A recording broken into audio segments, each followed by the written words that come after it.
Step inside the spot where the stories never sleep, where the shadows whisper secrets that they keep. Brewing up the tales with a twist of fate at the True Crime Cafe. It's a date you can't fake. Every sip reveals a mystery, echoes from a history.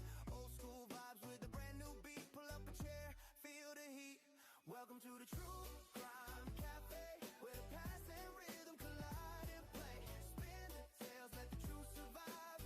Old school pop with a hip hop vibe. True Crime Cafe is the place to be. Pouring stories with a melody, catchy beats and dark intrigue. At the True Crime Cafe, we believe. Yeah, yeah. Hear the record scratch, the scene unfolds. Detective tales and secrets told. From cold cases to headlines bold. Every note another story sold. Every sip reveals a mystery, echoes from a history. Old school vibes with a brand new beat. Pull up a chair, feel the heat. Welcome to the True Crime Cafe, where the past and rhythm collide and play. Spin tales, let the truth survive. Old school pop with a hip hop vibe. True Crime Cafe is the place to be. Pouring stories with a melody, catchy beats and dark intrigue. At the True Crime Cafe, we believe. Crack the code, unravel lies underneath those neon skies. Sweet like coffee, sharp like clues. Rhythm and mystery fuse. Welcome to the True Crime Cafe, where the past and rhythm collide and play. Spin tales, let the truth survive. Old school pop with a hip hop vibe. True Crime Cafe is the place to be. Pouring stories with a melody, catchy beats and dark intrigue. At the True Crime Cafe, we believe. So come around when the night gets deep, yeah. True Crime Cafe, the secret's key. Yeah. Oh yeah, yeah, yeah. Oh oh, so da da da da da. Yeah. Step inside the spot where the stories never sleep, where the shadows whisper secrets that they keep. Brewing up the tales with a twist of fate at the True Crime Cafe. It's a date you can't fake. Every sip reveals a mystery, echoes from a history. Old school vibes with a brand new beat. Pull up a chair, feel the heat. Welcome to the True Crime Cafe, where the past and rhythm collide and play. Spin the tales, let the truth survive. Old school pop with a hip hop vibe. True Crime Cafe is the place to be.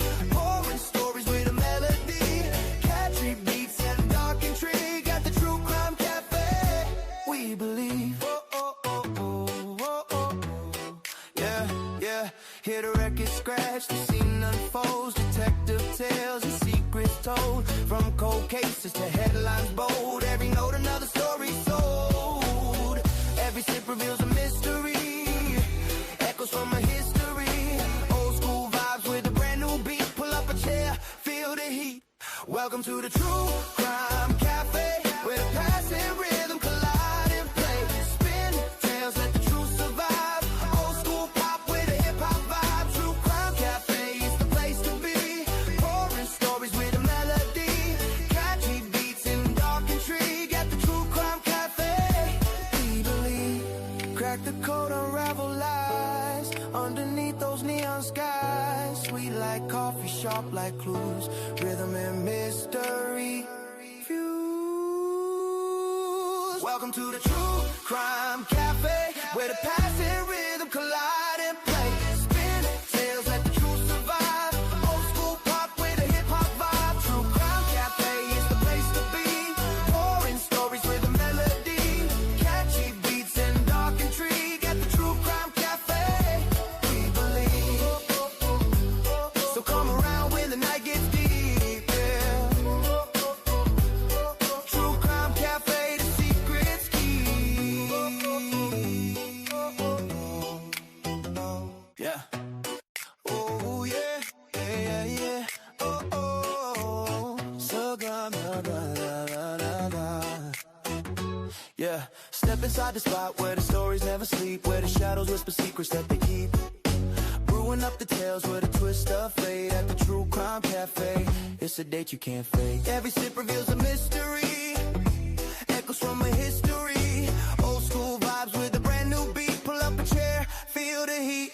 Welcome to the True Crime Cafe, where the past and rhythm collide and play. Spin the tales, let the truth survive. Old school pop with a hip hop vibe. True Crime Cafe is the place to be. Pouring stories with a melody, catchy beats and dark intrigue. At the True Crime Cafe, we believe. Oh, oh, oh, oh, oh, oh. Yeah, yeah. Hear the record scratch, the scene unfolds. Detective tales and secrets told. From cold cases to headlines bold. Every note another story sold. Every sip reveals a mystery, echoes from a history. Old school vibes with a brand new beat. Pull up a chair, feel the heat. Welcome to the True Crime Cafe, where the past and rhythm collide and play. Spin tales, let the truth survive. Old school pop with a hip hop vibe. True Crime Cafe is the place to be. Pouring stories with a melody, catchy beats and dark intrigue. At the True Crime Cafe, we believe. Crack the code, unravel lies underneath those neon skies. Sweet like coffee, sharp like clues. Rhythm and mystery fuse.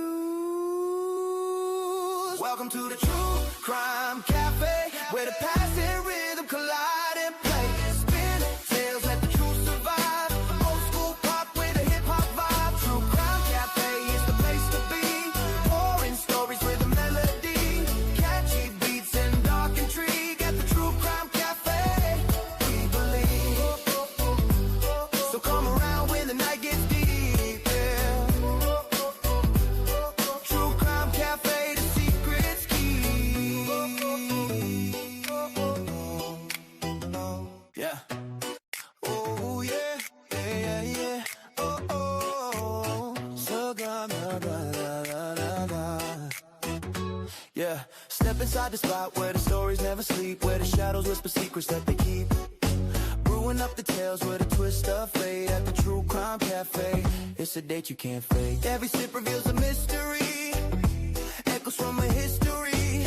Old school vibes with a brand new beat. Pull up a chair, feel the heat. Welcome to the True Crime Cafe, where the past and rhythm collide and play. Spin the tales, let the truth survive. Old school pop with a hip hop vibe. True Crime Cafe is the place to be. Pouring stories with a melody, catchy beats and dark intrigue. At the True Crime Cafe, we believe. Oh, oh, oh, oh, oh, oh. Yeah, yeah. Hear the record scratch, the scene unfolds. Detective tales and secrets told. From cold cases to headlines bold. Every note another story sold. Every sip reveals a mystery, echoes from a history. Old school vibes with a brand new beat. Pull up a chair, feel the heat. Welcome to the True Crime Cafe, where the past and rhythm collide and play. Spin tales, let the truth survive. Old school pop with a hip hop vibe. True Crime Cafe is the place to be. Pouring stories with a melody, catchy beats and dark intrigue. At the True Crime Cafe, we believe. Crack the code, unravel lies underneath those neon skies. Sweet like coffee, sharp like clues. Rhythm and mystery fuse. Welcome to the True Crime Cafe, where the past and rhythm collide and play. Spin tales, let the truth survive. Old school pop with a hip hop vibe. True Crime Cafe is the place to be. Pouring stories with a melody, catchy beats and dark intrigue. At the True Crime Cafe, we believe. So come around when the night gets deep, yeah. True Crime Cafe, the secret's key. Yeah. Oh yeah, yeah, yeah, yeah. Oh oh, so gone, da, da, da, da, da.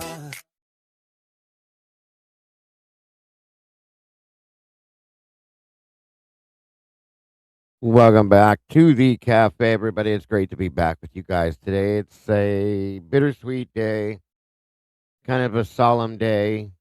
but a day for a form of celebration, I'll say. Um,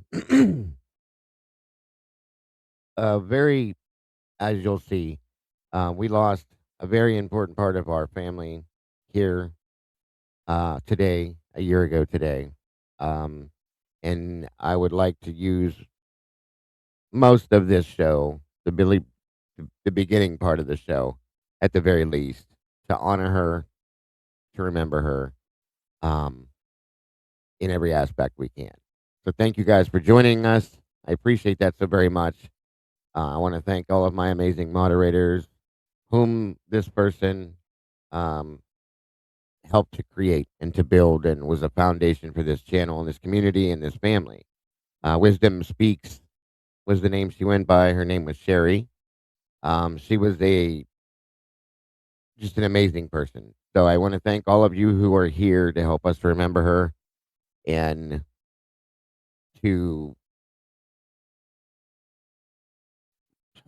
This is rough. I'm sorry. Just to go forward with what we need to do um, to remember her and honor her in the way that she deserves. So, everybody, stick around if you will, please. And of course, after we do that, we'll move into the second part of what we needed to do yesterday. But that is the priority, the most important thing that needs to be done today within the community for all of us. So, thank you again for being here. That being said, you guys know what to do. Please hit the like button, share this out, and let's get the show moving, guys. Here we go.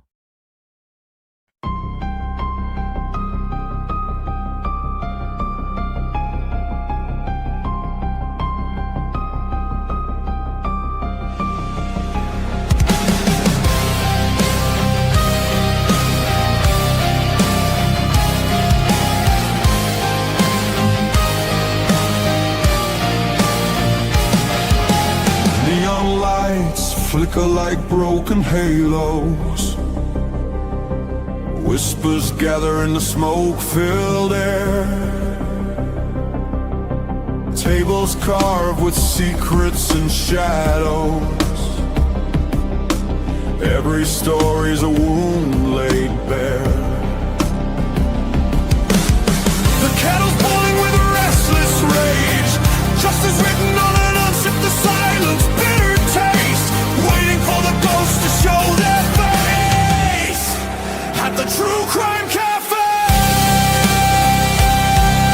We serve up the pain they try to hide away.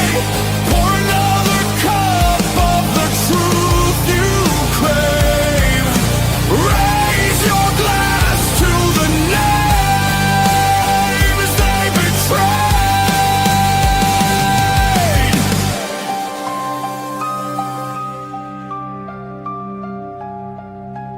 Mirrors cracked, reflections are liars.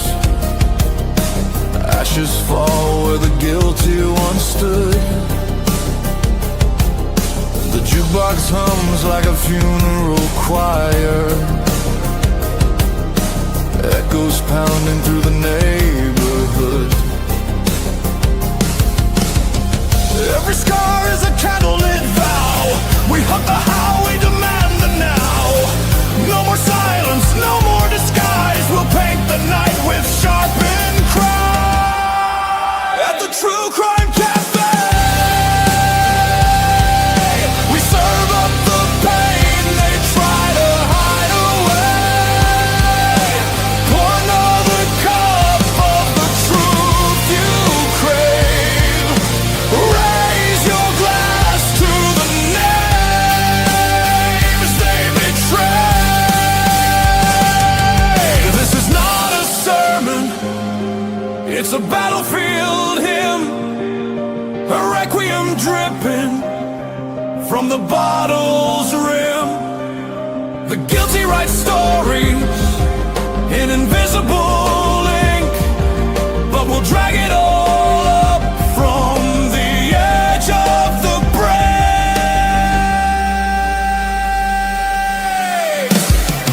At the True Crime Cafe,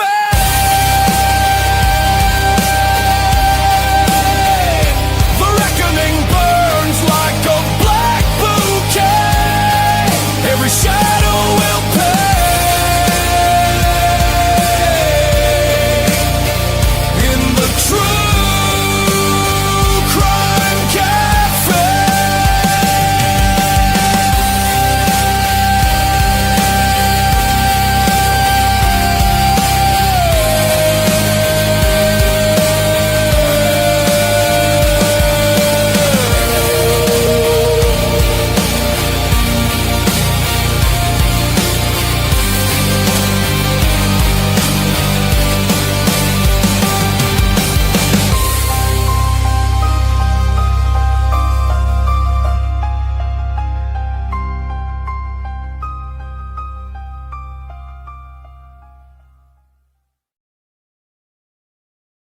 All right. Welcome back, everybody, to the cafe. We are open for business. Thank you so very much for joining us today. I appreciate each and every one of you so very much. Please make sure to hit the like button. Share this out if you will. Um, Come on in and grab a seat. Get comfortable. Make yourselves at home. As always, we're doing something a little bit different today. Uh, it first and foremost, we're going to be honoring a very, very beloved and dear friend of ours that helped to create this community, this family, one of the foundational members of all of this, whom I wouldn't be sitting here without today. Wisdom Speaks was one of my first moderators, one of the um, strongest members of the community that kept all of us together in a sense and kept us all um, moving forward within the show, kept me many a times from leaving, from quitting, from giving up, and as a community in a whole, kept us together per se.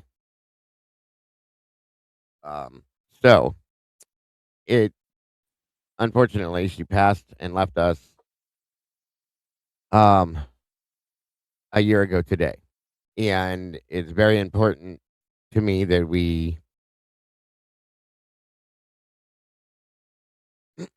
honor her and remember her for who she was. So that is what we're going to be doing for the first part of the show, at least, and so on and so forth. Welcome, Mama Bear. How are you today? Hello. I'm good under the circumstances. How are Right, you? and I'm good. For those of you that aren't familiar with Mama Bear, she is our co-host here. I know you guys may not know. Some of you may not know her because you have never met her, but she's the co-host of the channel. Has been since the day I really pushed forward with the channel. Um, and she works a lot, so she doesn't get to come in here very often. So, I've been more in chat lately than I have been on panels. So. right, and the rest of you guys know who she is. But Hi, as I said, everybody. I'm sorry. I said hi, everybody. Oh yeah, go ahead with that.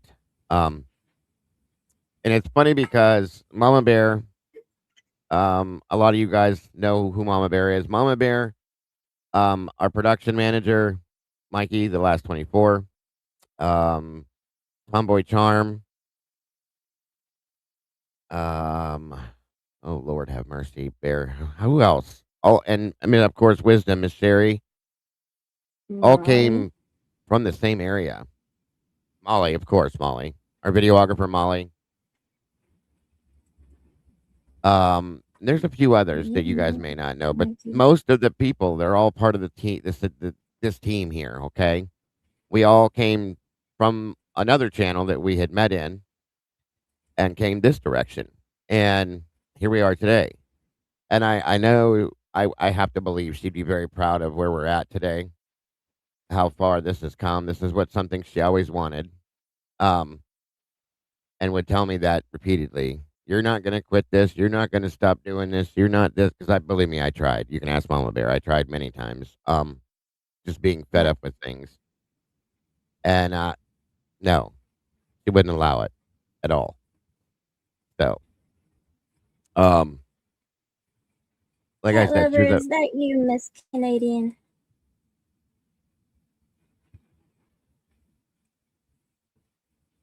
cat lover. Good to see you. First and foremost, let me welcome everybody here real quick. Again, thank you all for being here with us today, Gen 7. Good to see you. And you guys are going to have to excuse me today. I may go in and out of myself. So just please bear with me. Um, Noni McPoppins, wonderful to see you, Gen 7. Of course, Bubbles, Miss SRB's in the house. Eddie, welcome back to you, my friend. The last 24, Mikey's in the house. Blue Devil, good to see you. Sausage Biscuits, you as well. Miss Cat K, wonderful to see you. Miss Jessie Lynn, welcome. Luther 75, good to have you here, dear. Miss Cassie's in the house today, Sassy. B Girl, welcome to you. Jones, and welcome to you. Welcome back, Nicola Trippier. Sausage Biscuits in the house. Good to have you here as well. Guys, please make sure to share this out and hit the like button if you will, please, and thank you.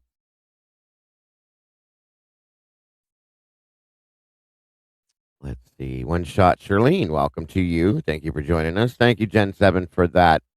As always, very much appreciated. Very generous. God bless. Brandy73, welcome, dear. Good to see you. Lala, good to see you.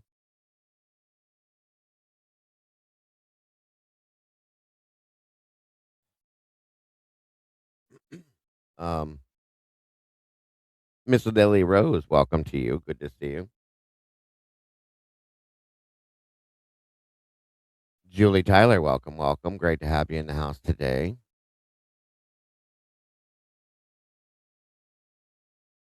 Miss Sylvia Hurley, welcome back. Good to see you today. Um, Beach Babe, welcome. Wonderful to have you. Cat Lover 4700, great to see you. Thank you so much for being here. Congratulations, Miss Lily, 28 months. That's absolutely amazing. And God bless. And so wonderful that you're part of our family here. We appreciate you so very much. Happy Dagoversary. Something else that I think that we will discuss that as well, that she helped to create. For those of you that aren't familiar, the purple hearts in the chat have always been to memorialize Sherry or wisdom. And that's why you'll always see those in the chat. I will throw those in. Hey, Peaky, good to see you. I put those in there as often as we can, just to always remember her because she's always part of this and always going to be part of this. Forever. As long as this exists on YouTube, she is going to be part of it, period. That was a decision we all made the day that this happened, and it will never change. She's still listed in my system under everything as a moderator and as an administrator to certain things. Jennifer Meineke, yes, welcome. I remember, dear. I'm sorry. There's our Molly right there. Good to see you, Molly. Mandy Joe, welcome. Missy, good to see you. Chrissy Angels Stanford, welcome to you. Jacqueline Keeley, One Shot Charlene, that cracks me up. I love your name.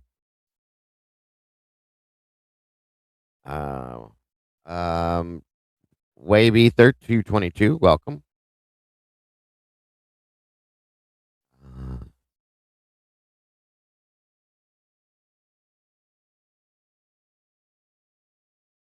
I think I got everybody so far. If I didn't, I will catch up. Jesse Lynn, good to see you, dear.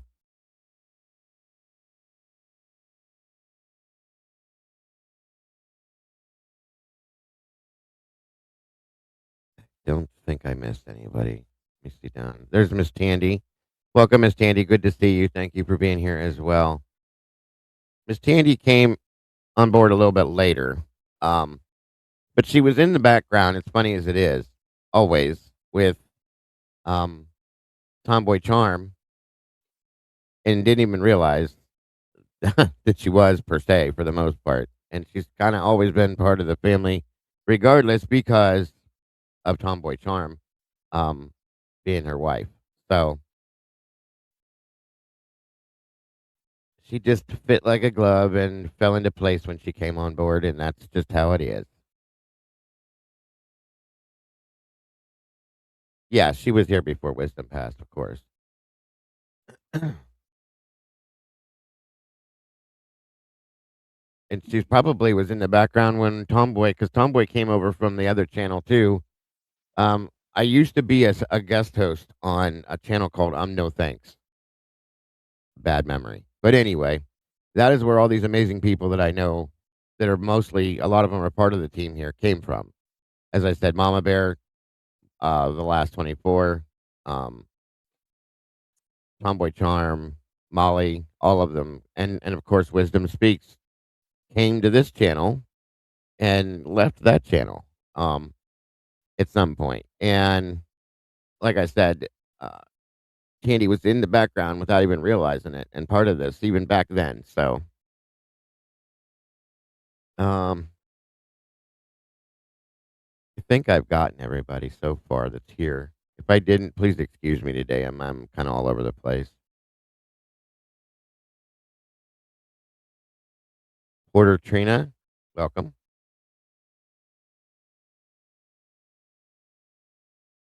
Oh, I agree with you. Carl Ferguson, welcome, my friend.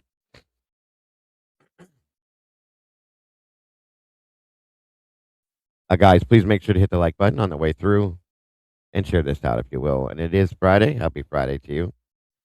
Brian is in the house. Brian guy, good to see you. Ice Empress, welcome to you. Mama Five, welcome. So again, I'm kind of waiting until we get everybody in here that I would imagine would be in here. I want to kind of remember her in the best way we can and honor her for who she was, who she is. I still believe, and I don't want to get all weird on you guys because I know a lot of people have different feelings about different things, but I do believe truly and deeply in my soul that she's watching over all of us as we speak and has been. Um, it's just a feeling I've had from day one. I say it all the time. So,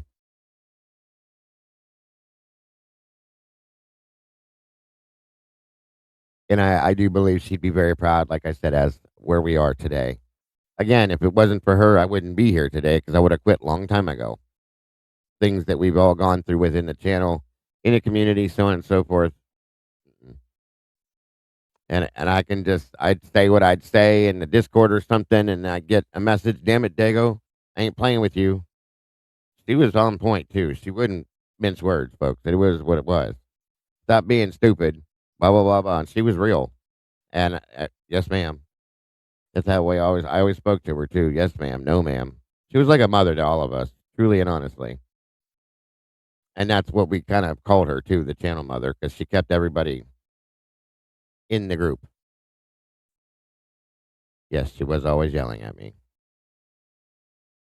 in a good way. Yeah, that's 100%. She was the one. I'll tell you guys a little story real fast. When we first started covering the Idaho case, of course, Sherry was on board. Sherry used to work within the court systems. She knew a lot of different things. I prefer to call her by her real name, but wisdom speaks, whatever. I always called her Miss Sherry. Um, and hello, Miss Molly. How are you today? Good. How are you? I am good. This is Molly. For those of you that aren't familiar, whoa. Hello. The videographer. There's an echo. I know. All right, let me see if that changed it. Yeah. Okay. This is Molly, the videographer, the one that created the amazing song you all love for the intro and the video and all that kind of stuff.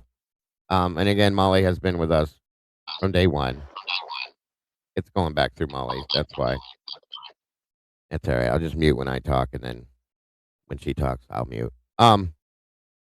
Anyway, so again, what was I saying? I don't remember. Oh yeah, with the story I was going to tell. With this case, she told all of us, but she told me for sure because I was the one talking about it. That she was like, "Dago, I'm going to tell you." And again, she worked within the court system. She had seen things, and this was for I think 40 years. She worked within the court systems or something like that. She said, This case is not anything like anything you've ever seen and ever will see." And that was the Idaho 4 case. And I took it to heart, but at the same time, I didn't realize how real and right she was because it's nothing like anything we've ever seen and ever will see, in my opinion. So at that point, I look up all the time and I'm just like, you were so right. You were so right. And she knows. That's the thing we got to remember now is at this point, she knows the truth. Maybe she'll drop and drizzle little pieces of it to us. Who knows? Or she just, knowing her, she wants us to work for it, especially me, as she always would, to get to the truth. So there's that. Um, there's Tomboy. Welcome, Tomboy. Good to see you. So, um, again, welcome, Molly. Thank you, Mom Bear, for joining me as well. This is isn't the easiest thing to do. Um, was there anything you wanted to say? Because I don't want to take everything, Mama Bear. Is there anything you wanted to say?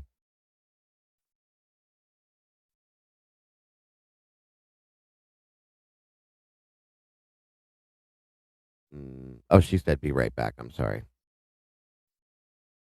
Molly. Was there anything you wanted to say outright, first and forehand, before we do anything else?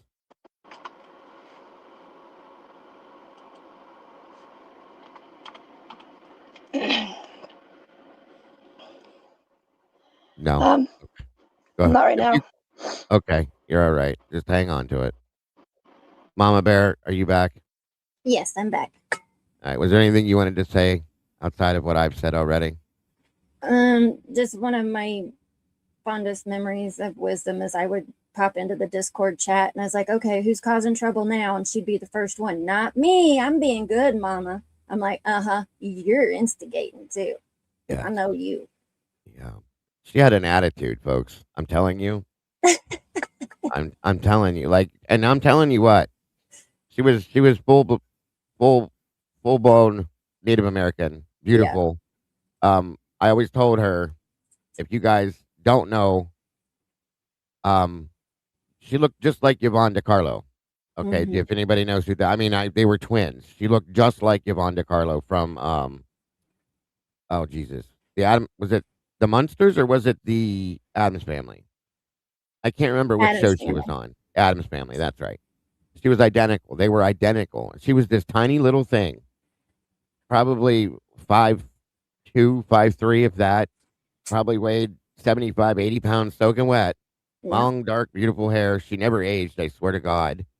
Um, Lala said the monsters. SOB said was that Adams. the Monsters? Thank you, Beach Bay. I couldn't remember which one it was, but anyway, Yvonne DiCarlo was just beautiful. This is exactly Yeah. what Sherry looked like, and she stayed that way. And it had to be the Native American blood, in my opinion, because they're just beautiful people. They always have been, you know. But she had an attitude of like a 300-pound, 7-foot tall person. It was crazy.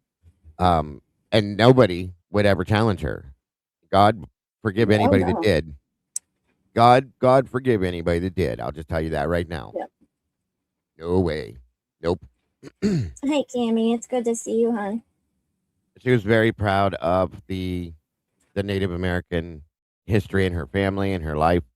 Um, and hence the reason why we have the background and stuff in our merch shop. There is a design in there that she created of the cafe sign. It says the True Crime Cafe, and it has a little Native American girl wearing the headdress and the outfit and all that. And it's basically her as a little girl that she created. And we've left that in there that you can purchase on a mug or a shirt or however you would want it.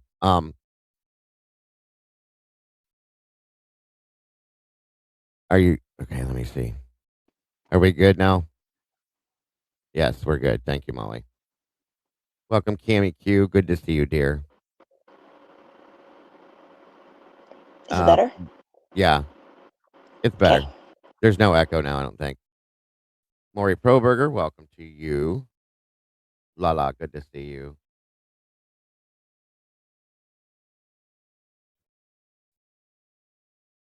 Misty Lane or Misty Jane, welcome. Good to have you here. True Seeker, great to see you. Thank you for joining us today.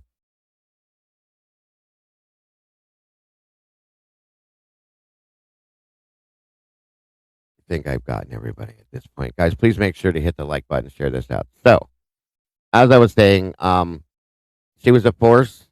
She was one of the sweetest people you could ever meet in your life. She wanted to help and would help anybody and everybody. If she had $1, she would give you 75 cents and then beg you to take the last quarter. I'm just telling you. That's how she was.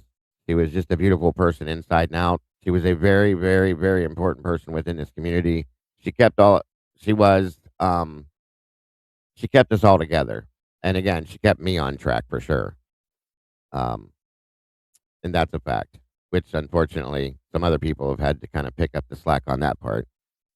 Mama Bear and SRB and people like that. are the ones that keep me sane in these days and keep me going forward these days. So it's funny though because I think there's been a few times that I start to get out of sorts up here for whatever reason or distracted, and you'll see out of nowhere, Mama Bear just appears, whether she could or she couldn't. And Sherry used to do stuff like that. She'd be like, "Somebody get him. Somebody go help him. Go on, do this, do that." She was constantly saying things like that. So, or at least she told me she did. Body droppers, welcome. It's okay. Now, one of the Molly has put together a couple things I did want to play.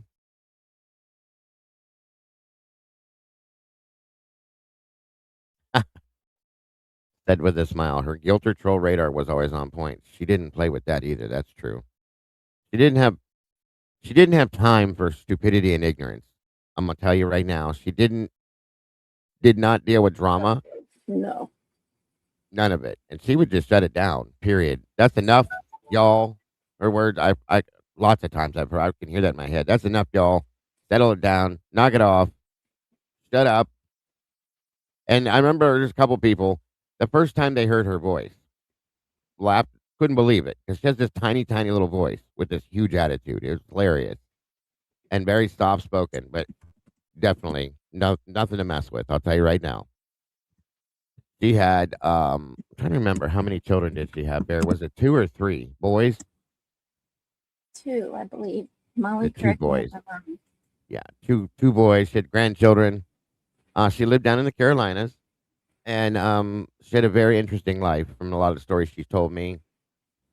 Um, she definitely never put up with bullshit. That's no lie. That is no lie.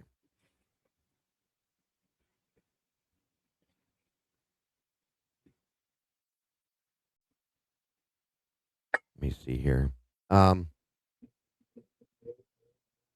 Moonlit Baby, welcome to you. I'm sorry, guys. I'm just trying to catch up with everybody to make sure I'm catching everybody and let you know how appreciative we are of everyone in here that is here for this to help to celebrate her life and remember her as she should be. Again, if you would please, what we do it on a regular basis, but what we do is we put purple hearts in the chat in memory of her. As I said, she's part of this and always will be part of this. She's still a moderator here. And she still has admin access, all of that. She's still in our Discord. She's still in the channel itself. I refuse to remove any of it. It won't be done. Um, until the channel disappears. And at that point, it'll always forever be there. So that's one thing that'll never happen. That was something I decided at that point when this all happened, we had a meeting and that was a decision made by all of us that she'll never be removed from here, period. So she's still here always, as I believe she always has been and always will be in every sense. Thank you, AR. Good to see you, brother. All right, Molly, did you throw that stuff back here for me to pull out? Oh, yeah, you did. Okay, hold on a minute.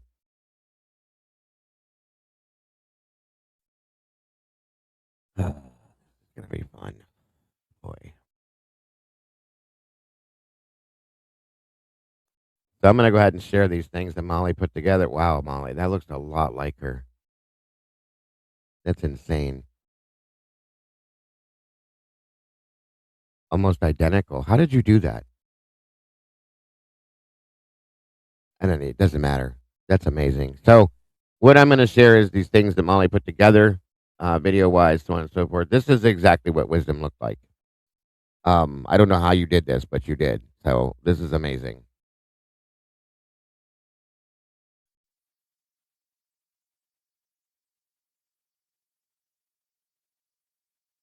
All right, guys. Again, these were put together by Miss Molly. We always call her name out as the videographer. She has her channel as well, Molly Drake. Um, what is exactly the rest of the name of it, Molly? You have 2 of them, don't you? I thought there was another one, another channel name. I don't remember. Yeah, I have two. What's the other one called? The other one was the Mulliverse. Mollyverse, that's right. Which Molly will be joining me on the secondary channel that we are going to be starting for those of you that aren't familiar, called Cafe Conspiracy. That's going to be our secondary channel coming up here soon. And Miss Molly, whether she likes it or not, will be joining me with that channel because it falls into a lot of things she does with the Mollyverse channel. And of course, her Molly Drake channel, which if we can make sure her links are in here so that you guys can see some of the amazing things she does, such as this here. So I'm going to go ahead and play this. Thank you for putting these together, Molly, as always. Amazing and love you very much.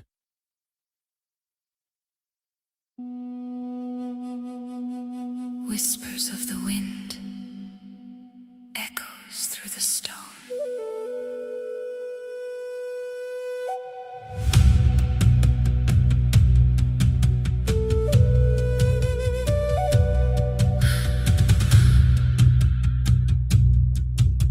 Silent guardian, mother of the night, wove our stories in the darkness, veiled in quiet light, carried all our secrets, hid her pain beneath her skin.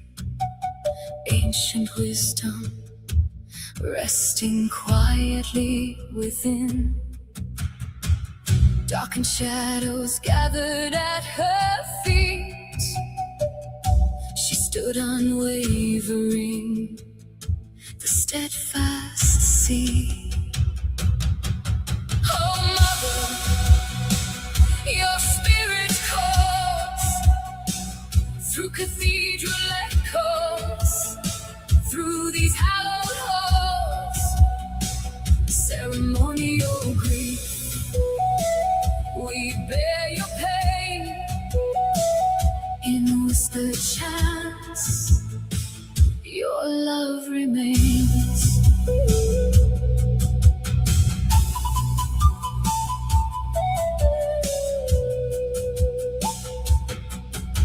Our voices chant your name in morning mist. Your silence was a fortress, love's eternal twist. Your flame still burns in shadowed ways. The last breath flows, native flute mourns a sacred song. In our hearts, you still belong.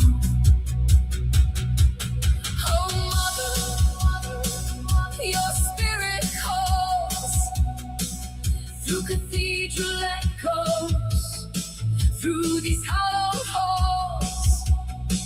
Ceremonial grief, we bear your pain in whispered chants. Your love remains.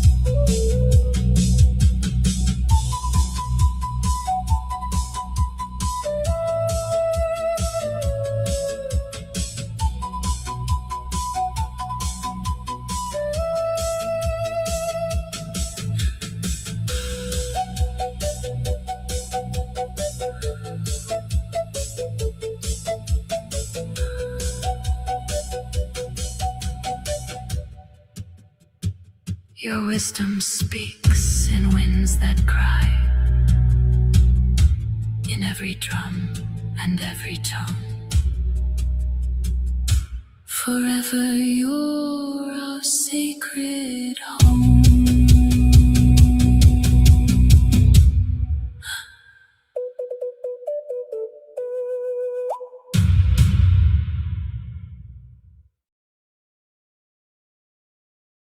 Thank you, Molly. That was amazing, as I expected. Um, thank you, Shane.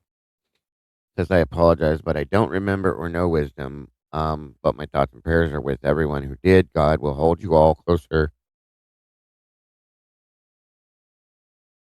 and comfort you at this time. Thank you very much for that.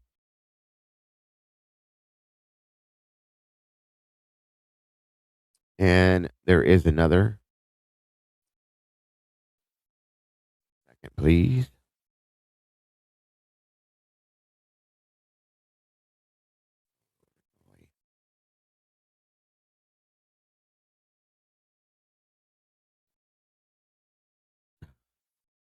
Thank you, Jesse. Welcome, Judy. Thank you for joining us today. Um, Today we're the beginning of the show. We're going to be remembering and honoring Wisdom Speaks, who was 1 minute, folks. I'm so sorry, I forgot. 1 second.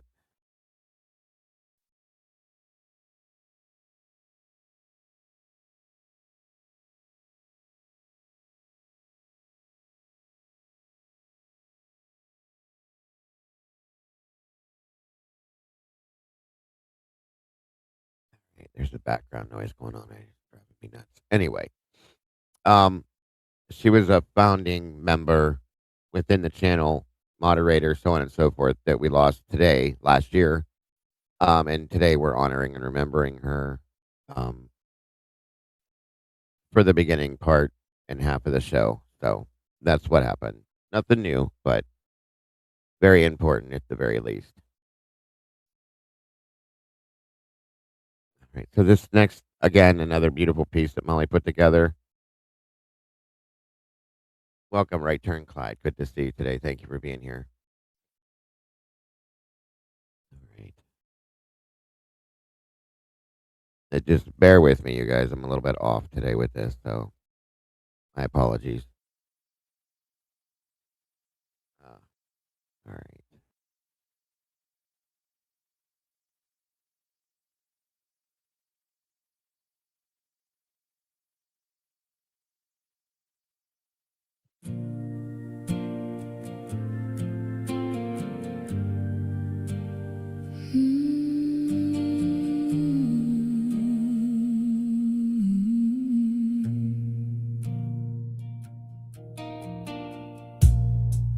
You were the voice that stayed up with us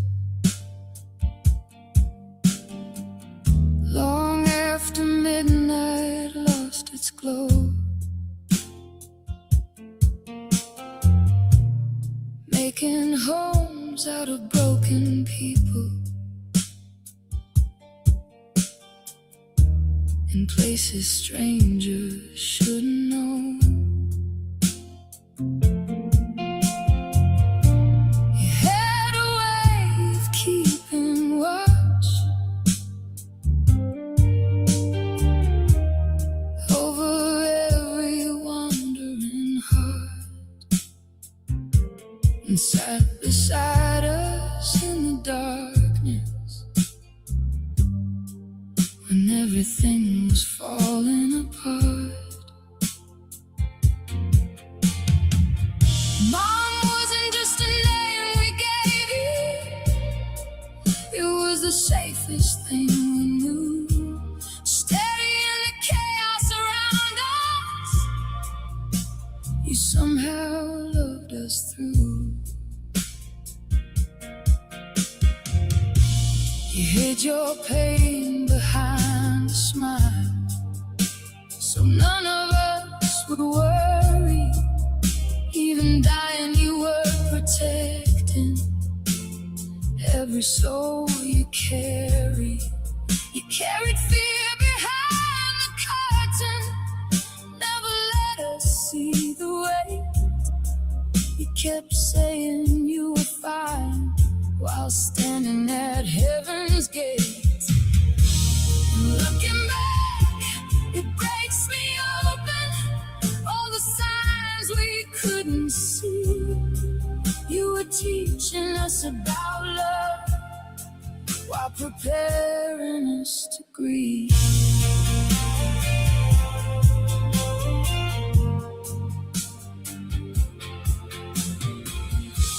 And I still hate the way you left us, quiet just to keep us calm. Even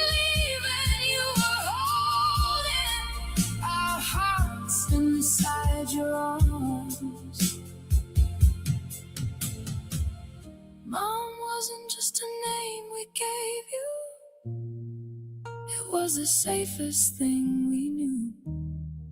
You made a family out of strangers and somehow loved us through. And looking back, it breaks me open, all the signs we couldn't see.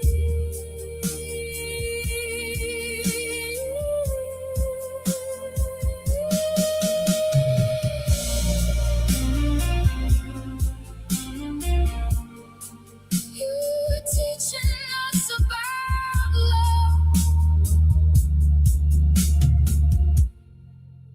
while preparing us to grieve.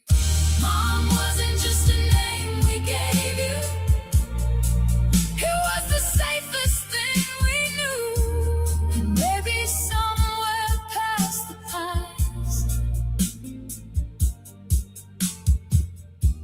you hear us when your name comes up. 100 grieving voices whispering, thanks for loving us enough.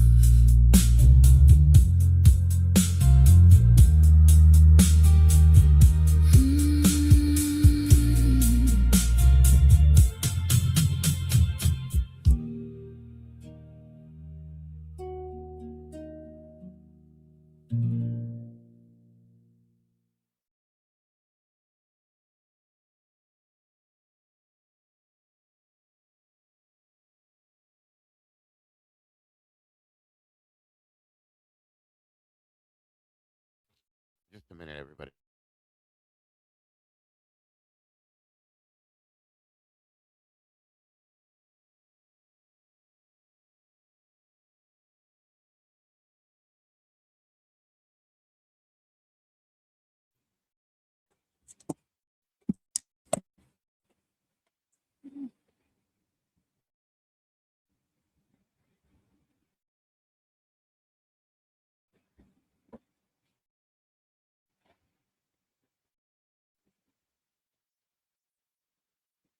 Okay, thank you, Molly. That was, I don't even have words.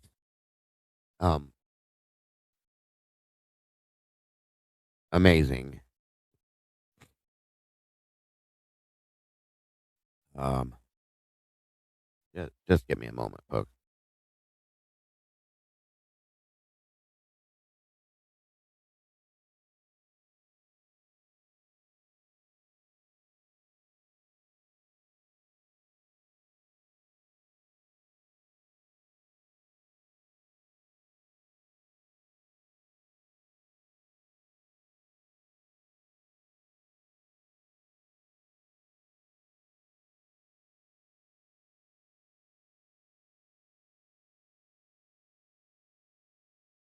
Yeah, that's Molly created that.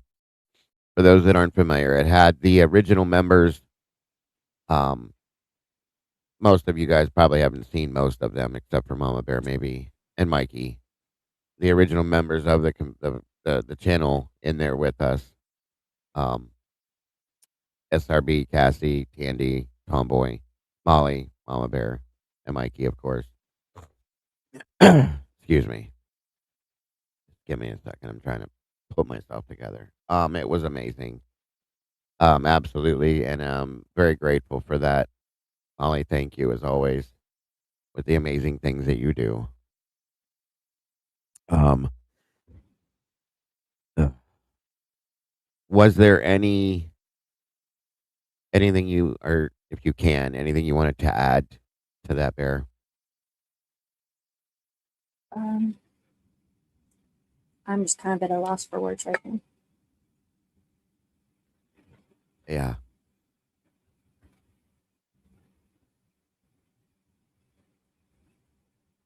I've never seen anything like that before. That was just unbelievably amazing to me.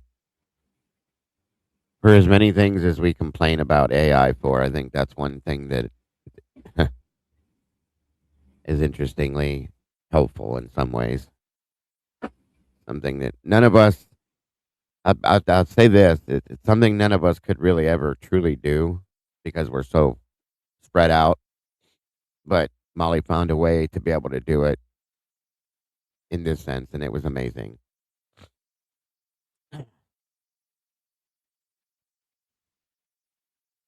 Yeah.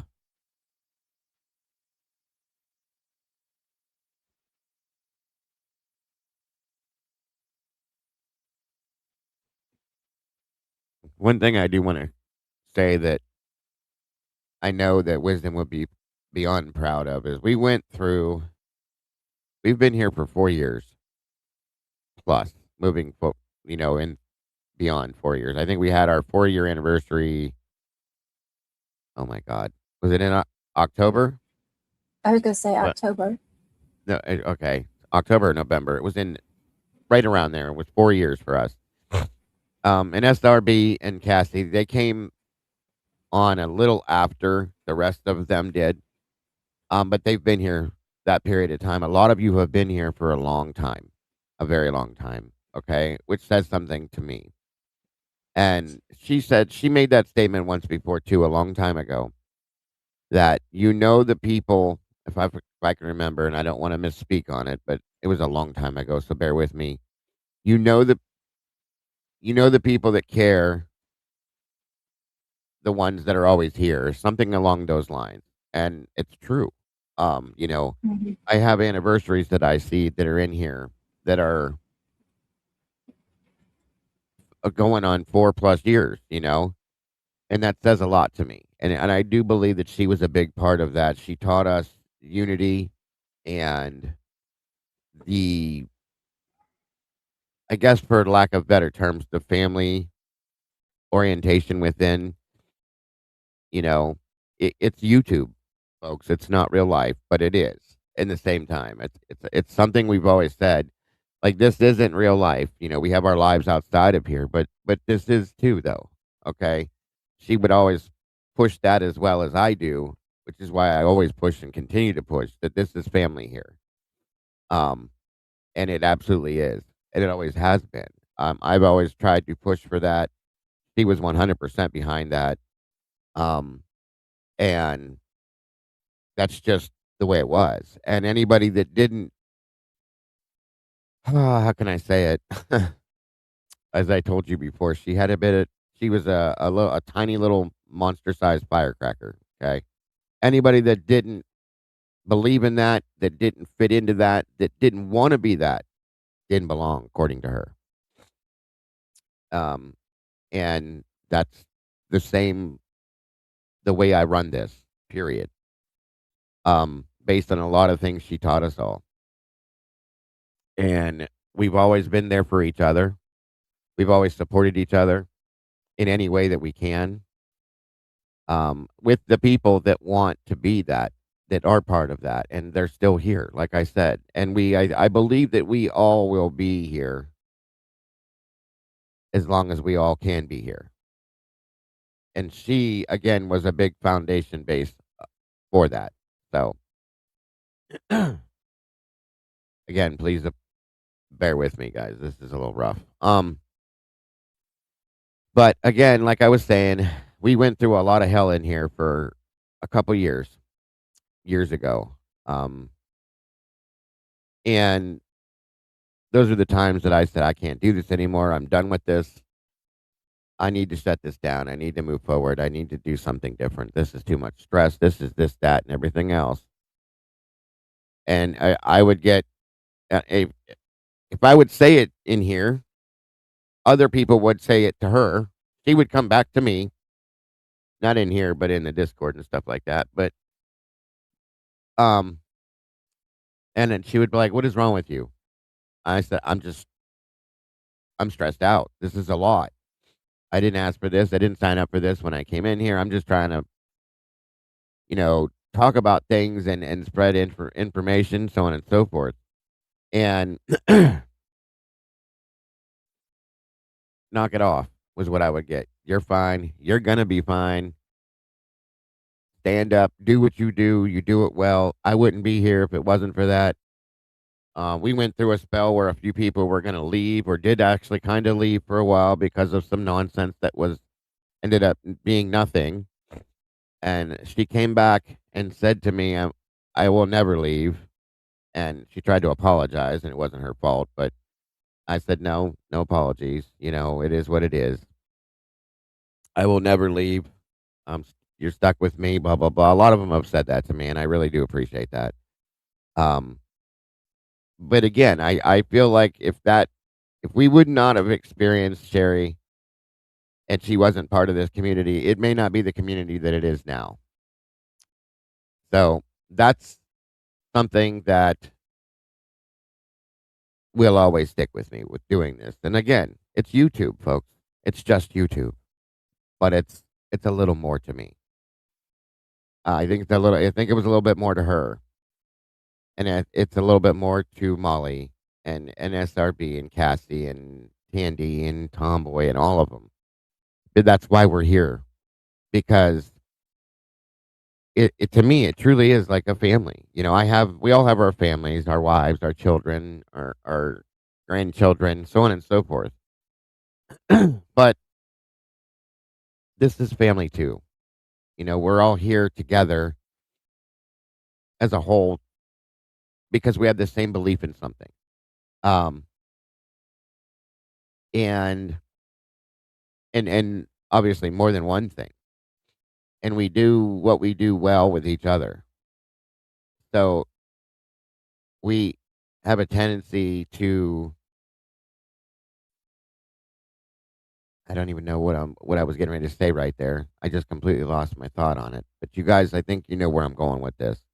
Again, this wouldn't be what it is, in my opinion, if it wasn't for her. Excuse me.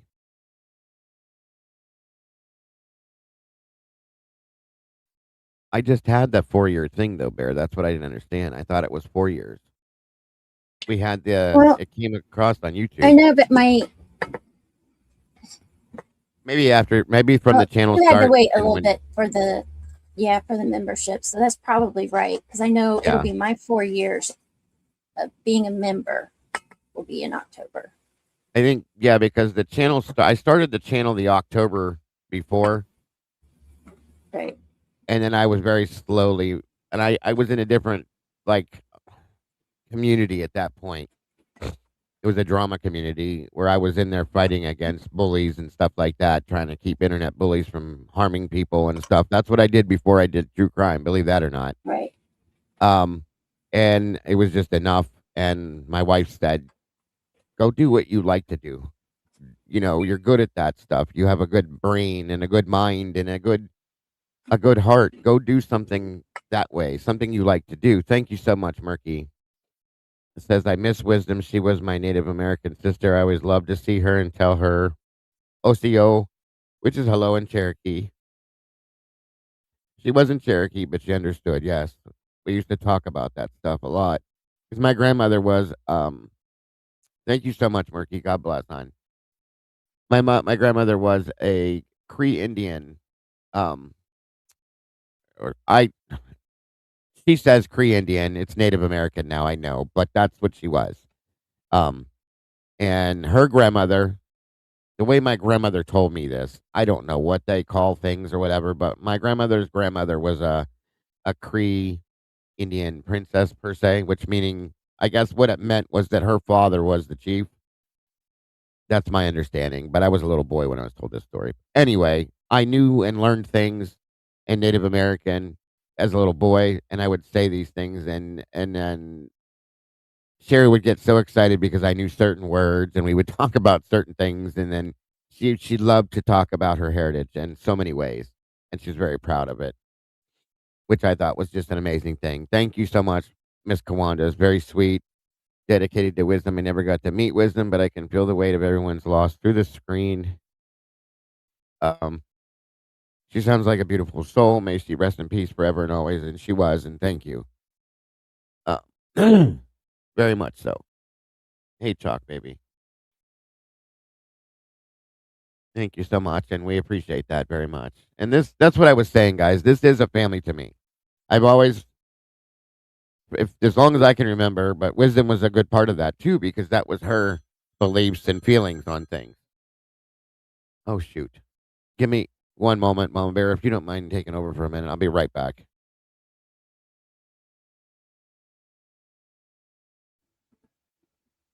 Okay.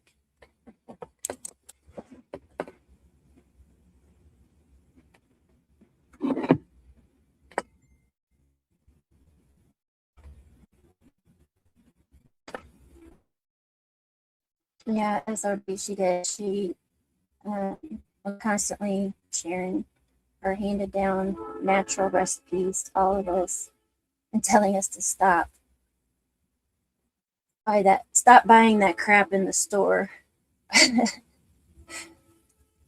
um, yeah, and she would have, if we were sick, she had some kind of um, herbs or something that she would recommend,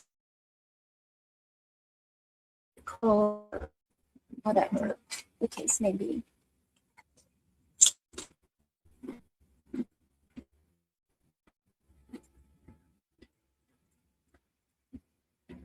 Absolutely.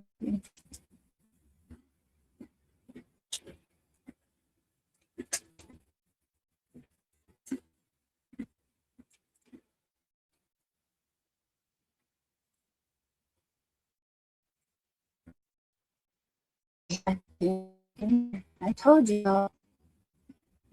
that strong girl. Hi, Bright Eye. How are ya?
Oh, wow, Catherine.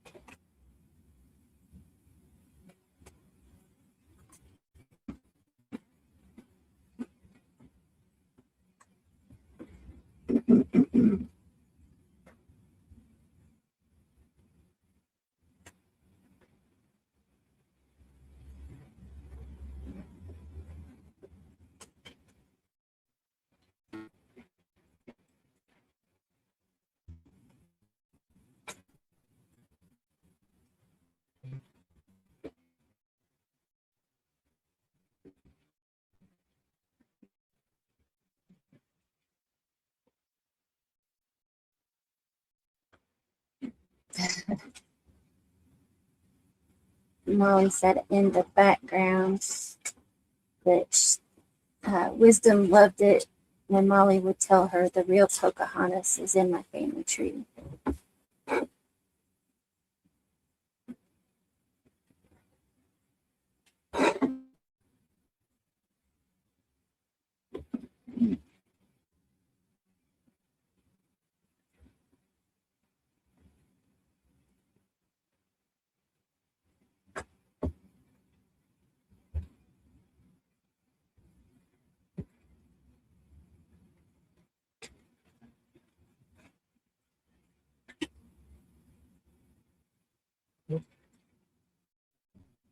Yes, thank you everyone for being here.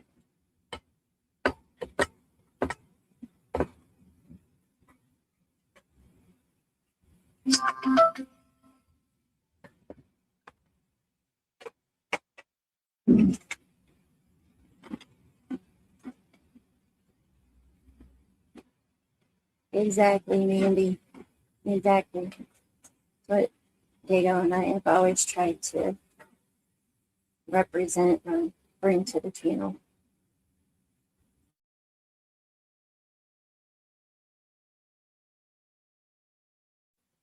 Yeah, Tandy, she would be hollering, Mom, you're a brat for making us cry.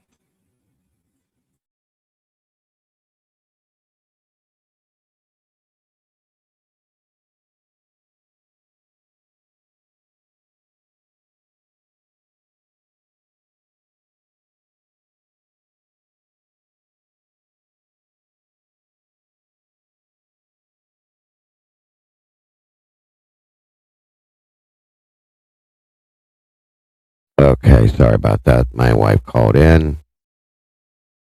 Thank you, Luther, for that. Rest in peace, wisdom. May your memory be a blessing. So thankful to be part of this crew, and we are thankful to have you too.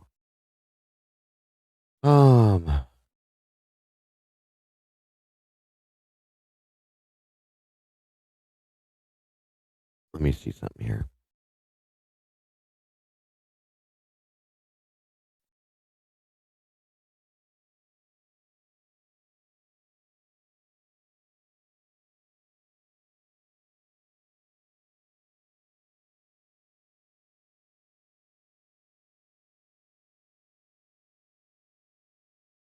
Oh, looks like Molly sent something else over. Thank you again, Luther, for that, hon. Very much appreciated.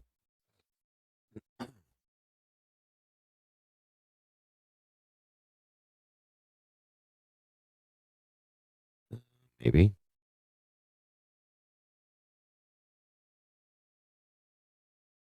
Let's try that again.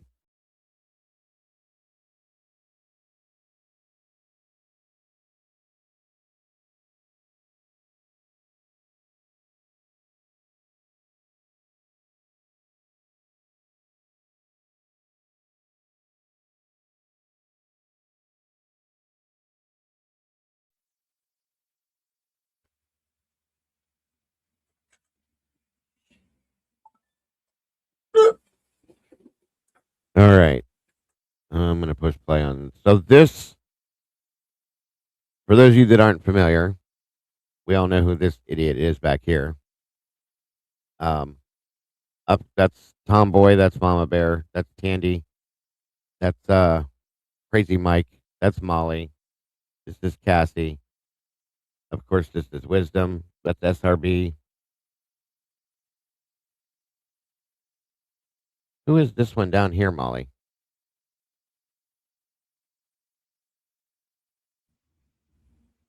With the sunglasses, it's hard to tell by We looking at thought the it eyes. was Brandy, but Is it Brandy? Okay. not sure. Oh, Cat. Cat. Ah, Cat. Okay, got you. It's so weird because if I can tell by everybody by looking at their eyes, this is like on point though. How close this is. Everybody looks almost the same. So yeah, that's Cat. My apologies. Yeah, I don't know that I've ever seen cats, so I have. And the only way you can I do didn't this think is if about you have a cat. picture of somebody. So that's why she was asking for pictures yesterday. Okay. That's Cat. I've seen Cat once, I think. It's amazing. It is amazing how on point this is. So this is the crew, folks. It is amazing. The original from the beginning. Um, Thank you so much, Murky. Again, says Catherine. You always have family in the Native American community. I'm Eastern Band of Cherokee. My family was on the Trail of Tears. What was left of them blended into the other Midwest nations. That's amazing. Thank you so much, Murky. God bless, son. So what does this do? This is something. Let's see. My roots, I showed up in boots and ruined your black tie affair. The last one to know, the last one to show, I was the last one you thought you'd see. By the river in the full moonlight, we'll be falling in love in the middle of the night. Just Reaching out, touching me, touching these beautiful things that I've got. I saw a surprise. The times never seem so good.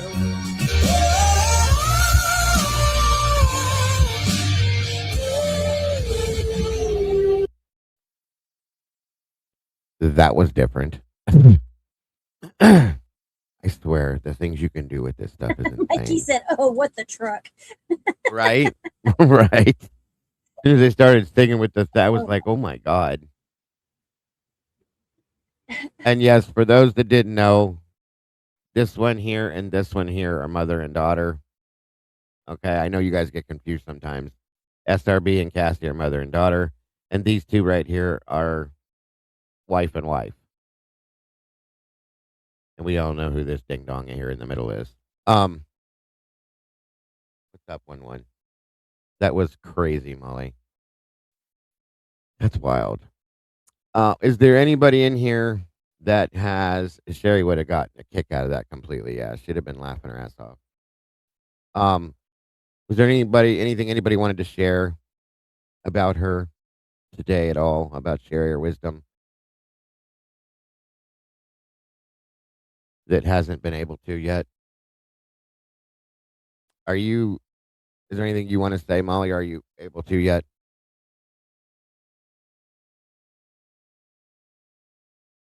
Oh, yeah. What did I just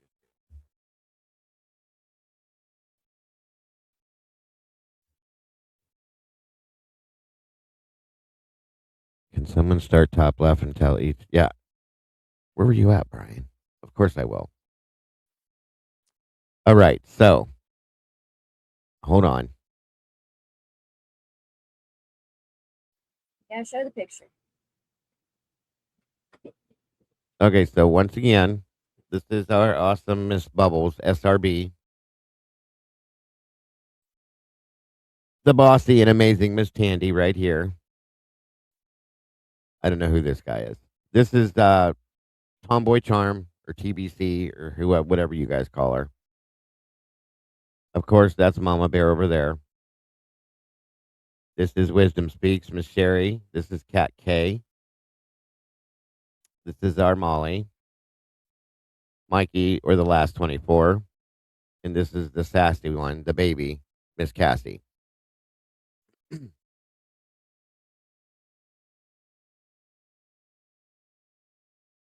Okay, Molly, no problem.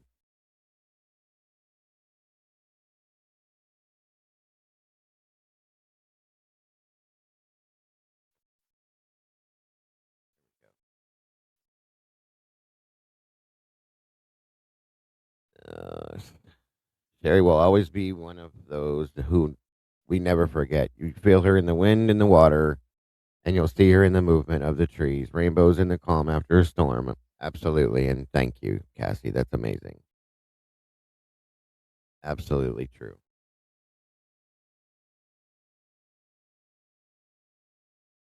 Oh, sitting here He's crying, so I never got the depressed. pleasure of meeting her. Thank God no one is in the office. It's probably helpful, yes.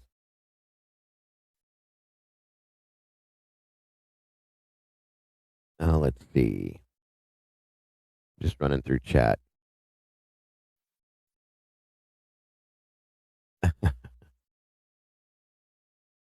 That would be awesome to print out. I think so too. Yes, I agree. That will be a saved photograph. I may even work that into my intro. I think that's a good idea if I can. We actually came up with an idea. This lady right here, Miss Tandy, did because, of course, because she's a teacher. Um, about making a T-shirt with the mod names on it that looks like a what is that called? Crossword puzzle? No. Yeah. Right. Where they all link together. That's a crossword, right? Yes. And then having the I names forgot I was within the muted. crossword. That's okay. And I Yep. think we still might put that together. I think that's an idea. Or Scrabble, one of the two. Yeah, it was something like that, Cassie said. Scrabble board, Tomboy said, okay. Tandy said crossword or agreed. Either way, in one of those or both of those, something like that. I think we're still going to do it. Thank you, Brian. And yes, I know everybody likes to put a face to the names, which we've never really been able to do because we don't have, a lot of people don't like their faces out there and so on and so forth. And it's crazy to me because this is on point. Very, very much on point. Even with the glasses, it's crazy. And we never were able to do something like this either, to where we could all put ourselves together. You know what I mean? At the same time. And like I said, we have amazing moderators. I have the best on the internet, on YouTube, period, as far as I'm concerned, and the best just in general. Welcome, Trish. Good to see you today. Thank you for joining us. And because we're all spread out so far, we don't have the ability to do something like this. So I think If there's one good thing about the AI stuff, this is it. We have the ability to do this, to put us all together. Yeah, you did a great job with this, Molly. It's unbelievable. Everybody looks right. Like everybody looks exactly how they should. AI has a thing sometimes it'll screw things up and put a third eye in my forehead or make me look like I'm 85 years old. It's done things like that, but this is perfect. Truly and honestly, it is. So that's kind of our. And again, I we have newer moderators now that weren't here then, but this is the reason why this is important is because this was the core to what the actual channel when it kicked off and started off with of who we became, and that's why it's important. Now we have all these other amazing moderators, such as Sluther and Moonlit Baby, um, Kim from Typically Unique, and quite a few others who have become part of the community um, since this, who are just as important. I want you guys to know that. Jesse Lynn, all of them are very important, but this was how and where the channel started right here. This reminds me of, do you guys remember the TV show Eight is Enough?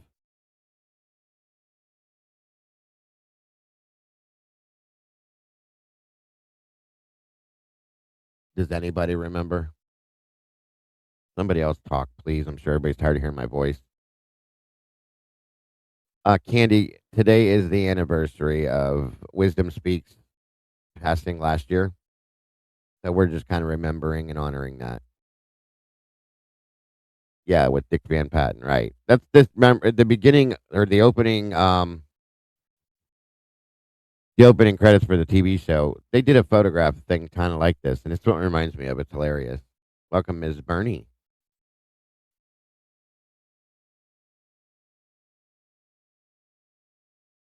Oh yes, Molly's very talented. For those of you who have not yet been to her channel, Molly Drake or the Molly Universe, or the Mollyverse.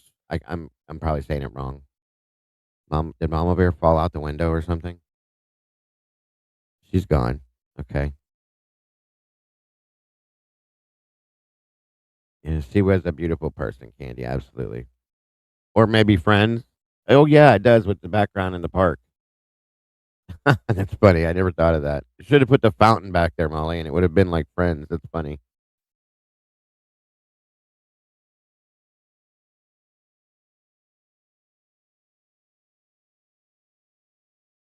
Yeah, and that's a good. This is a good thing too because you guys, a lot of people don't know who. Well, everybody knows what I look like, but um, a lot of people don't know who everybody else was. So that's a great thing too in that sense. She would really love this and appreciated it too. I believe.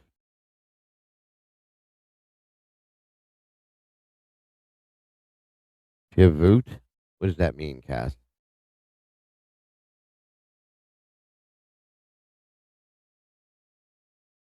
I agree. I do agree. Beautiful group of people, truly and honestly.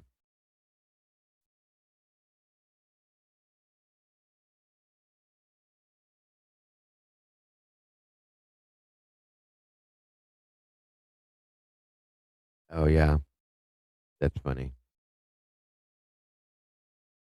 There's Ms. Rowe, another one that we've added to the team recently.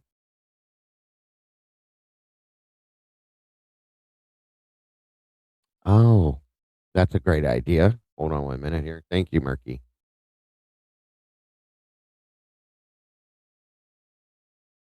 This is something that, hold on 1 minute.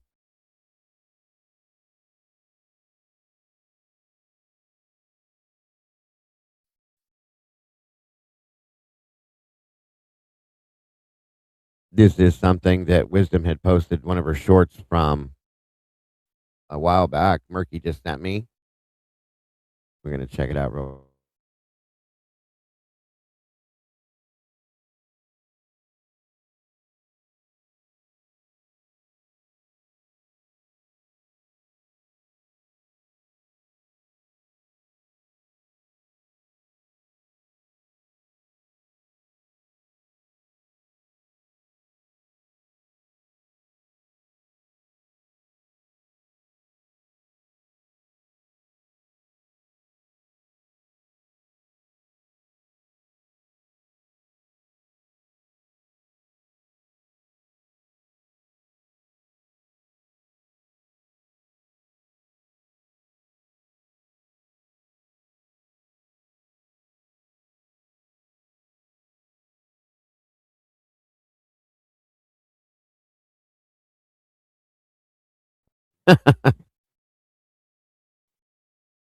That was her right there. There was no sound to it? Are you kidding me? Hold on. 1 minute. I don't know why there was no sound.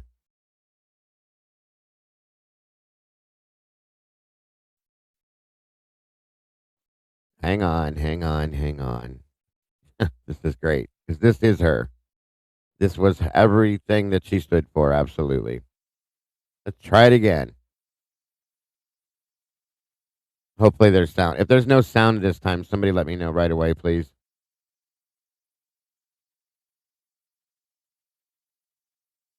All right, listen up.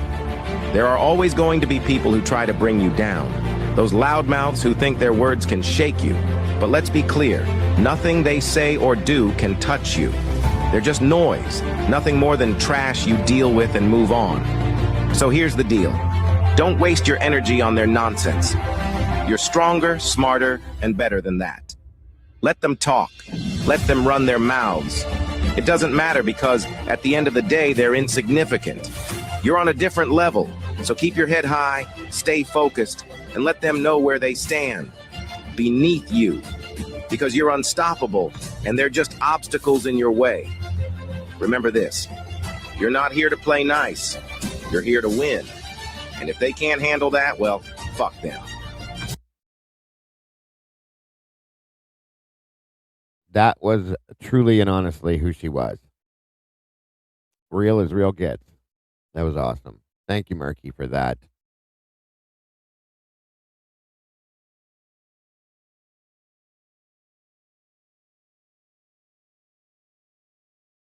Yes, 100%. Even the very last part of it. That was so fun. I remember the first time I heard her swear. Good God. You want to talk about eye opening? I fell out completely. I was like, what did you just do? You don't talk. That's no, you can't talk that way. That's not, no, no, no. It just didn't fit. She laughed at me.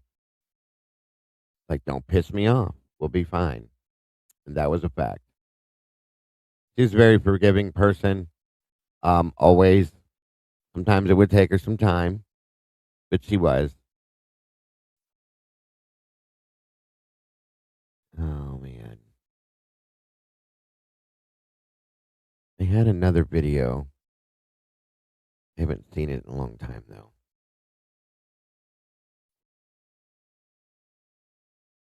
There she is. Welcome back, dear. Are you, everything okay? Oh, you fell out the window. Stop doing that. Yes, that's a fact. She didn't do it often, but when she did, you heard it. That's truth. Absolutely. And you paid attention. You definitely paid attention, without a doubt.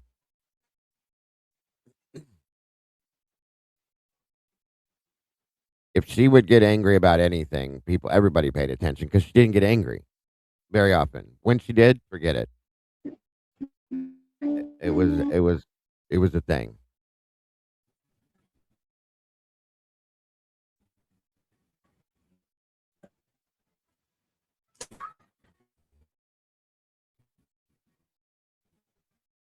Yes. If Sherry was cussing, you sat your ass down and shut your mouth. 100%. That's why she was the channel mother. It was like we would get.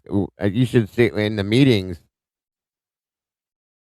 Um, if there was nonsense going on, as she would call it, or things like that, like when she started talking, which was very, very rare, she usually typed things, but when she did start talking, everybody just shut up and didn't say a word. That's fact. It was kind of a respect thing. Let's see here. Mm-hmm. You're gonna piss me off? No, damn it. Yeah, when she would call me by my real name, that was another thing too. That's when I knew she was mad. Pay attention when I'm talking to you. Listen to what I'm saying. Michael 007, great to see you, my friend. Thank you for being here.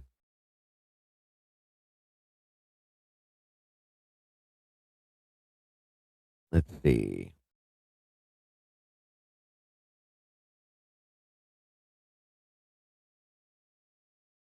I was trying to find something.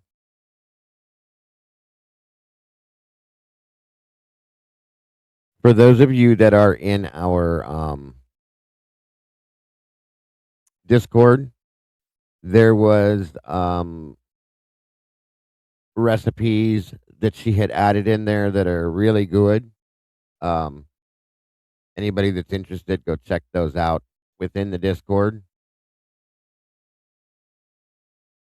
Um, a lot of us have tried them all. She's dropped quite a few in there. It would be something you definitely would want to.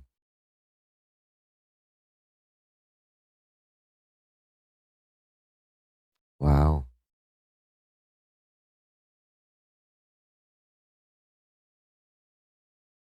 April 29th of 25. This was right up to the end, you guys. I will be damned. Philly cheesesteak meatloaf I've had. One of her things is very good. I'm looking for the other things. She had sent me some stuff in here too. Um, Can you hear me? I can now. Okay, good. Stupid internet. It's raining and stuff, so. Oh, it's okay.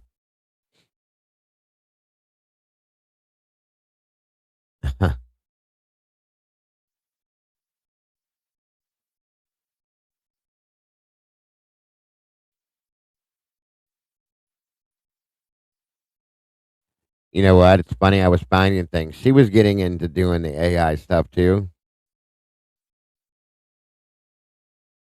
I forgot about some of these things. This is something she sent me that she would put together or had put together.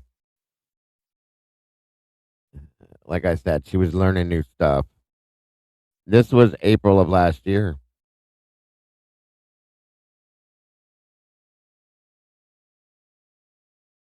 Yeah, I forgot about this.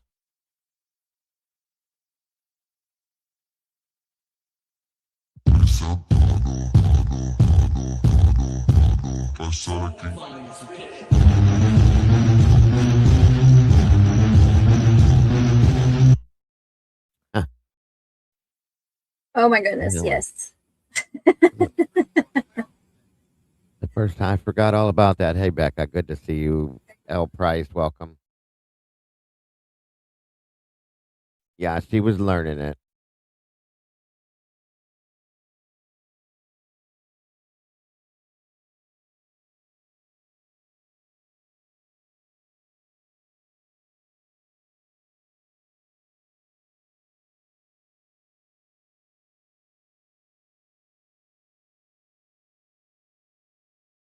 Oh, yep. She was the one that ran our Facebook channel or our Facebook period,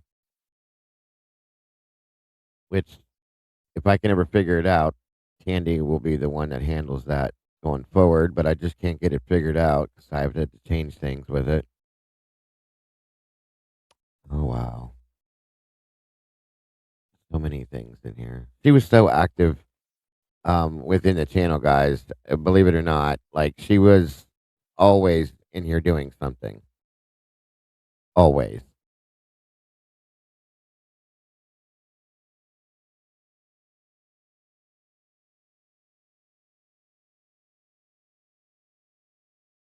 I will put this up too because this is something I felt very strongly for.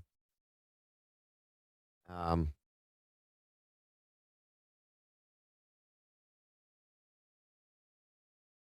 and I just want to share it because it was so important to her. That I think it would be a good honor to just reshare something that she had a strong belief in and support of.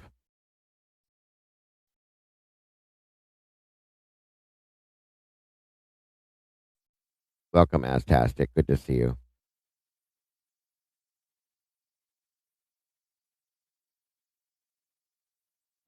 I'm seeing a lot of videos from people that are not native saying that they're not going to wear the red handprint because they think they're appropriating culture, and I'm here to tell you that you're not. We absolutely need you to wear this red handprint if you want to. We need you to stand up with us. And to those natives that are trying to discourage them from wearing this symbol, you're only burying this cause. You're only making it worse. See, the thing is, we as natives have been screaming about this issue for decades, generations, and now other races are finally noticing because of Emily Pike. A lot of people on social media know what MMIP is, and they want to wear this red handprint with us. That's very important because sometimes the media doesn't listen to Native people. Maybe they'll listen to somebody else. So let them support us any way they feel comfortable. I think it's very important to encourage everybody, like I said, to stand with us, stand up for us, talk about these issues. And if somebody asks you why you're wearing the red handprint, be sure to tell them the story behind this cause. Thank you. She was very much in support of anything related to the missing indigenous, abuse, things like that. And we all supported her within that as well because of that. So just thought that I would. Why is the sound doing this thing today? Did it do it again? Was there sound on that or no? There's Miss Kim. Can you hear me, Bear? Anybody? Yes, Can I you hear can me? hear you. Was there sound on that? Yes. There was? Okay, good. Yeah. All right. Welcome. For those of you that are jumping in now, thank you for joining us again. I'm going to show, because there's quite a few people that just jumped in here. Hey, Greg, good to see you. That's okay, Moon. Welcome, dear. Again, guys, for the first part of the show, we're remembering and honoring Wisdom Speaks, whom we lost 1 year ago today. A very, very huge and important part of our family here in the community. I'm going to replay that. Grab your tissues because I'm going to replay the secondary video Molly put out for everybody that just came in here. I think it's kind of important. And then I won't play it again after that, I promise.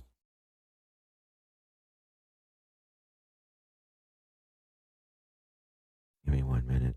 Sorry, Miss Kim, I wasn't over there today because of this. So that is why I was not there. I'm sure you had a great show. It's great to see you here. Thank you for joining us.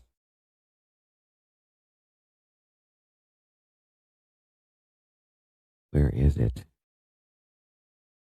Oh, I have to go over here. That's why. All right. I'm going to play this one more time. This is very heart-wrenching, so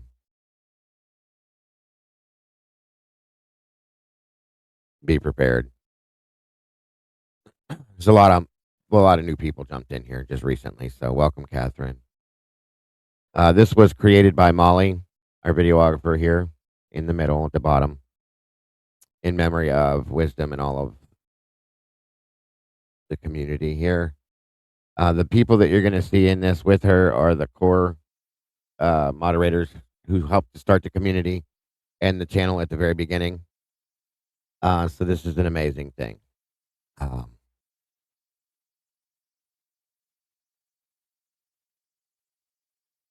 right. Bear with it, please. It's a little rough.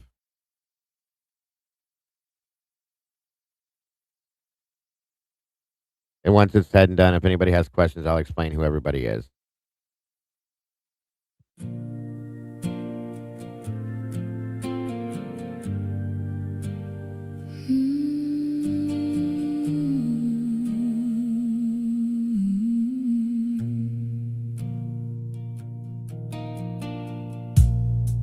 You were the voice that stayed up with us long after midnight lost its glow,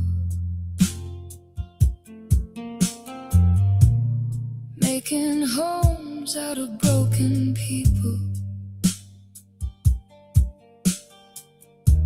in places strangers shouldn't know.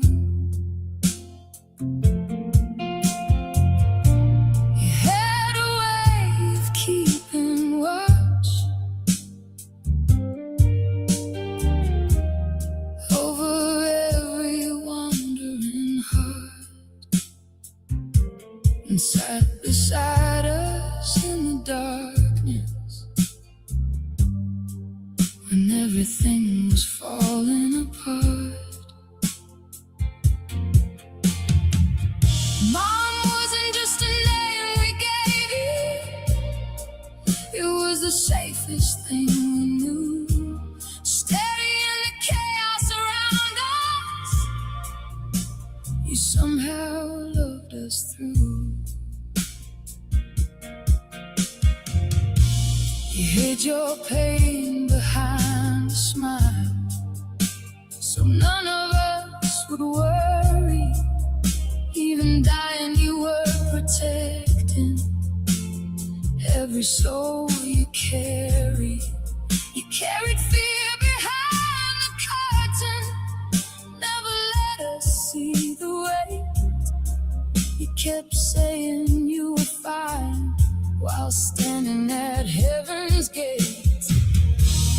Looking back, it breaks me open, all the signs we couldn't see. You were teaching us about love while preparing us to grieve.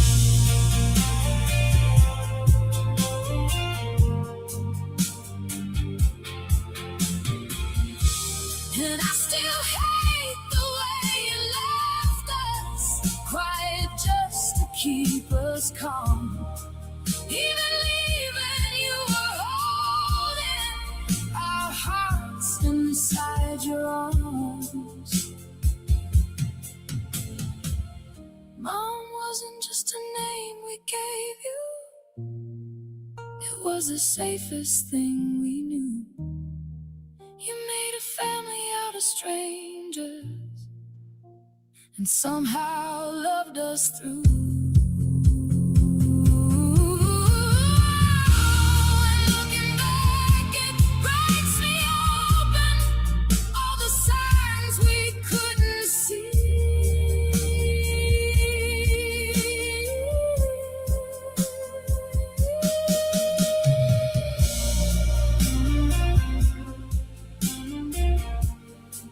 You were teaching us about love while preparing us to grieve.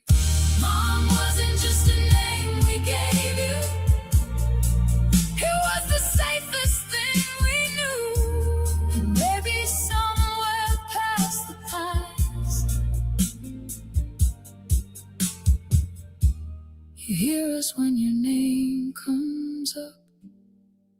100 grieving voices whispering, thanks for loving us enough.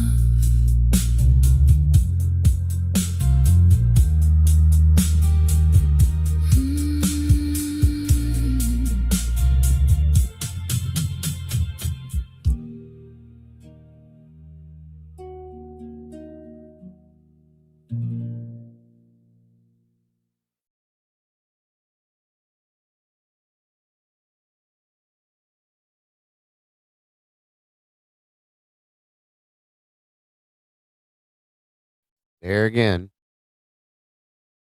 that was absolutely amazing. For those that are just popping in here, Molly, who is the one in the bottom of the screen here, our videographer put that together.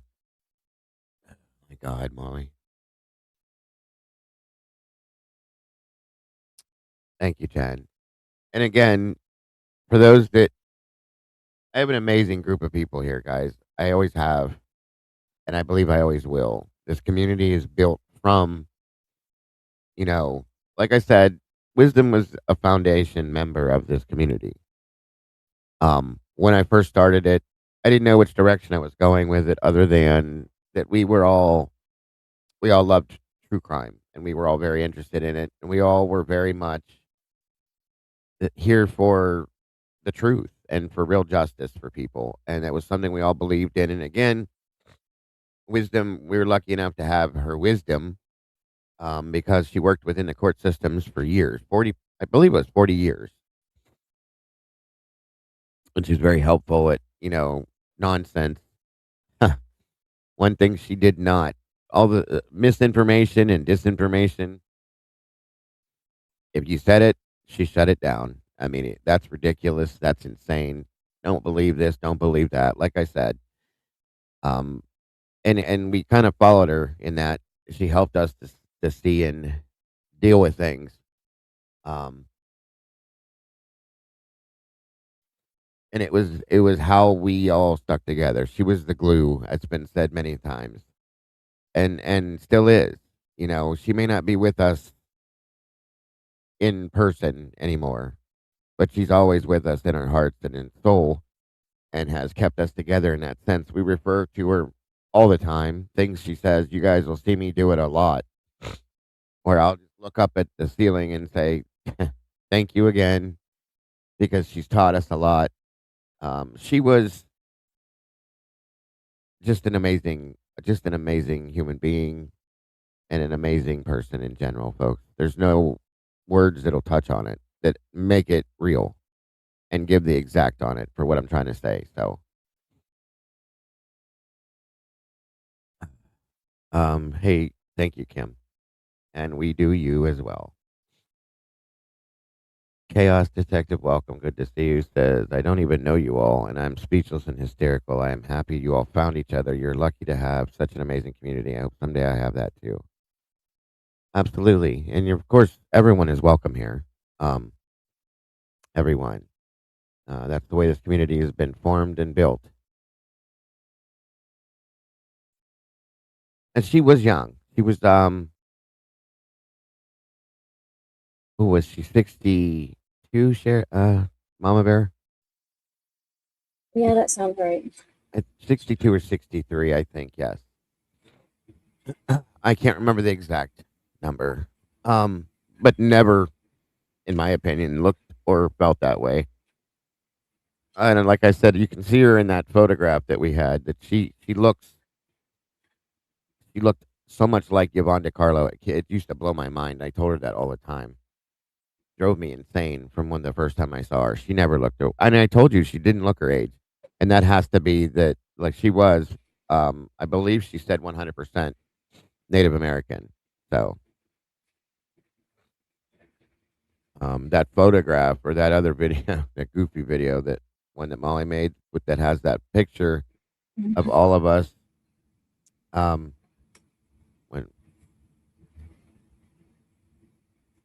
she really does look just like her to me. For those that didn't see that,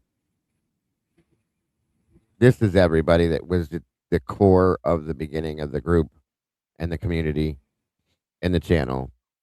For those that are just coming in, this was Wisdom here. This is Cat K. This is Molly, the one that created all this. This is the baby, Miss Cassie, the sassy one. This is Mikey, the last 24. This is Mama Bear. This is Tomboy Charm. We all know who this ding dong is here. This is Tandy, or Seahawks fan. These two are married. And then this is SRB, or Bubbles. And these two are mother and daughter. That way everybody knows who everybody is. I don't think she was Cherokee. She was something else. Molly, do you remember? It was not Cherokee. I swear it was something else. Or maybe it was. But she knew multiple languages within the Native American culture. Choctaw. That's it. Thank you. That's it right there. She was Choctaw. Key, but it was CH something. Do what? I knew it wasn't Cherokee, but I knew it was something that started with a CH. See, I wanted to say, I kept going back to my grandmother who was Cree, and it was, no, SRB was right. It was Choctaw. I remember that because we talked a lot about that. She taught me so much. It was like almost like having the conversation with my grandmother again. It was amazing. Molly fell out the window now. Oh, no. Yes. No, she was very much so, inside and out row. She was Comanche. Comanche, was it Comanche? I thought it was Choctaw. Okay, it was something that started with a C. So yes, we're there. We keep shutting the windows. People keep falling out. Meg's not here anymore. True Seeker. She moved on. It's good to see you, by the way. Thank you for joining us.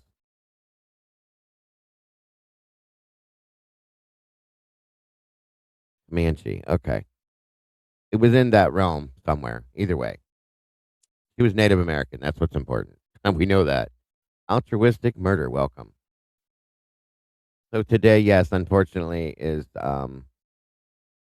1 year that we have been without Wisdom Speaks.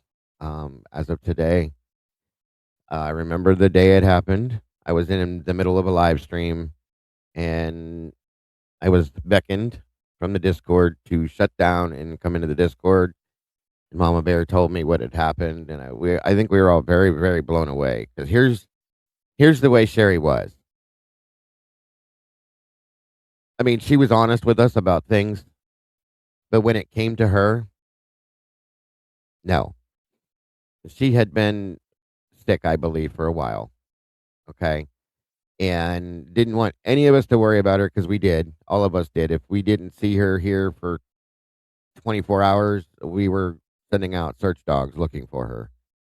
And she knew that. And she didn't want any of us to do that and to ever worry about her. So she didn't tell us.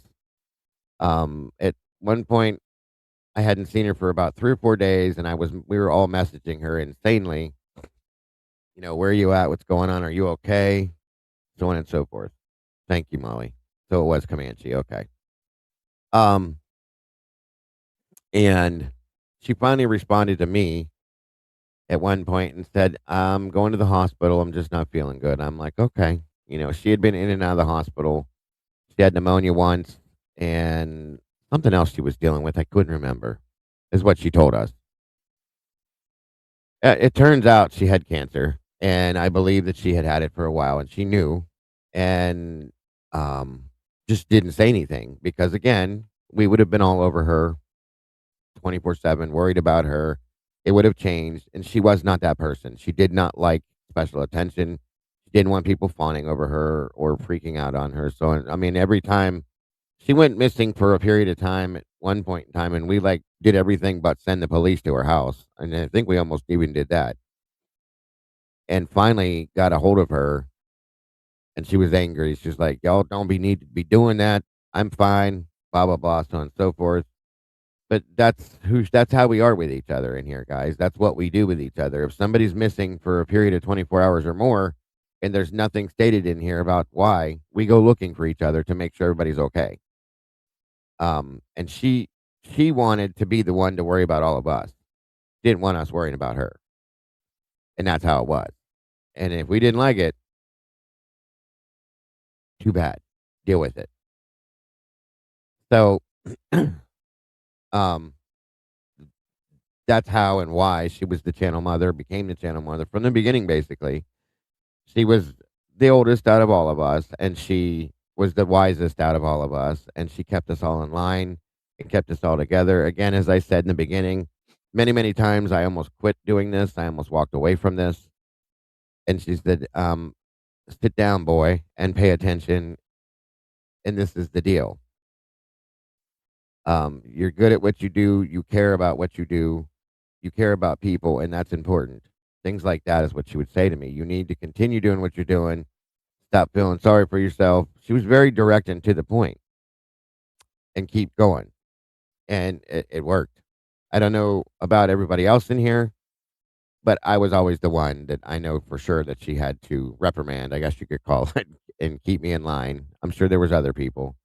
I think she got on Mikey a couple times, if I remember, but nobody else needed it, really. Now, if you did not belong in here, okay, she kind of almost knew right away. Almost right away, because there was many people that were in this community that just didn't work out, that didn't belong, that weren't part of it, in heart and soul. And she knew, and she would tell us. She'd tell me, this isn't going to work. This one doesn't fit. This one isn't here for the good for the right reasons, or this is not a good person. Things like that. She knew. And sometimes I was a hard head, and I'm always trying to give everybody a chance with things and so on and so forth. And she's like, "You can't. Sometimes you just can't do it, Dago. You just have to do what's right." And she was all about making sure that everybody in the community was happy, and that everybody in the community was doing the right thing, and here for the community and each other. So she just had that, and I'll give it back to the Native American thing because she just had that feeling, that vibe. She knew what was right and what was wrong. She knew what was good and what was bad. So, and now it seems as though SRB has become that person because she does that very, very much so. And Mama Bear, of course, Mama Bear just will tell you straight out of the gate, no, that's not, nope. That's all there No, is to it. negative. She's very blunt. The one that has no heart. Remember that. You have no heart. Yeah. It's ice. Yep. I'm ice Funny. cold hearted. Yeah, whatever. So we did and do love her very much and always will. Like I said, she's never going to leave this community or this family because this is a family. As you can see, this photograph that Molly put together says it all. This is truly who we are. Um, for those of you that are newer to the community, I hope you understand that this is who we are. We can't do this on a daily basis. We can't be with each other in person every day, but we are always with each other and heart and soul. Truly, we support each other 100%. If we disagree on something, then we disagree. It's just like a real family, folks, because this is a real family. It's how it works. Um, when somebody's in trouble, we're there for them. If somebody is, down, we're there for them, and they're there for us, and so on and so forth. That's just how this community is. That's why this community is so strong. That's why this community has become what it has, and will continue to be that community going forward. There's no doubt because this is all we will allow as a community. So, and everybody that's here is here for a reason. Okay, I've always said that you're here for a reason. Everybody that's on the team is there for a reason, not just because they're there for a reason. So, I am very, very proud of and very grateful for this community, these people, and my family, as I call. Um, and I'm grateful to see it growing and hope that it continues to grow. And I know that Wisdom would be and probably is very proud of it, because that's all she ever wanted was for this to be successful for all of us to be and to stay close. And as I said, if and when something were to happen to me, okay, this goes and is handed off to Mama Bear to do whatever she will with it. That's already been written in stone. Everybody knows that. And it will continue to go forward as long as it can and be passed around to everybody within here. But it won't ever be just somebody that wasn't connected to this. It will continue to stay that way. So, and again, I said it earlier, it's just YouTube, but it's not. Since we have to be here and this is how we do things nowadays. Go ahead, what?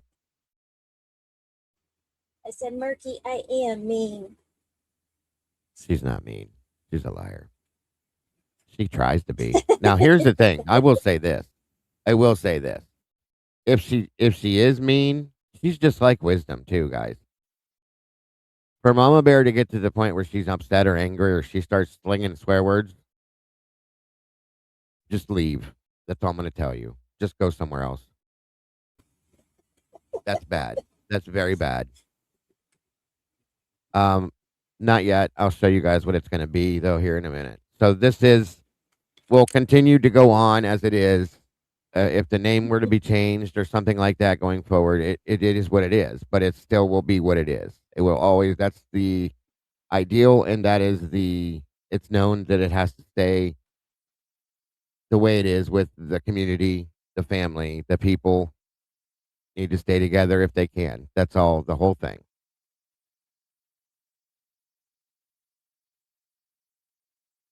Yes, I did, Moonlit. I swear I did. Oh my God! See, that's why I couldn't run the Facebook thing. That's why Sherry ran it because I can't. I can't do too many things at once. I'll fix that, Moonlight. I will fix it. I'm so sorry. I thought I did.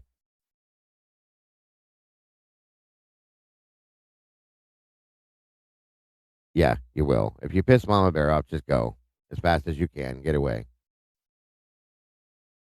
Absolutely out. And that's why I'm sharing it because there are a lot of new people in the community that don't know us. Um, I don't either, Moonlight. That's probably why it didn't happen because I don't do Facebook. I just never have. But this will continue to grow as it has. We will continue to grow. We will always have wisdom with us in the community, in our hearts, in the family, and it will continue to be what it is as for as long as it can. Now, I did say, and I'll just use this point to explain this again, that I am starting another channel as well. I saw there's a few creators that have been doing it, and I wasn't going to do it. And everybody knows I've done like a day of the week I picked, and I was doing the creepy, weird, unexplained, and scary Saturdays for a long time, so on and so forth, on and off type stuff. I've decided that I'm going to create a completely another channel, a separate channel completely. Uh, and we talked about it as we do everything, and I'm kind of excited for it. For those of you that didn't know, and I hope you guys will be too, and I hope that all of you guys can support it possibly. Of course, I'm not trying to force you to, but I would love it if you would. It would be very helpful, and I would love to have you all there. As you know, with the true crime stuff that we do, we try to stick to factual information as much as possible. We stick to facts, documents, and keep it true to form because it's already so messed up and mixed up. We don't want it to make it any worse.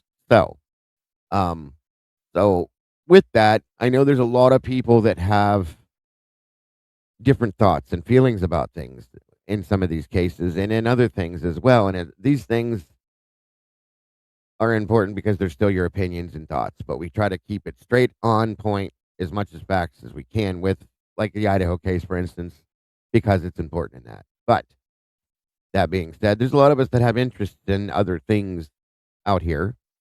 I'm a big fan of and interested in conspiracy theory type stuff, and I have been for a long time because it's interesting. Our little Molly here, the videographer, she has a channel as well called Mollyverse that is a lot of nothing but that stuff. She does a great job there with it, and there she's going to be again, whether she likes it or not, joining me for some of the stuff that I do with this new channel. Because she's good at it, and I think she'll be great at this, and it'll help her with her channel, and it'll help us with our channel, and we'll just continue to grow and mold as a family. And it's going to be called the Cafe Conspiracy Channel, and that will be what we do. As it'll just be all conspiracy theory stuff and everything that way. So if you have that and that type of a theory going on or an opinion or feelings, save it and bring it over to here. And that's what we'll be doing. I think it's going to be fun, interesting, and I think it will be great. And I'm kind of really am excited for it. So it will be a secondary channel. And I wanted to keep it kind of close to what we do with the cafe, True Crime Cafe. So that's why I went with the Cafe Conspiracy name. So I hope you guys are into it. Yeah, we need to put Molly's link in here too. So hopefully, I'm going to put this together soon, and I'll have it up and running very soon, hopefully. And I'm looking forward to it in a lot of ways. I'll see. We will work out how often I do things on it after I get it moving and see how well it takes off. And there's already merchandise set up for it in the merch shop and everything. So Cassie's going to be building all that stuff up and going forward. So it should be a lot of fun, you guys. I'm looking forward to it. So once I get it together and I have a link for it, I'm just asking, please, if you will, to subscribe to it. And there is the link right there for Molly's channel right there. Actually, Tandy, do me a favor and drop that in the Discord for me. No problem, Bear.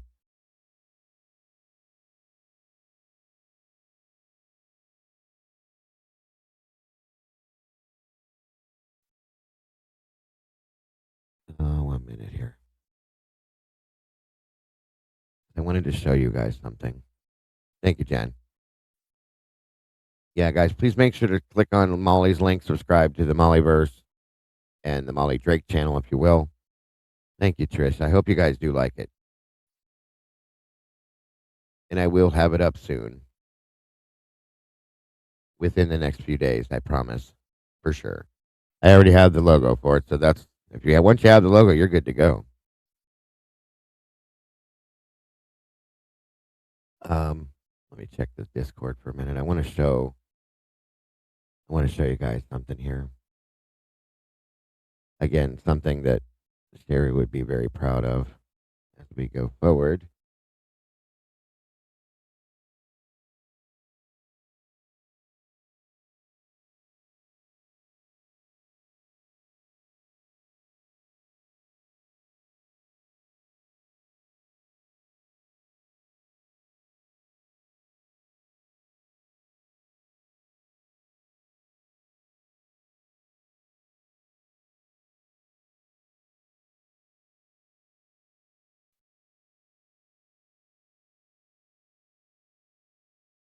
I guess I could if you guys want me to, since we do have some photographs of some of the other crew members here, the team members here. Of course, if they don't mind, that I could show of the people that have been added on coming down the line that weren't in the very beginning part of the brand. Some of them have been here even close almost as long, but trying to find the link to Molly's channel though. Tandy, did you drop that in the Discord too? Please and thank you.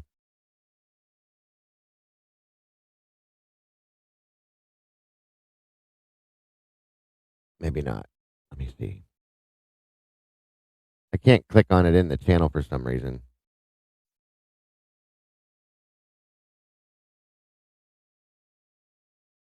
Oh yeah.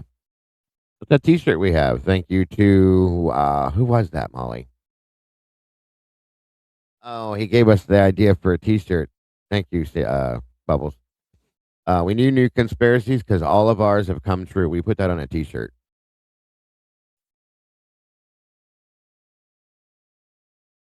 Here we go. I'm going to show you guys what the Mollyverse is all about, by the way. Molly's awesome.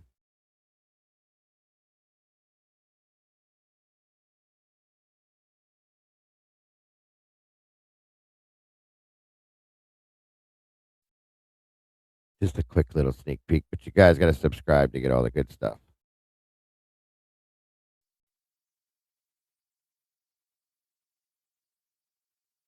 But a little bit of stuff like this. This is the channel itself. She's put out all sorts of interesting conspiracy theory stuff and more. The Anunnaki, which we've covered here, of course. Decoding Cosmic Whispers, Humanity's Hidden Origins, the Neuralink Odyssey, USA and Canada Trade, Quantum Consciousness, CIA's Gateway Report. So there's a lot of this kind of stuff here, okay? Very interesting, very cool. Stuff involving aliens.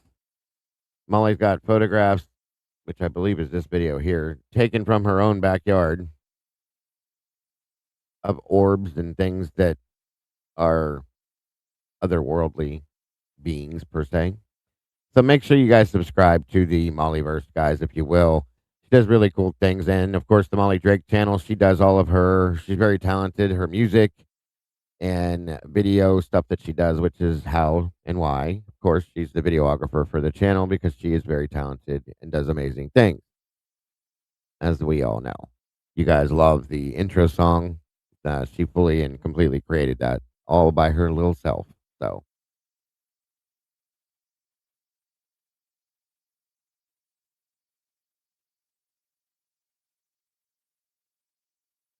there is a Conspiracy Cafe channel on YouTube. TGAT. Thank you, Cheryl. Well, we'll see what happens. I may change it around then. I never even thought to look that up, but I just can change something on it possibly. But that will be the channel that I'm starting soon. Um,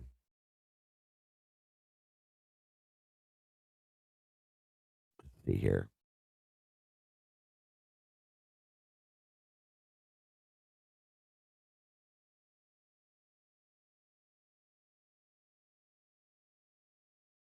Oh, I guess there is.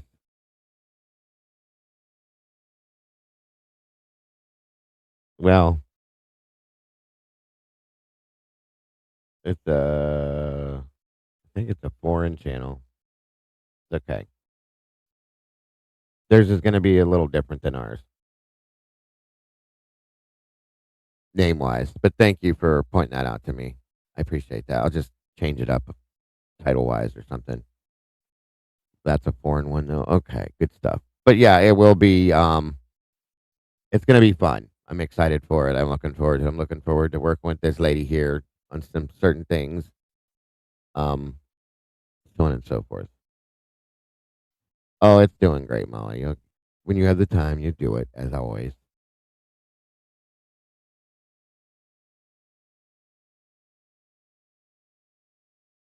What was that? Who said it? Molly, do the conspiracy in Florida, Gerald.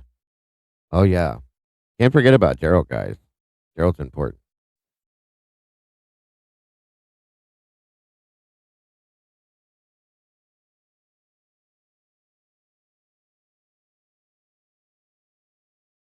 I'll show you how important Gerald is.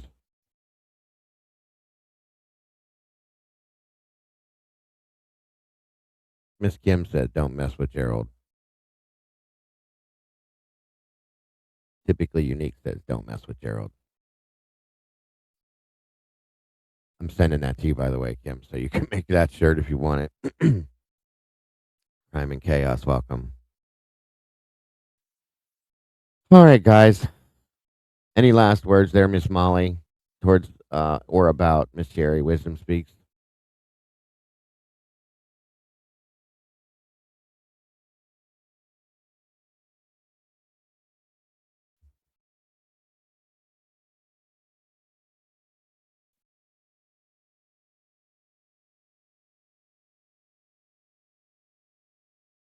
Can you hear me?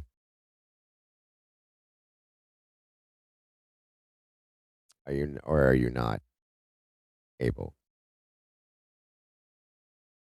What I do want to say though is I want to thank everybody that came in today to support us, honoring and remembering Wisdom Speaks. It means a lot. It really does. I want to thank you to my amazing crew and team for being who you are, for continuing to stand by me with this as we build this channel and grow this channel. Um, Again, I know that if Wisdom was here with us in person, we would be only that much better. Uh, and I am so, again, very, very proud and grateful for and of this community and all of you people, as I say, the beautiful people, for being here and for supporting us in the way you do. As I've always said from the beginning, the channel is yours. It's not mine. It's all of ours. I've always said that from the time I started. This channel belongs to all of us. Yes, I do it, run it, my name's on it, but it belongs to all of us. And I've always said that, which is why I believe as a community it's successful in that sense. Again, it's not always the greatest content in the world. I know that. And sometimes I'm boring and people get tired of hearing my voice, I'm sure. But I'm never going to stop doing what we do until I just can't do it anymore. So I appreciate that. And again, that is what Wisdom has always said and always would say, I believe, and would support at this point. So thank you again so very much for all of you. I'm not leaving because we have another part of the show I'm going to run here in a little bit. But I wanted to make sure that we honored her in the way that she deserves, and it still wasn't enough to me, but it was, you guys, you know what I mean. And I'm going to play the other song that Molly created in the video, created for her. And then we'll move on to the next part of the show. Is there anything you want to say at all beforehand, Molly? Thank you for jumping up here. I know it's hard for you to get up here. And if everybody will, please, I see you doing it now. Please make sure, in honor of her, is something we try to do with every show. I mean, I don't always get to do it, but in most. Nope, she jumped down. Okay. We like to put purple hearts in the chat in honor and memory of her. If everybody would please do that. I'm going to run this video, and then we're going to take a moment of silence for her and move forward with the rest of the show, the rest of the day. And I just want to remind everybody to remember her always, as we all do, that she will always be, always has been, and will continue to be part of our community, part of our hearts, and part of our family here moving forward. So, that being said,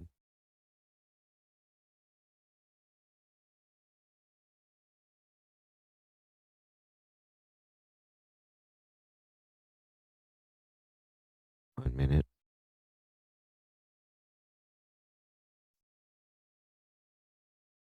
And thank you again, Molly, for all this. Again, forever and always, Wisdom, we do love you. We will forever. And I know you know that. And I know you're always watching over us. God bless. Whispers of the wind. Thank you, Kim. Echoes through the stone.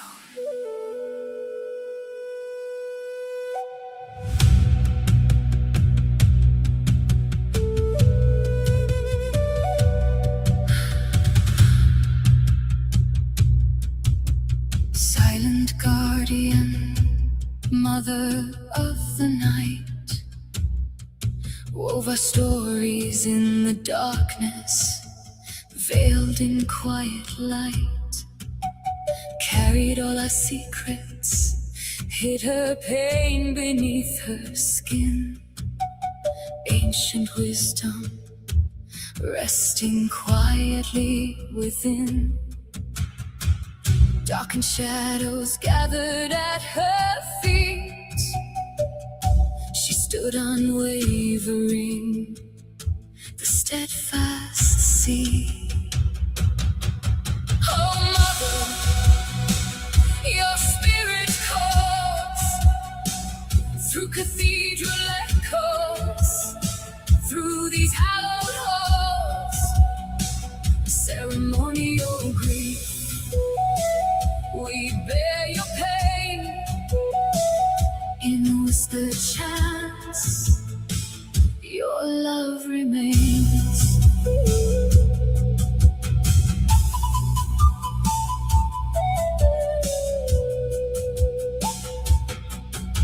Our voices chant your name in morning mist. Your silence was a fortress, love's eternal twist. Your flame still burns in shadowed ways.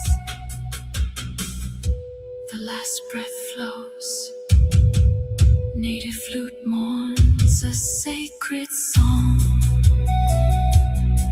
In our hearts, you still belong.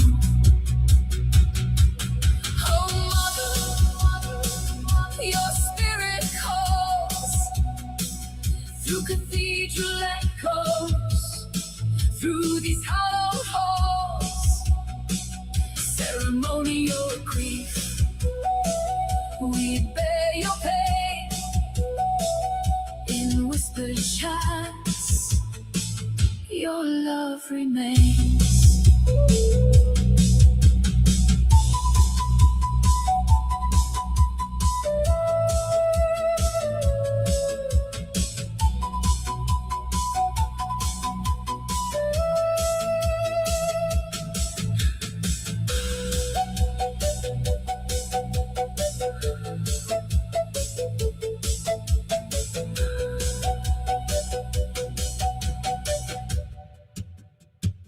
Your wisdom speaks in winds that cry, in every drum and every tone. Forever you're our sacred home.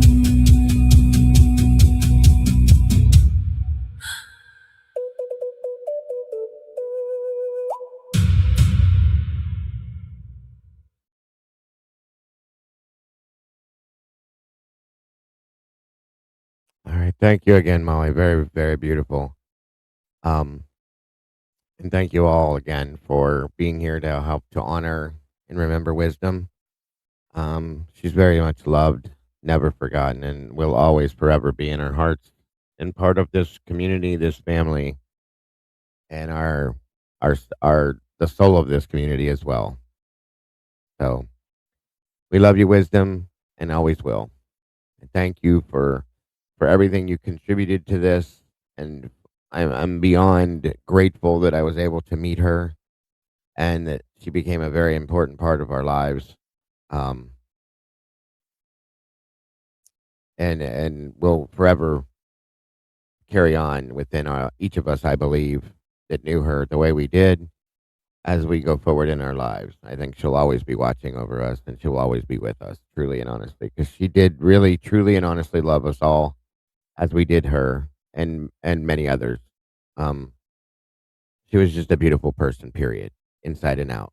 So we are so grateful to have been able to be part of her life as and have her in our lives. So thank you again for that. Thank you, Molly, for making those as always. Very much appreciated. An amazing job as always. Right. Thank you, Molly, for jumping up here. And of course, Mama Bear, as long as you can while you were up here. Thank you again to my amazing crew for being here, for being who you are. And that's to everybody, the people that helped me start this channel and the people that are newer that are here now. You all matter so very much um, to me and to this community in such a big way. This wouldn't exist without you. I say that as often as I can because it's the absolute fact. Um, so this channel would not be what it is without any of these people and all of you that are in here supporting the channel as well. And I will forever be grateful to each and every single one of you. And I do truly love you all for helping to create this channel, to make this channel be what it is. And I will always, always, always feel that way. Absolutely. I believe that as well, Murky. She's truly and honestly, I even put it in the goofy songs that I write. I wrote a couple for the Blue Crew, and she's even in those songs that I've written, and she's in everything that has to do with us and with this. That's a fact. So, all right, now getting on to where we were, and again, thank you guys so much. It means so much that you would be here to support us in supporting and honoring her. That means a lot. It does.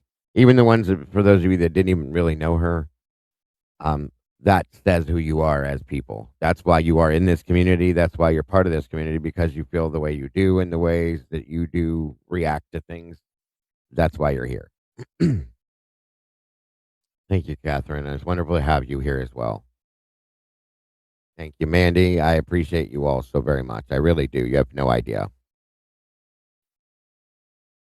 I'm going to go ahead, guys. I'm going to pin the link back in the chat, the top of the chat, like I do, because we're going to go forward with finishing up what we were looking into yesterday. There's some other new stuff to come out. Anybody that would like to join us, of course, please feel free.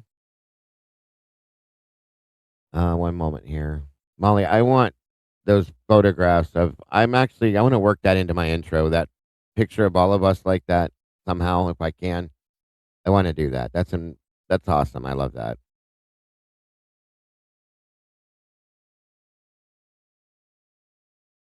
Hang on a second here.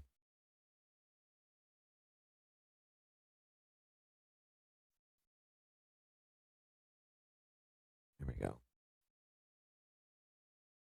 All right.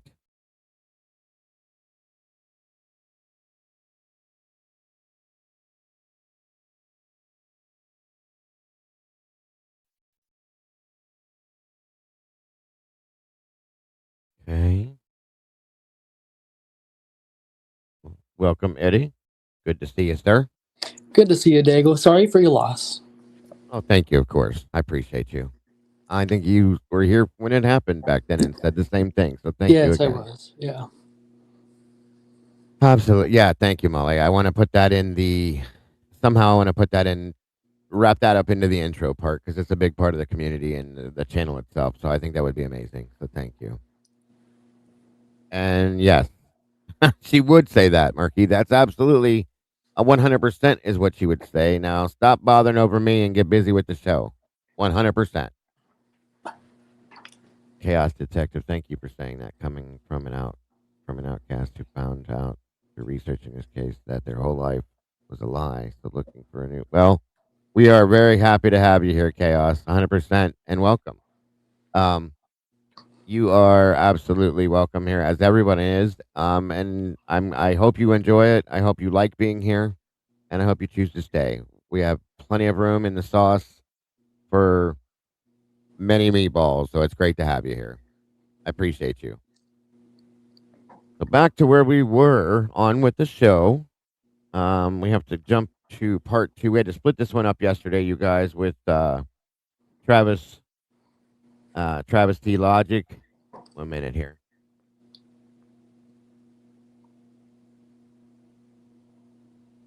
Doing the statement analysis.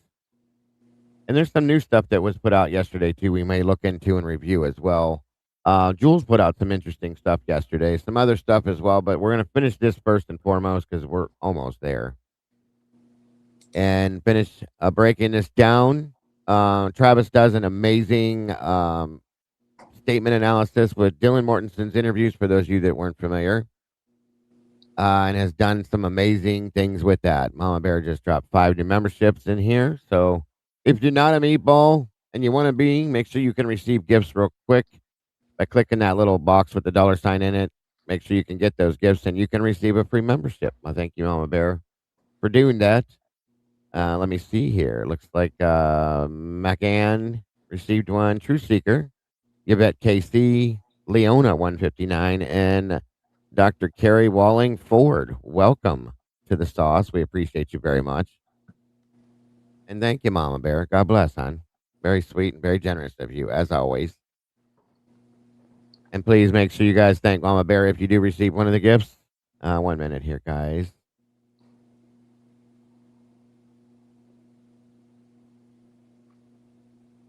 One minute here. My apologies. Let me see.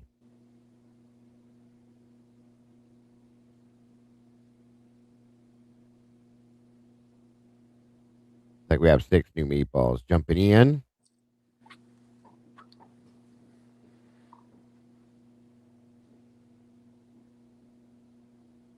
Let's see what happens here. And I'll go ahead and throw 5 more behind that just to back Mama Bear up on that one. So 5 more thrown at you guys. Try to get back when we can. It looks like Nina 9 MMLBC6. Congrats. Conspiracy. I'm sorry. No 9 Katie. Autumn Nell Baker. Welcome to the sauce and welcome to the family. Wonderful to have you guys in the chat with us, in the family with us. We appreciate you. And then here comes Miss Sluther, 75, who's always so very generous in here, dropping some more. Thank you very much, dear. Again, it looks like those went to Mary Beth Kroll, Lightning Sal, 77, Brian Paula, Allie B. Wow, I haven't seen Paula's name in a while. And Lynn Seek KS. Congrats. Welcome to the sauce. 16 new meatballs jumping in the sauce with us. Appreciate that so very much. More than you know. And God bless for your generosity. Miss Trish, 21 months. This is what I'm talking about, you guys. This is what I mean. Happy day anniversary to you, Trish, and God bless. And thank you for being part of our family here. We appreciate that. 21 months. Guys, we celebrate these often, and they're usually for long periods of time. And that means a lot to me that people have come into this channel and they've stuck with this channel for years upon years. That's important to me, and that's something to me from all of you. I appreciate you all for that very much so.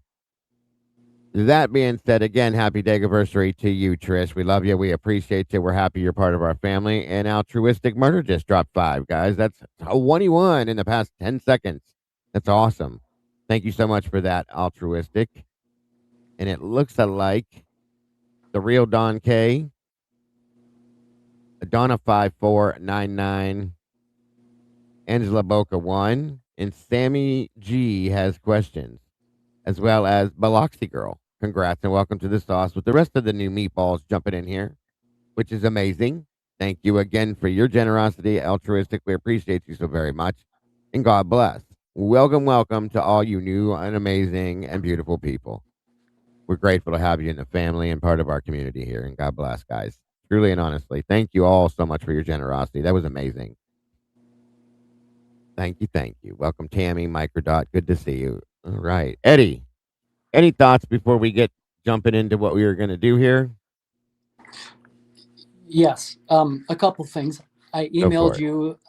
We were discussing that Pavarotti Yes, video. I yes. emailed you that. I don't know what your timeline is for today. Probably, I'm I have guessing time. Don't worry about it. you do have time for that. I have time for everything. It's before you commit to that, I must say it's a little longer than an hour, but I have time stamped it to the critical, takeaway Okay. parts that we would need to cover. I guess to include our commentary about it, you'd need a half hour. That's fine. No problem. We have more than that time. That's Okay. I don't want to go beyond 4.5 hours, but because of the uh memorial thing for wisdom, I gave myself allotted more time, so it's no big deal. You can always do it a different day. You're not going to hurt my feelings. We can. No, buddy, We it's don't all want to good. be It's rushed all for good. time. Okay. And No, the other this is point I want to important. make Yes. is yesterday you pointed out something that's very important, and I kind of have been wanting to guide the conversation in that direction myself for some time. I think you recall we were on the panel together at Nellie's recently, and Yeah. I Yeah. did kind of nudge the conversation. Yesterday you mentioned, you pointed out when law enforcement could have known. Um, I'm paraphrasing, but you said like right after the crime or right after they responded Right. to the 911 call. I would personally, I call it very similar. I say before or after the 911 call. So it's pretty much one and the same as how you Yeah. Yeah. worded it. Yeah. The reason why that is a conversation we should all have is because it answers the question, who was in control of that crime scene immediately after the tragedy and all the way up to the 911 call, and who cleaned up and altered the crime scene. Sure. Yeah. Absolutely. Absolutely. That's why I keep pointing that out. Because that is very important to understand. When did this start? When did I call it a game. When did the game start? Yeah, Before the 911 call, after the 911 call. And everybody has different feelings on it. And I respect them all. I have my thoughts on it too. So, because there is the cleanup, all of these things, like he just said, that all parlay into this as well. And it's very important. So, we can see you, Angie. Good to see you, there. If you thought we couldn't, we can. Let's see. It is good to have you here as always, Eddie. You are so welcome. True Seeker, and thank you. All right. So let's see. I have two. One, two. Which one of these do you want me to pull up first, Eddie? At 10 o'clock your time, I emailed you, I think just one. So Okay. Hold it's on. titled The Revealing. Number 51 or TS. Okay. TS 51, complete video proof. I believe it has DM's likeness, her picture on the thumbnail. Here we go. Do you believe this is the one? Okay. Okay, so starting, and we'll probably get through it in less than a half hour if you go 1.5 speed. I have played it at 1.5 speed, and it's not too, fast that people are going to miss what's being Right. said. So 4 o'clock is the timestamp, and it'll play to about 15 minutes. So, I mean, what did I say? 4 o'clock? 4 minutes to. I was going to say 4. Got you. 4 minutes to 15 minutes. All right, so we'll start here. And again, for those that aren't from, I know you guys know who this is. Thank you to Pob for putting this out. If we could put Pob's link in here, credit for the video. He does a great job on his videos, so please make sure we put that link in there. And 4 and on to where, Eddie? 4 to 15 minutes and 6 seconds. Okay. All right, so just let me know when we hit that point, and I'll shut her down there. On we go. Isle of View, welcome.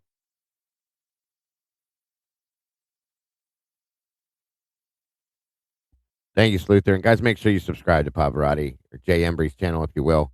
Please and thank you. Dylan Mortenson interview that was released. And I've tried to watch a couple of people's takes on it after I watched it. And it's just mind blowing to me where people's minds go. Like, what? Look, Dylan's lying. And Mallory's so stupid. He doesn't realize she's lying. Look, Mallory's a dummy. Mallory's this, Mallory's that. If you have studied the context around what had taken place up until this interview, and then you listen to the words in the interview and you hear what's going on, well, they weren't real smart, I'll tell you that. But if you think for a second that Mallory hasn't had conversations with Dylan about what to say in this interview, and I'll prove it, it's undeniable, you'll see how Mallory led Dylan into almost all of those statements, especially ones that entered the probable cause affidavit.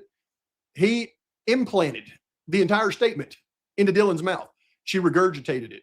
We'll prove it because we'll just prove it. You ready?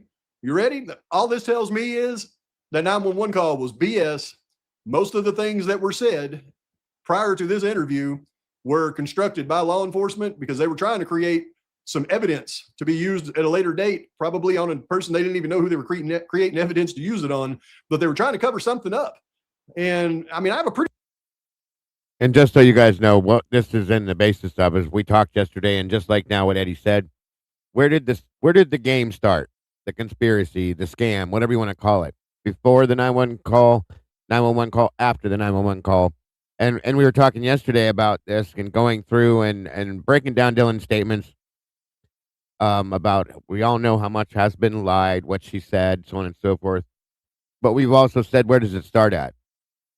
Where did that come from? Why did she lie? Where did she get it from? I'm sure she had her part in it as well.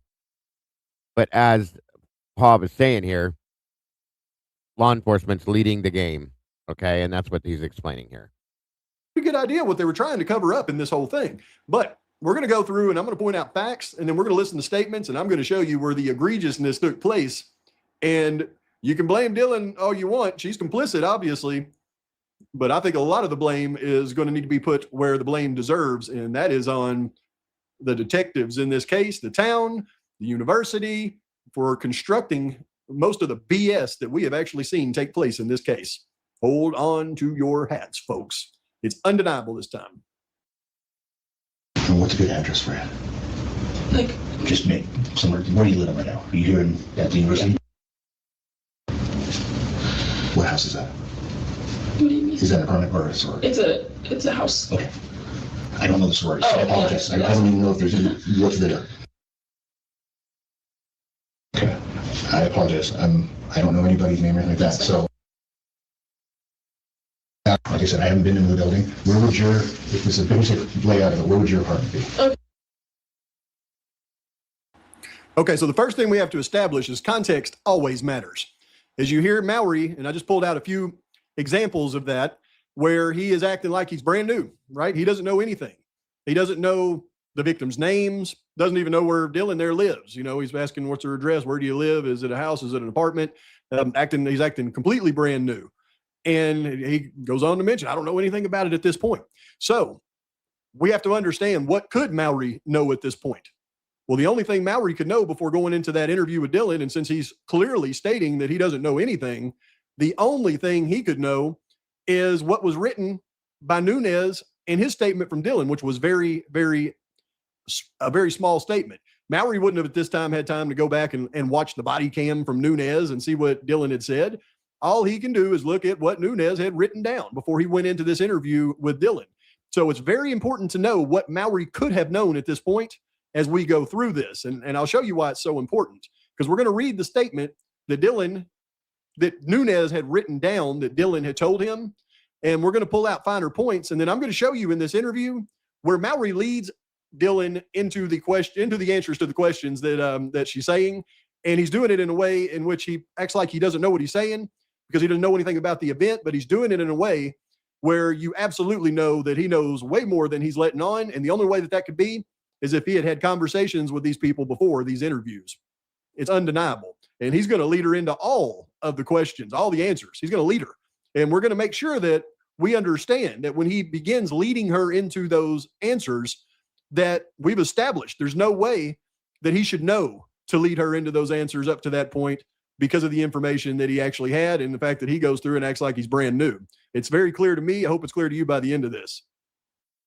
First, we have to establish a timeline, and you can.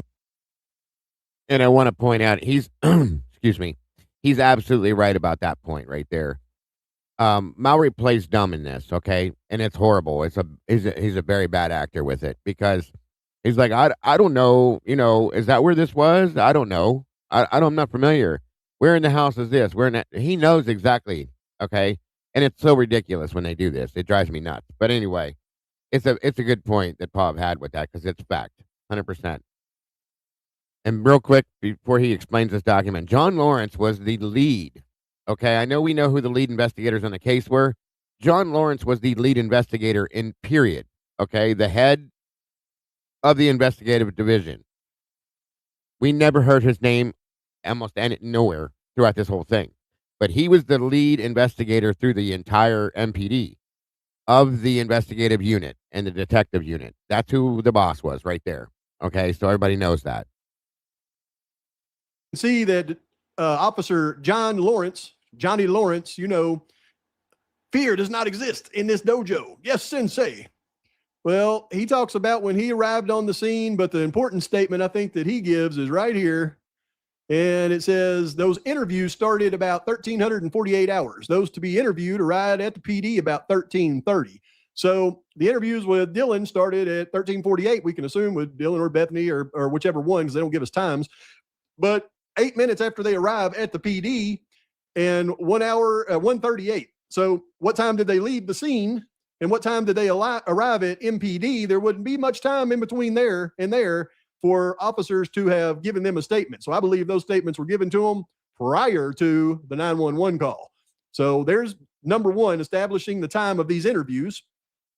The next discrepancy I'm going to point out is, like I mentioned in the beginning, the only information that Mowry could have possibly garnered about Dylan before this interview and what she had said would have been from the written report of Mitch Nunez talking about what Dylan told him, because he's the only one that had any conversations with Dylan before this thing started. And as I mentioned, he wouldn't have had time by 1:38 to go into Nunez's body cam and see what she said. So he would have had to have either gotten it from Mitch Nunez's report, but we know that can't be the case because Nunez didn't write his report until 1848-52 that. Eddie, do you know what date this video came out? For a couple of people asking in chat. You know, when you go to the playlist, and you scroll back, it'll kind of count by months, like 7 Okay. months, you know, so many months ago. This was 7 months ago. Okay. All right. There you go, guys. I'll figure out the date for you there on that. I remember when he did this one, but yeah, very good. I'll give you a closer date. Love and Other Habits. Day. So where did Mallory get the information from Dylan about the things that she was saying? And I'll show you what I mean, because he's going to lead her into answers that she did not give him before he leads her into these answers, y'all. And you can see what the only other way that. So roughly October of 25, you guys, is when this was released. Yeah. That Mallory would have had any idea of what Dylan said is if Nunez verbally talked to Mallory. And I think we should get a timeline of when Nunez left the scene to when he got to MPD's to see if he could have even given this information to Mallory. I don't think he did. I think Nunez left after 138, which means that he couldn't have given this information to Mallory, which means Mallory would have had to known this some other way before all this happened. So as we go through, though, what did Nunez garner from Dylan? I walked outside and began interviewing Dylan. She told me at approximately 4 o'clock, she heard a voice scream. She heard a voice scream and believed it to be Kaylee's. Dylan said she heard Kaylee scream and announced there was somebody inside the residence. Dylan said she could hear Kaylee run from the 3rd floor down the stairs to the 2nd floor into the northwest bedroom. Dylan said she locked herself in her bedroom and continued to hear a commotion. Dylan said eventually she stopped hearing a struggle and heard a male voice say, "You're going to be fine. I'm going to help you." Dylan said she did not recognize the male's voice. Dylan said after a few minutes, she peeked out of her bedroom and observed a male described as approximately 6 feet tall, slim build, with a black ski mask, leave the 2nd floor patio area. This patio door was likely left open as it was found open upon my arrival. So that's Dylan's statement. That is all that Nunez could have told Mallory. And I want you to notice very clearly in here one of the major points. Dylan never says she opened her door except for the one time where she said she peeked out of her bedroom and seen the assailant as he was walking out the back slider. Never I opened the door, seen somebody close the door 3 times and all that kind of crap. So what you're going to hear Mallory do in this interview with Dylan is lead her into those statements. And it's very clear. But let's again take the highlights of what she told Nunez, because this would be the only information if this thing was on the level, this would be the only information Mallory could possibly know before this interview. And that's that Dylan said at 4 o'clock, she heard Kaylee scream, run upstairs, run downstairs. Dylan locked herself in her bedroom, continued to hear a commotion. She stopped hearing a struggle, heard a male's voice say, "You're going to be fine. I'm going to help you." And she did not recognize the male's voice. After a few minutes, she peeked out of her bedroom and observed a male approximately 6 feet tall, slim build with a black ski mask leave the 2nd floor patio area. Now, we know this is not exactly what Dylan told Nunez, but this is what Nunez gathered from what Dylan had told him. Okay? And it's important to know this because this could only be what Nunez conveyed to Mallory. So it's going to prove Mallory knew way more about what they wanted them to say before this interview that happened at 1:38, which means they had to have this thing already mapped out and planned long before that 911 call was ever made. And he led her down the path of what he wanted her to say.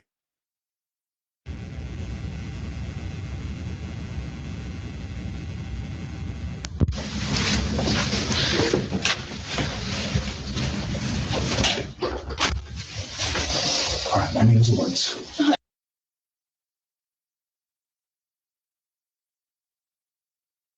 Have everybody you actually spelled it a common way? Your parents didn't talk crazy on you? What's your middle initial? And what's your last name? What's your date of birth? 2003. And what is a good phone number for you?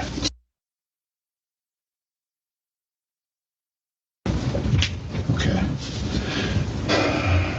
You've got your phone with you, no worries? Yeah. Do you have any pictures, any video, or anything like that? Any social media posts? No. Okay.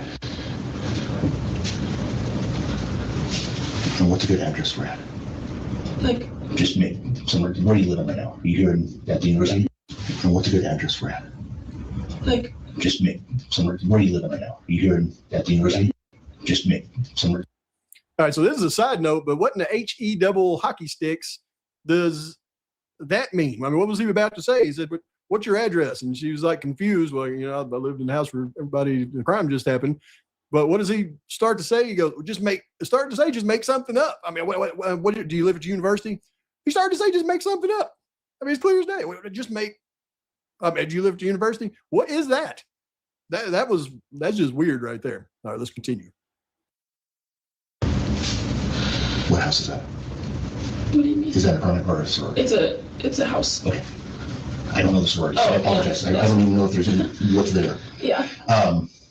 Okay, so tell me what you know. Okay, so there was a Civic High party. Obviously, yes, we were drinking. I left to go to my friend's house. When was that party? I think I went there around like 10:30ish. Last night or this morning? Last night. And then I went to, and then me and my friend, and then and then we just all went to bed. It was the house we went to for a little bit, and then it was just me, like, came home, and then later. Okay. She's a girl. Okay. And are they all in the same place? She has. Okay. I fully agree with that. Sluther said, saying 100 times you don't know the story means you already know the story. Amen to that one, sis. Good point.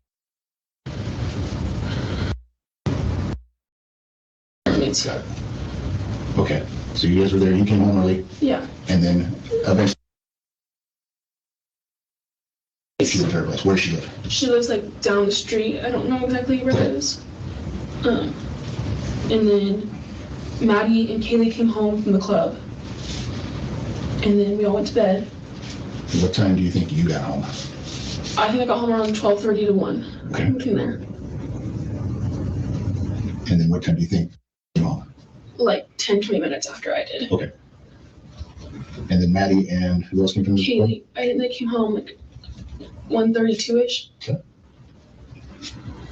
And at that point, nothing Nothing weird at all. Okay.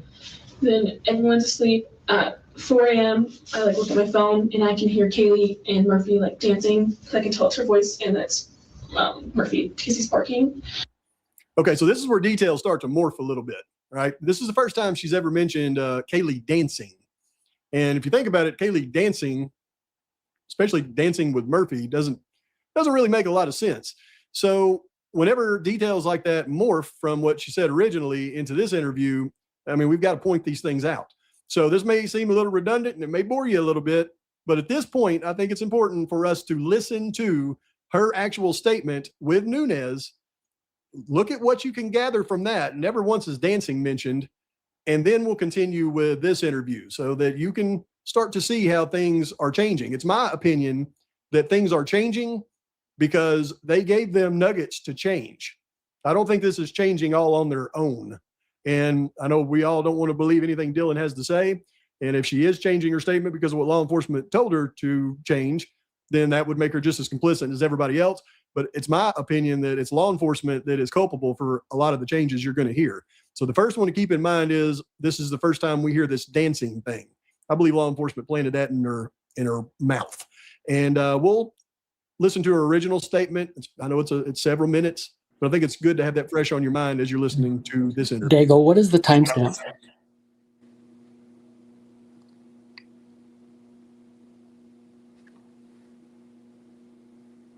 $21.17. So Okay, we went a little bit beyond. yeah, That's all right. Sorry about that. The important in that segment that we listened to, the important takeaway is that Pav is absolutely establishing that Detective Maury has information that he could not have known unless this thing began before the 911 call. Good point. Yes.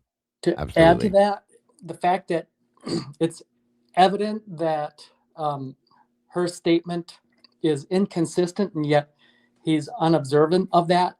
And not only that, but is in control of, the sleight of hand, the maneuvering of the changing of the wording and the Yes. meaning of what she's saying and adding to it is also another tick in the box of law enforcement is the ones that are behind all of this. Narrating the story, right. And again, keep that in mind, folks, as we go forward and listening to anything that Travis puts out as far as statement analysis. knowing that, granted, he's listening to and calling out where deception lies and so on and so forth within Dylan's statement. But it's also, she has her part in it, of course, but it's also coming from law enforcement as they're directing the choir here, as you know what I mean. So, excuse me, sorry about that. So So we the next, will fast forward to 34:30. oh, okay, we're back in the same one then. All right, Yeah, hold on. the same video, just a different time zone. 34:30. All right, 1 second.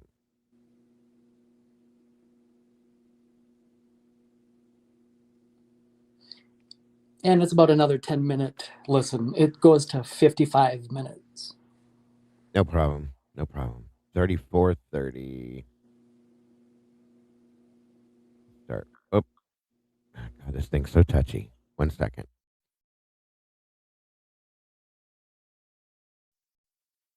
All right. We're at 34:29. About close as I'm gonna get. And you're gonna go how far onto it are we going? To 55 minutes. To 55. Okay, so cool. I know where to stop that then. All right, good stuff.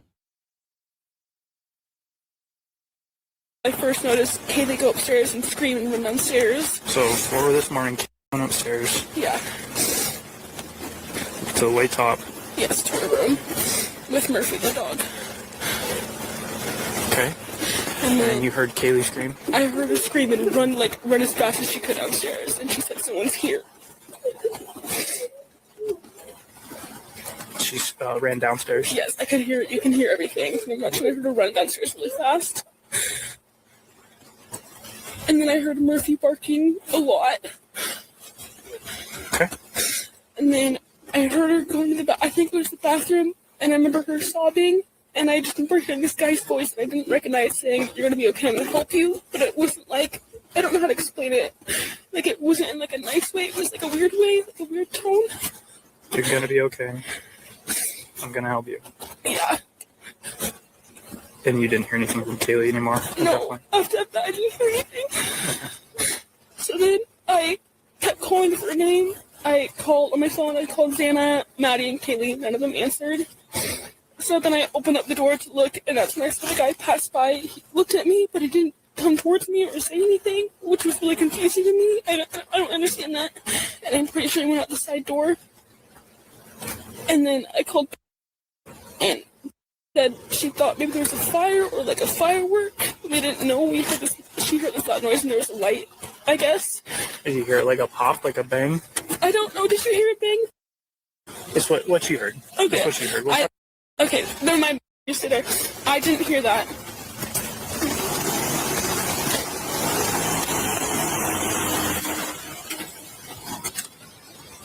Hey, where are you going right now? I'm just going to pick up my phone. Okay. Where's your friend live? To the left, please. Yeah, I can roll.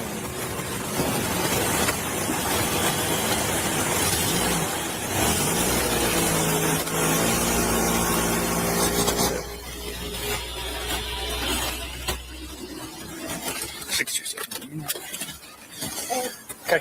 I don't think I ever heard a bang. I didn't think anything about fire or firework. Or gunshot. I told her. I don't think I heard anything of that, but I also was kind of in and out of it because I was scared and I was really tired. And that's when I called and I told her, I need to come to your room because she was the only one that was answering me. So I just ran down there, and for a second I stopped and I saw Xana passed out, and I thought maybe she was just like sleeping or something. I didn't think anything because I was so out of it. And I went into the room and we just fell asleep. And then we woke up this morning and no one was waking up at all. Like no one was answering, which was really weird because all of us wake up around like 9 or 10. And then I called the coat check, and he came here first. And I told him what happened, and then he looked in the room and he said they needed to get out and call the cops.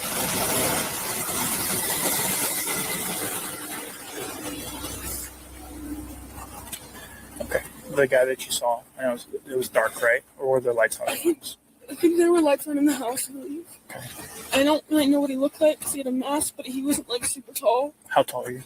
I'm 5'10". I think it was maybe my height an inch or two higher or lower. I can't really remember. So about 6 foot. I think so. Around there. How was he built? Fat, skinny, stocky? More like skinny, but like basketball player kind of skinny, like not too skinny, but like almost a bit skinny in a way. That's what I think. I don't know for sure.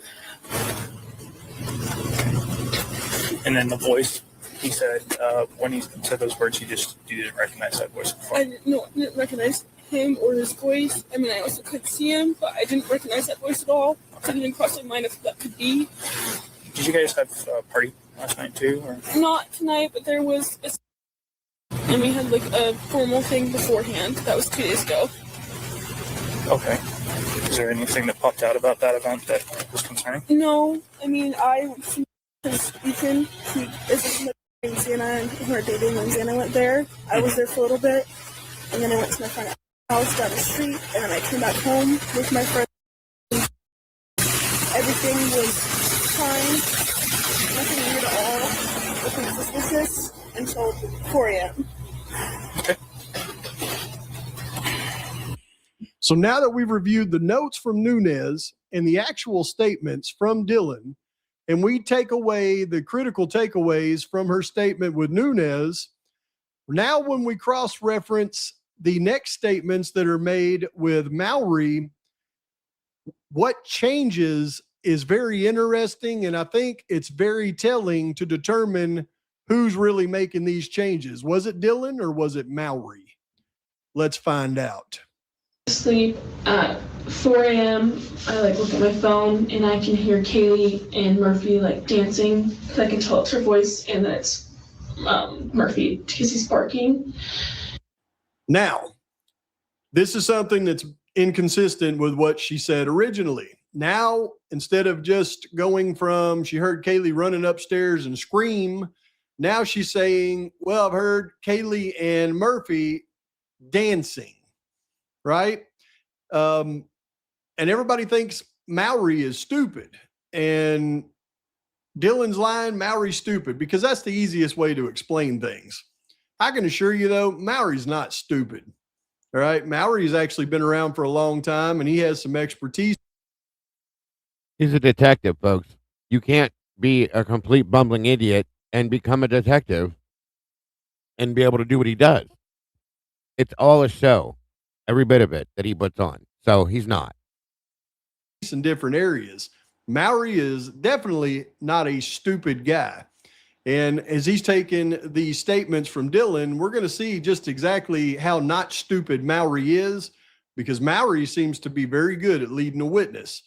But when you hear somebody say, I hear somebody dancing with their dog, well, the natural response would be, what do you mean by dancing?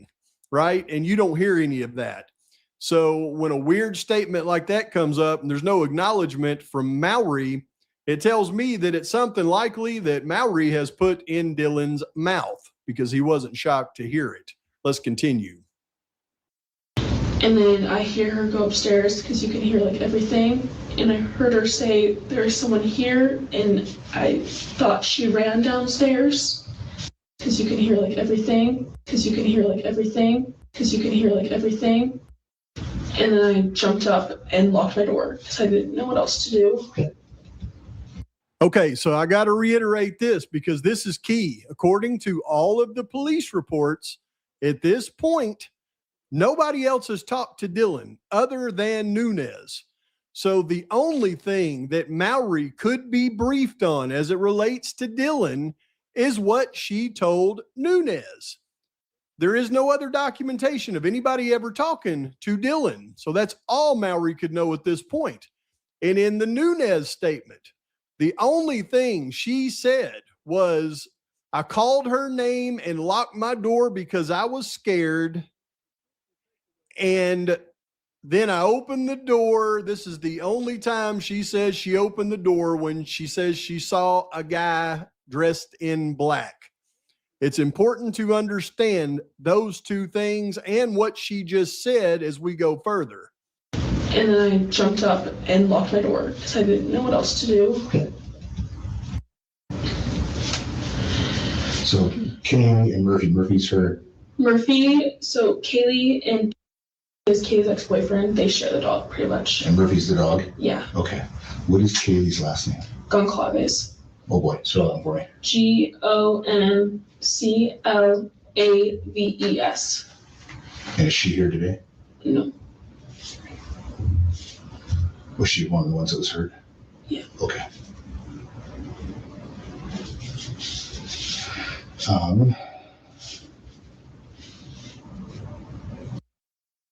That point right there, he knew the answer to that question when he asked it. Okay. This is him playing a game, period. Is she here right now? Was she one of the ones that got hurt? He knew the answer to that before he even asked her that. Okay. Realize that. That'll tell you how much he's playing the game. Okay. Where is Kaylee's room compared to yours? Like right above my Straight above. What, are you on first, second? Second. And she's on third? Yeah. Okay. Okay, so this is where, when it finally goes to trial, it'll be pretty easy pickings. So here's what we've all come to believe, and we're fairly certain that this is Maddie's room, this is Kaylee's room, Dylan, Xana, and Ethan, and the one that I'm not sure of is this is where they say Bethany's is. I think it's quite possible she could have been over here, but when you hear Dylan in the interview say that Kaylee's room was directly above her room, I can understand why she's thinking that, because these stairs go up. Welcome, Big Stacks. We appreciate you joining us. Great to have you here. And yeah, right. Hurt, Lucy. Exactly.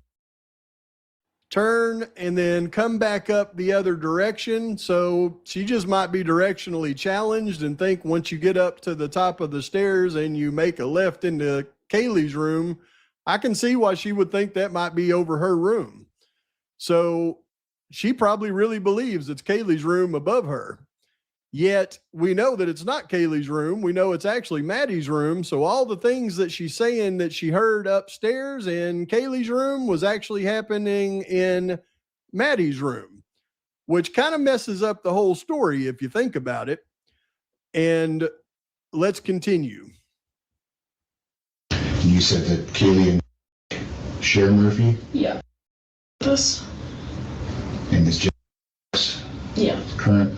Yeah. He's ex right now. Any problems between Kaylee? No. They're really good, like friends still. You still play with the dog and stuff like that? Every now and then, yeah. Okay. So, you hear Kaylee upstairs, she's dancing, playing with the dog, normal kind of thing, probably. Okay, so it's little things like this that you got to pay close attention to, because I don't believe for a second this is Mallory being stupid and starting to, just misinterpret the situation. This is clearly Mallory leading the interview, and he's leading her into things that they want her to say and confirm. Listen close to what he just said, because he has not heard this from her. And in fact, nobody has heard this from her to this point. And what does she do? She just says yes, because he's leading her down the path of what they want her to say.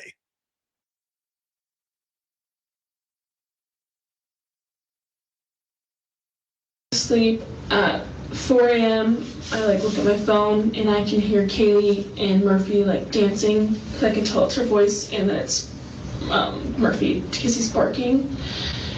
You see, Dylan said that she heard Kaylee and Murphy dancing, as in to insinuate dancing on the second floor, because she then goes on to state she then heard Kaylee run upstairs and then run back downstairs. But Mallory is going to slyly move the story. He does it by first asking Dylan, what room is Kaylee's room? Okay, where is Kaylee's room compared to yours? You hear Kaylee upstairs, she's dancing, playing with the dog, normal kind of thing, probably. So Dylan had never once said that Kaylee was upstairs, meaning on the third floor, playing with the dog. In fact, she never said that her and Murphy was dancing until this interview. I think somebody put that in her mouth, but she was clearly insinuating that she could hear Kaylee and Murphy dancing on the second floor. Then she went on to say she ran to the third floor and ran back down. Now, what Mallory has done is in a very slick way, asked her about Kaylee and Murphy dancing, asked her where Kaylee's room was. Now he's restating things and saying, so you heard Kaylee and Murphy playing. That was his words, playing on the third floor. Normal thing, right? Just normal thing. And he gets her to say yes. Now he's led her into exactly what he wanted to lead her into. Mallory isn't stupid. Mallory's slick. Not that slick, though. You hear Kaylee upstairs. She's dancing, playing with the dog. Normal kind of thing, probably. Yeah. And then she says, there's someone here. Yeah, when she goes, I can hear her go. Just did there was created the narrative. Okay. He said how he even said it points to that. So he's writing the story as he says it. So you're upstairs. You hear Kaylee playing with the dog, dancing, so and so, normal kind of thing. And that is how the story is created right there. That's a very good point. Upstairs, and then I think she's in her room, and she says that someone's here, and I can tell she's scared, and she runs downstairs. Where do you think she ran? I don't know if she made it past the stairs, or if it was in the living room. Okay. So Dylan, who is not as slick as Mallory, she returns to her original statement that she ran upstairs, said someone's here, and then ran back downstairs. Watch what Mallory does. But you heard her on the stairs. Yeah, I heard her running like super fast down the stairs. Okay. And then I didn't open the door. I just called her name, and then I called Xana, Kaylee, and Logan on my phone. And then what were those other names? Xana, Maddie, Mogan is Maddie, and Kaylee. Okay. Do you know what Xana's last name is? Kernodle. Kernodle, I believe. Okay. And what about Maddie? Mogan, Mogen. And Kaylee Goncalves. Goncalves. That's the same one. Okay. Yeah. Were these three friends? Yeah, we're all roommates. Okay. Who was sharing the room with Kaylee? Kaylee and Mogan are both upstairs. They don't share rooms. They have their own rooms? Yeah, we all have our own rooms. Okay. So these two are up on the third. Yeah. Where's Xana? That's my floor. Your floor. She's closest to the bathroom on my floor. Bathroom. Okay. So John and Kaylee aren't an issue. No, they're not at all. What about for Xana or Maddie? Are there any guys that are an issue? Any girls that are an issue? No, Maddie has a boyfriend in Boise, super nice. Okay. Xana is dating Ethan, who was in the room with her. They're really nice too. Okay. I apologize. I don't know anybody's name or anything like that. So was Ethan, Xana, Maddie, and Kaylee all upstairs still? Are those the ones that got hurt? Those are the ones that got hurt. Okay. And then the other girl that's They were murdered. They weren't hurt. here, she's on the first floor. Okay. And was she the one in the yellow hoodie? Yeah. Okay. So she's over there. So anybody that would want to hurt Ethan or that's jealous of Ethan? No. Nothing like that? Oh, I've never heard anything. Any cars that were in the area that you can think of that wouldn't have been normal? No, I wasn't really looking at that. Okay. Okay, so what Mallory did right there is a classic tactic. When Dylan said something that didn't line up with what he wanted her to say, he shifted gears. Here's what she said. And then I didn't open the door. I just called her name, and then I called Xana, Kaylee, and Mogan on my phone. She was very clear about this point. I didn't open the door. Then Mallory, in classic leading fashion, shifts gears, asks her the name of everybody, ask them about their boyfriends, anything else, and then he slickly, after doing that, comes right back to this. You didn't see anybody come downstairs. Did you hear anything else? No, I don't even know how they got in. We're usually pretty good about locking doors, and we've never had problems before. Like it was just really random. Which is not true because she told a story in her other interview about her going off to the store, coming home, the door's wide open, the washers going, all that. So one more point, just saying. Okay. So here comes Mallory now. Pay close attention. So you're getting home around 12:31. Yeah. You've got Maddie that comes home shortly after. Yeah. Maddie comes home shortly after that. And then from that point, from about 2 to 4, did you fall asleep? Yes, I fell asleep. Okay. And Kaylee also came home with Maddie at the same time from the club. So between that time, obviously, you're not hearing anything. So between that time, obviously, you're not hearing anything.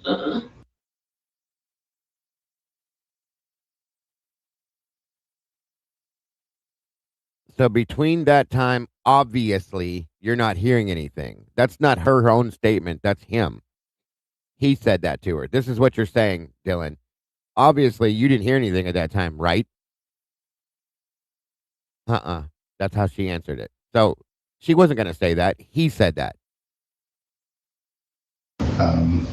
You had something to drink, so obviously you're going to sleep a little bit deeper, right? If you notice, folks, he keeps saying the word obviously. Okay? And I a lot of people don't believe in this. I believe that wording is it all. Okay? I've said this 100,000 times now that MPD, with everything they say and their interviews and everything else, they like to feed people bullshit salad, or I'm sorry, word salads with bullshit dressing on them because that's exactly what they do time after time. So there again, pay attention to how many times he says obviously. That word is a very impactful word. It tells her that she needs to agree with that statement. Okay. You had something to drink, so obviously you're going to sleep a little bit deeper, right? Yeah. You had something to drink, so obviously you're going to sleep deeper, right? Meaning you were drinking, and so you didn't hear this. You were sleeping deep. You couldn't. He's giving her the story. Okay. And then you hear her. She says what she says. You hear her hitting the stairs. You open the door, cry out to her. And then you hear her. She says what she says. You hear her hitting the stairs. You open the door, cry out to her. See what his slick butt just did? He just restated everything in the way that he wanted it to be stated. He said, so you hear her. Bingo. Implying you hear her upstairs. She yells. She hits the stairs, implying that she's already upstairs when she hears her. She yells, someone's here, and then she hits the stairs, as in to just run downstairs from upstairs. And then he says, so you opened the door to yell at her. He just implanted opening the door for the first time in this whole thing at this point. Never once has she said she opened the door before she opened it to peek out and see the guy. Now he's added this whole other door opening scenario right here, even though she had just said, but she didn't open the door. I didn't open the door. We just listened to just a minute ago. So listen to it one more time. Watch how Mallory just makes this whole thing morph into what he wants her to say and gets her to agree to it. And then you hear her. She says what she says. You hear her hitting the stairs. You open the door, cry out to her. Yes, yes, yes. And then you close the door because you're scared. Yes. Right? And then you close the door because you're scared. Yes. Right? One more thing I need to point out. You close the door because you're scared. He's telling her what she's doing. She's not telling him. If you remember correctly in the other interview, at one point, they asked her if she was scared. She says no. She wasn't scared. So there again. And I'm going to say one more thing, too. When she says she jumps up and locks the door, folks, at this point, I believe she locked the door to keep Kaylee out. Not to keep herself in, but to keep Kaylee from coming in there. That's truly what I believe happened at this point now. And I know that's a new point that I'm making, but that's what I think happened. After hearing this, listening to Travis and this and other things, she wasn't sleeping. by any means whatsoever. She heard what she heard, and she hurried up and jumped up to lock the door so Kaylee could not get in her room. Therefore, in turn, she's stuck out there. This is exactly what I believe was going on. I'm inclined to believe with you, Daigle. It took me a while to get there, Eddie. You know, our brains work the way they do, but the more you hear things, the more they make sense, the more they implant into your mind. I believe that now, folks, that she locked her door only to keep Kaylee out, not to protect herself because she didn't need to, because she knew that she was not going to be harmed. She did not have to protect herself. She did that one and only thing to lock Kaylee out of the room, and she knew that she had a certain period of time to do that for until she went and met up with Bethany in the basement area, the ground level, I'm sorry. That is exactly what I believe. So right there is where in the PCA it says she opened the door the first time. It didn't come from Dylan. It came from the mouth of Mallory on purpose, I believe. What happens at that point? I opened the door again, and I heard what I thought was Kaylee crying in the bathroom, and I heard this man's voice say, "It's okay, I'm gonna help you," but it wasn't like in a nice way. Now here's Dylan following Mallory's lead. He said, what happened next? Now, before she said she's never opened the door before, but now that he's given her this lead to say that you had opened the door and you were scared and closed it, now she's saying, okay, well, I opened the door again the second time and I hear somebody in the bathroom. It's just following the lead of the detective. And we know that it is a scenario they've already discussed. Like, it was just weird, and it was a voice I've never heard before. Okay. And then I called out to her, and there was no crying after that. I don't really know what happened after that. So when you opened the door, you thought you heard Kaylee crying in the bathroom? Yeah, okay. But it could have been Dana, but I thought it was Kate at the time. Okay. So yeah, he says, so when you opened the door, you thought you heard Kaylee crying in the bathroom. He wanted to make sure that he restated it with that. So when you open the door again, got in there. It's already mapped out before he goes into this interview. Right over the top of it. And you said you don't recognize the voice. No. And then I opened the door again, and the guy is right there. Now, once again, Dylan just following Mallory's lead. Now she's opening the door again. All right, so we're at the past the 55 point. Welcome, Moto. Good to have you here, bud. Hey, good to be here, Daigle. Absolutely. So do you want me to go further, Eddie, or was that No. There's more of that goodness. I would encourage anyone who hasn't seen this yet to rewatch the whole thing, because the way he is able to the attention to detail and to be able to decipher what is really going on and explain it. Yeah, definitely. There's more of that throughout. It's very all well plays put together, and it's factual. You know, it is. It all plays into the philosophy behind Dylan. Watching this, listening to Travis, all these things play into what the involvement was, the actuality of her involvement, the truth behind it, how she was involved, why she was involved, in my opinion. I believe she had her own involvement in the beginning of it, but as we see going forward, that MPD picked up the slack and carried on through with everything else as they did what they did, and created the story after the basis up. So they all work together, truly and honestly. They were a great team with this, folks. And you see where we're at now. Any thoughts, Moto? What direction, in your guys' opinion, is it going? With which part of it? What do you mean? Like, what kind of culpability do you think Dylan has?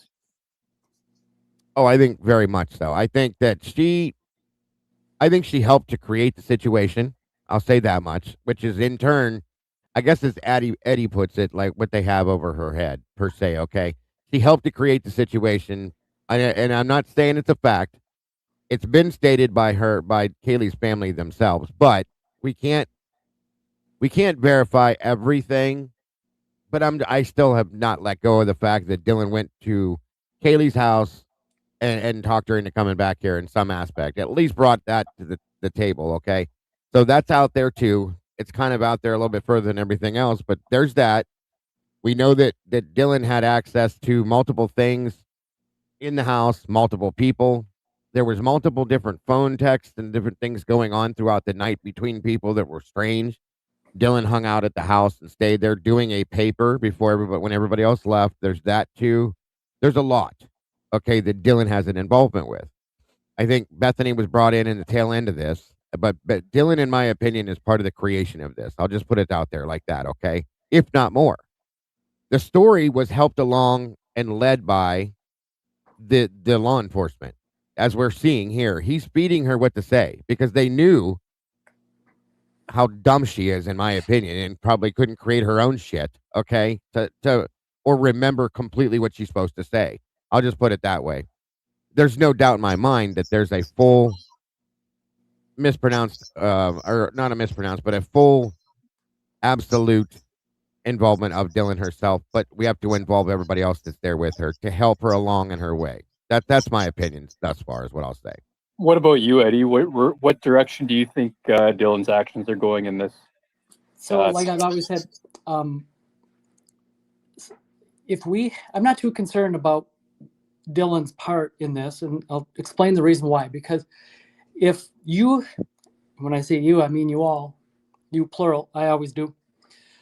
If you had to choose one of these, what involvement Dylan had and what she knows, or what is law enforcement covering up, which one is more important? So, yeah, Dylan might know something. She might have had some involvement. But the real question is, in my opinion, why does the state ignore all that, push forward a narrative, and weaponize the judiciary, weaponize the media, weaponize the investigation, and frame an innocent person? What are they covering up? That's what the big question is. And I think there's a couple possibilities here with involvement and what is the basis behind the cover up, okay? One, and I do truly honestly believe this. I think that there's a connection between Dylan and the possible perpetrators, the real perpetrators of this, okay? That's an important part, and I think Dylan tells us that herself when she tells on herself in a statement, which is why they need to have law enforcement leading her and holding her hand through this, because otherwise she's going to, at some point, I guess as Travis puts it, puts out the leakage that she puts out. When she makes a statement in the one part of the interview and they say, Dylan, why do you think they didn't bother? Like, well, they ran right by, they went right by you and didn't mess with you. Her statement to that was, well, I believe they knew me and they were trying to protect me. Oops. Those are her exact words. Now, she may have tried to say it in a different way and have it mean something different, but he didn't. We all caught on to exactly what that means. So therefore, in turn, I feel that that's her connection to this and how maybe the creation of this possibly, okay? That's where she comes into play.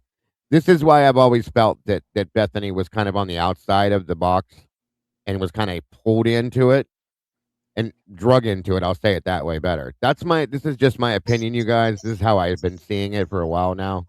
And sorry, I don't mean to get you guys too off topic. No.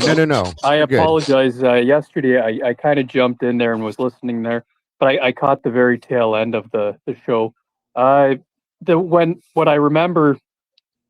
I do remember is when you and Eddie were talking about Dylan and Bethany, and Bethany was in her room and something fell off that half wall or down onto the first floor. So, and I think Eddie's opinion was it was something that only Dylan must have been able to hear, or it's something that the reason why it fell on, they knew it was the first floor that this object fell onto is because Bethany is the one that said that she heard it, not Dylan, correct? Right. But the point behind that was that Dylan did hear it. She just denied it. But yeah, I know what you're saying. Did something necessarily actually need to fall, or is it just a noise that she might have heard? Well, it could have been the table falling over. If you think about it, if they were at that point in the midst of the chase or whatever, the table, and I've done it. I actually did it here. I have a table in that room right there that we set up. That's the same type of table. The white, it's like a card table, I call it, but it's the white beer pong table. We set it up, and I knocked it over on my I have a laminate floor that looks a lot like theirs, and I moved the rug back, and I flipped it. We tipped it over on its side to hear how it would sound. It was loud. Literally, when that plastic hits the floor flat like that, it's loud. It's like a bang, really loud. Made me jump, actually, standing right next to it, watching it happen. You wonder So- what would cause a flash at the same time, though. Well, the flash is what I'm questioning still with it. I don't know what that was. It could have been that something completely different, but I have to wonder if it was the bang was the table hitting the floor. It could have been sound, and you're hearing it up above and down below in two different ways. Okay, especially on laminate or hardwood floors, yes. So, and I could even demonstrate it at one point for you guys, but my microphone won't allow. I'll do it with my phone one of these days and show you what it sounds like. But it could be the bang, or the bang could be something different. All I'm telling you is that Dylan heard it too. If she was in her room on that floor, you heard it. You denied hearing it, though. Do you There's think the it's problem. Do you think it's possible Bethany just wasn't actually downstairs? She was actually upstairs, and she saw the bang and the flash I upstairs. mean, that could be possible too. It could be possible too. I just think that they both heard it. One of them is the only. The problem is only one of them said she did. Dylan played it off like, I don't know what she's talking about. I didn't hear that, but you did. You did, and I think that's her way of trying to detract herself from the situation, is as she has done the whole time. Try to distance as much as she can. So it would be very, very loud on the floor. Sorry, yeah, go ahead. I was just curious what your thoughts were on that. No, good. I like when people question things. We need to. Welcome, Bezo Jones. Welcome. Appreciate you. So, Daigle, thanks again for sharing that. Yeah, of course. And again, the purpose of it was to see how Pavarotti breaks down, the change in the statement of went from, Kaylee and the dog going upstairs. Yeah. And then running down, screaming and crying. And then it evolved because of Maury's efforts into, so Kaylee's upstairs dancing and playing with the dog. And then she says what she says, and then she hit the stairs. Now, that's a vague term, hitting the stairs. I interpret it. I'll take it a step further because of what we can read in the PCA. PCA says, that it sounded like Goncalves playing with her dog in one of the upstairs bedrooms. So Kaylee never makes it down the stairs. So Maury just took the liberty of saying hitting the stairs meant probably just, peeking her head down through that half-turn stairwell and saying what she said. So she's always upstairs, which we know isn't true. And that's the part that I wanted everyone to see, because when breaking it down step by step like that, it becomes apparent. Maybe something that can be missed by just merely, going through the transcript. Absolutely. That's a good point too. It's a very good point. 1 minute here.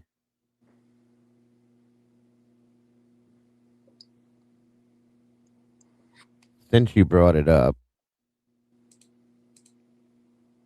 and I have organized things a bit, believe it or not, I have access to things a little quicker than I used to. So this is the amazing roll of toilet paper that they gave us back in 22 when this all happened. Okay, the PCA is what Eddie brought up here, and in the PCA it states, and this is just to prove the point. Okay, let me see. Let me get to it. I'm trying to remember exactly where that part was. Oh, I just had it up too. Right, it's right here, I think. DM stated she originally went to sleep in her bedroom on the southeast side of the second floor. Dylan stated she was awoken at approximately 4 a.m. by what she stated sounded like Gonsalves playing with her dog in one of the upstairs bedrooms. One of the upstairs bedrooms. Doesn't give an exact, just one of, okay? Which were located on the third floor. And a short time later, Dylan said she heard who she thought was Kaylee say something to the effect of "there's someone here." Now, you notice something too, folks. They condensed this a lot. based on the information that Dylan states in this interview, that's not in here. And it makes you wonder why. Okay? Those portions of things that were said in that interview are not in here. It goes from, she heard Kaylee, she was awoke at 4 a.m., heard Kaylee playing with the dog in one of the upstairs bedrooms, and then it jumps from that directly to a short time later, Dylan said she heard who she thought was Gonsalves say something to the effect of someone's hair. None of the running down the stairs is in there, or up the stairs, or any of that other shit, dancing with the dog. None of that, nothing is in here, guys. So there you go. We're watching them create the story in the interviews. They took it and they added, they removed things that they felt were unimportant, obviously. But it should have all been in here. But it's not, because it's not all true. Again. And then they stay in here too. Again, something else we hear in here. A review of the records obtained from a forensic download of Kernodle's phone showed this could have also been Kernodle. Again, take that into effect and think about that for a minute. DM stated that she looked out of her bedroom, but did not see anything when she heard the comment about someone being in the house. Dylan stated she opened her door a second time when she heard what she thought was crying coming from Kernodle's room. That went from Xana's bedroom to the bathroom, which are right next to each other, but you just see what I'm saying. Dylan then said she heard a male voice say what they said, "I'm going to help you." And then it jumps from that to at approximately 4:17, the security camera picked up distorted audio of what sounded like voices or a whimper followed by the loud thud at 4:17. Well, the loud thud at this point could very well have been the bang that was heard and or the table that I just said slamming over on the floor, getting knocked over by somebody. We all know it happened and was picked back up and put back in place. So there's that too. Now I'm just pointing these things out. Now then it skips back down to Dylan states she opens her door for the third time after she heard the crying and saw. Okay. Again, as Pav was pointing out there, Maury's the one that puts the opening her door shit in her head. Now, remember what I said, you guys. In my opinion, Dylan jumps up when she hears what she hears, because that's not in here either. Remember that. That's why this is garbage. And they even said it was garbage, but she jumps up and locks her door, I believe, to keep Kaylee from coming in. This is truly my opinion now. And I'm going to keep pushing that because I really, truly feel that Dylan did that on purpose so that Kaylee had nowhere to go for safety.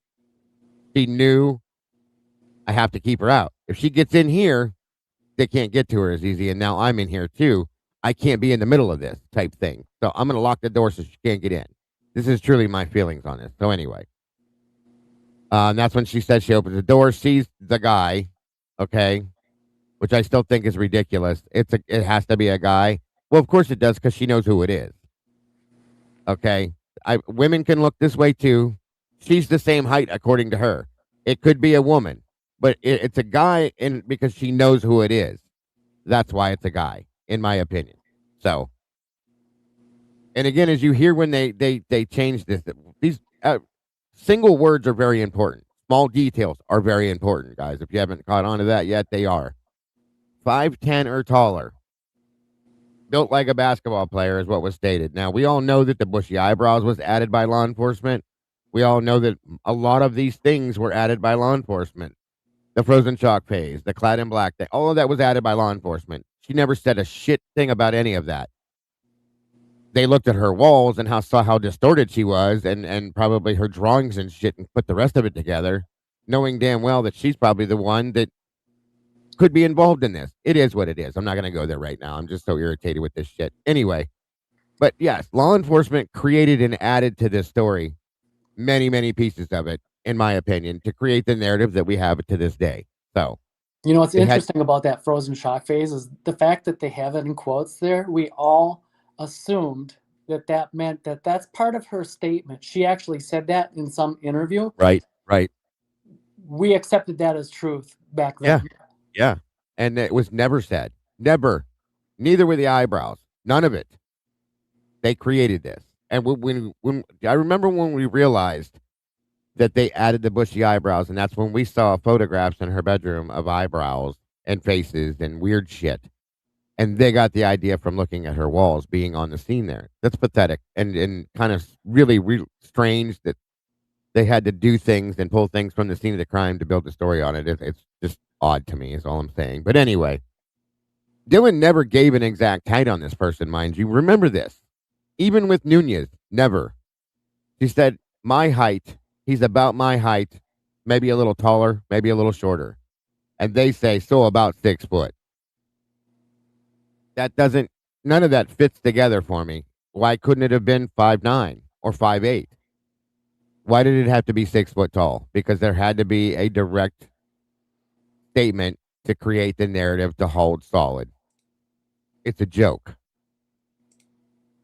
Anyway, I just wanted to pull that up and show that this roll of toilet paper they created for all of us, to who they even said towards the end of this, Thompson said it was irrelevant. It was a joke. But then at the end, when they ask him how he came to his conclusion on this, he reads this. Does anybody else have a problem with this but me? I know you do. Because they had no case. They had nothing to hold onto at all.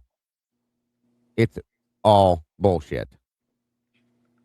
Anyway, moving on. I just wanted to show that again. And point out the fact of, I mean, it's evident what they've done, guys. Clearly and honestly, it's evident. And again, it's so stupid to me how dumb that he tries to, Mowry tries to play. Like, he knows nothing. He literally tries to make it seem like he knows absolutely nothing. And he does. He knows that he has to know, you guys. They communicate these things before these interviews, before everything. Is this where she was? Is that where she was? Whose room was this? And who is this again? Who's that? What do you know? Stop it. It's ridiculous. It is absolutely ridiculous. You're not going to go blindly into an interview with somebody not knowing these details. Come on.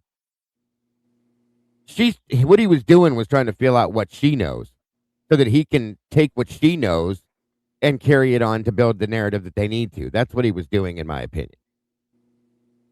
This is not real police work, folks. None of it. Love anyway. and Other Habits has a really good comment. She doesn't have to see anybody. She just has to lie about it. And there's no reason for her to be really in the house because MPD told her to. Good point. That is a great point, Love and Other Habits. Thank you. This calls for a nice spicy meatball. Good to see you, 1-1. Yeah, good, very good point there. Big time, Love and Other Habits. But it's a factual statement. It is, Nicola. Big time. They even knew it was themselves and said to the point where it's irrelevant at this point. Well, how is the probable cause affidavit irrelevant to this case? That's like saying that, a blood transfusion is irrelevant to a surgery. I mean, it just doesn't make any sense to me. Like, this is dumb.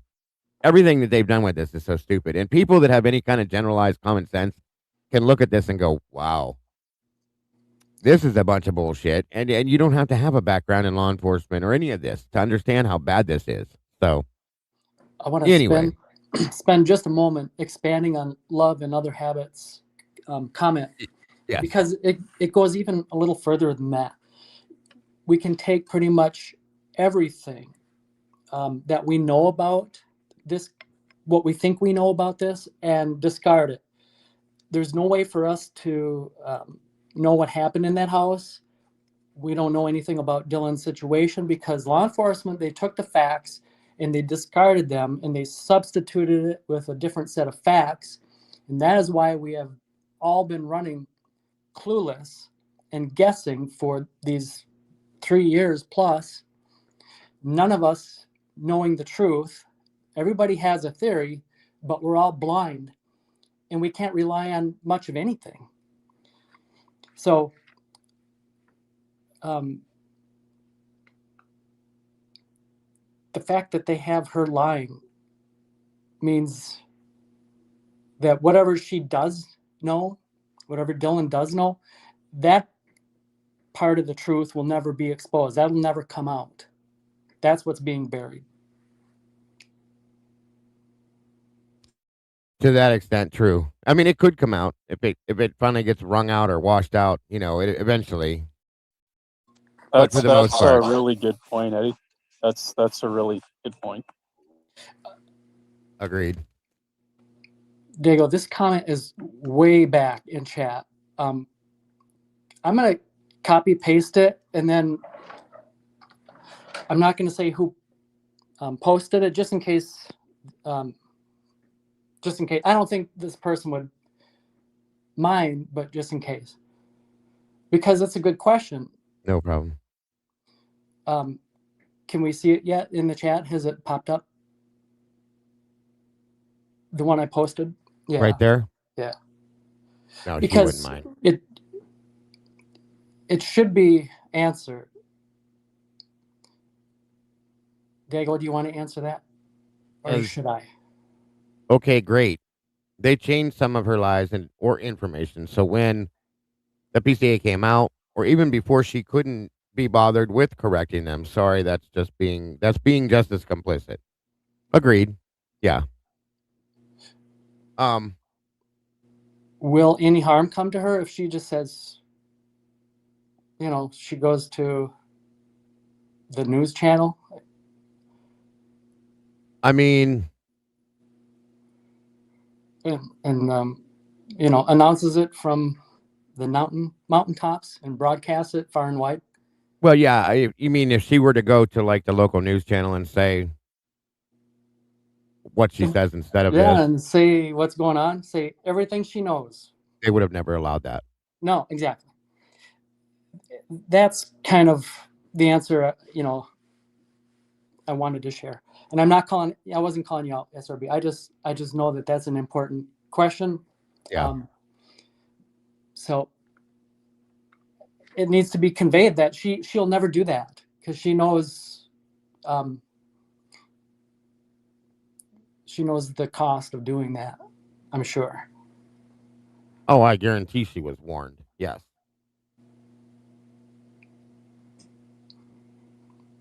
So if I was in that position, or if any of you were in that position, would you really be complicit? I guess is what you really need to wonder about. It would be, okay, here's the thing. In reality, yes. In this case, no. Right. Yeah. Because they won't allow for it. That's the thing. In actuality, you'd be complicit, but right. If you valued your children's life and your house and your dog and your own life, yeah, they're not going to hold her complicit for this, but she should be. She is, because she was. Yes, absolutely. It's too big of a force to go up against. You're not winning that one. Anything you say, they'll know the origin of it. They know it comes back to you. You can't say anything without them knowing that you said that. There's ways. Yeah. Well, especially within this situation, right? Sure. Welcome, Leah. All right, guys. So that was it for that stuff, right, Eddie? Yes, thanks. Absolutely. I'm glad we did that too, because it's important to point that out for sure. That being said, we're going to jump back into this and finish this up, because this all wraps together, in my opinion, and it shows and points out the absolution of how deceptive she's been, how involved she is, so on and so forth. It's just all so bad. It really is. And it still blows my mind. I mean, it doesn't at this point, I guess, to not blow my mind, but it does show how involved certain people are in this for this to be held to where it's at still at this point, in my opinion. So I'll say that. And again, this is coming from Travis T. Logic. That's the name of the channel. And he's done a great job with analyzing the statements that she's making within these interviews to this day. And he's pointed out, like, he started off, Dylan's innocent. He didn't know anything. He wasn't looking at her like that. He didn't really know much of anything about the case except for some really basic stuff. And has gone, this is the third part of this, you guys, for those of you that may not have been here. He breaks this down and has already come forth. He's not even halfway through this this is the shortest interview they did, and is absolutely on board with. She's being deceptive in every aspect. She has guilty knowledge. She's this, she's that. None of this is true. This is lies, lies, lies. The guy is 100% pointing out everything we've known and justifying it all, and then some.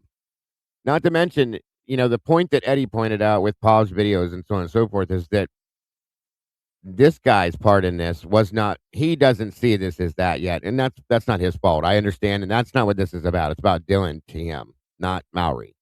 The other side of it that we pointed out is that Mowry is just as involved, if not more involved, in my opinion, in leading her in the direction she's been going with the whole thing.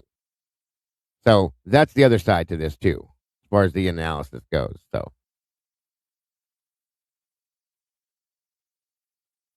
Forward, and then that was Can you guys hear that? about like 2 or 3 weeks ago, and then about a week ago, our door is broken. Is it playing through okay? Okay. But me, Maddie, and Ben came home, and the door is wide open. And like obviously, yes, the door is broken, but that could also be something else as well. With the front door? Yeah. Okay. Did you ever find the back slide door open or anything? Is that usually locked? What's the condition? I mean, we're pretty good at locking it. Okay. I don't think we locked it last night. Now, this is the second part of the interview where she left once, and I guess took a break or something and came back. And Travis says, this is where it gets really interesting to me. Okay? He points that out on the second portion of this part of the interview. So, just saying. And who, it sounds like the code's fairly well known to the front door by people. I mean, only people that like know us, like random people would not know, but Okay. Right. Yeah. Because Hunter said he knew it. Yeah, he does. Obviously knew it since she was going to move in with you guys, Yeah. possibly. Doesn't sound like he knew it. Mm-hmm. Okay. Did Kelly ever say anything or report that weirdness to anybody else other than you guys? No, because I mean, like, can't. There's like no proof, I can't really do anything about it, and people are just weird sometimes. We didn't like. Obviously, we were scared for a little bit. We didn't think much about it after that because there's something really weird after that. Did she see what kind of car it was he was driving? Something like that. Mm-hmm. Where did Kelly work? She worked at home for a business, I believe. I can't remember what exactly it is. So she was just she worked from her apartment? From her room? Okay. What about Maddie and Susanna? Where did they work? Maddie and Susanna both worked at Mad Creek, and then Maddie also had a paid internship through this business as well. That was online at home.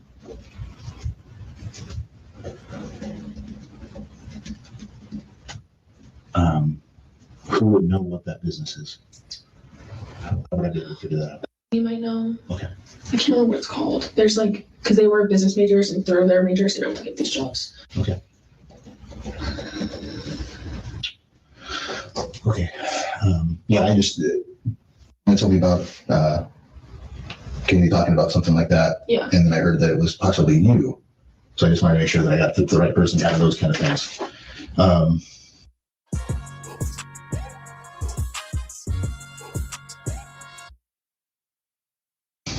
Did you hear Murphy barking or doing anything? Yes, he was barking a lot. Throughout the night, or? And I heard Kaylee go upstairs, he's barking a lot, and then I could tell that he was outside. I don't know how the police found him because he was in the house. Okay. But he has a puppy, he barks, but he was barking a lot if there was someone there. And that was that 132, or was that around 4? I think it happened. And when he was barking, when you first heard him barking after she was up there playing, did you hear him go outside, or did you start outside?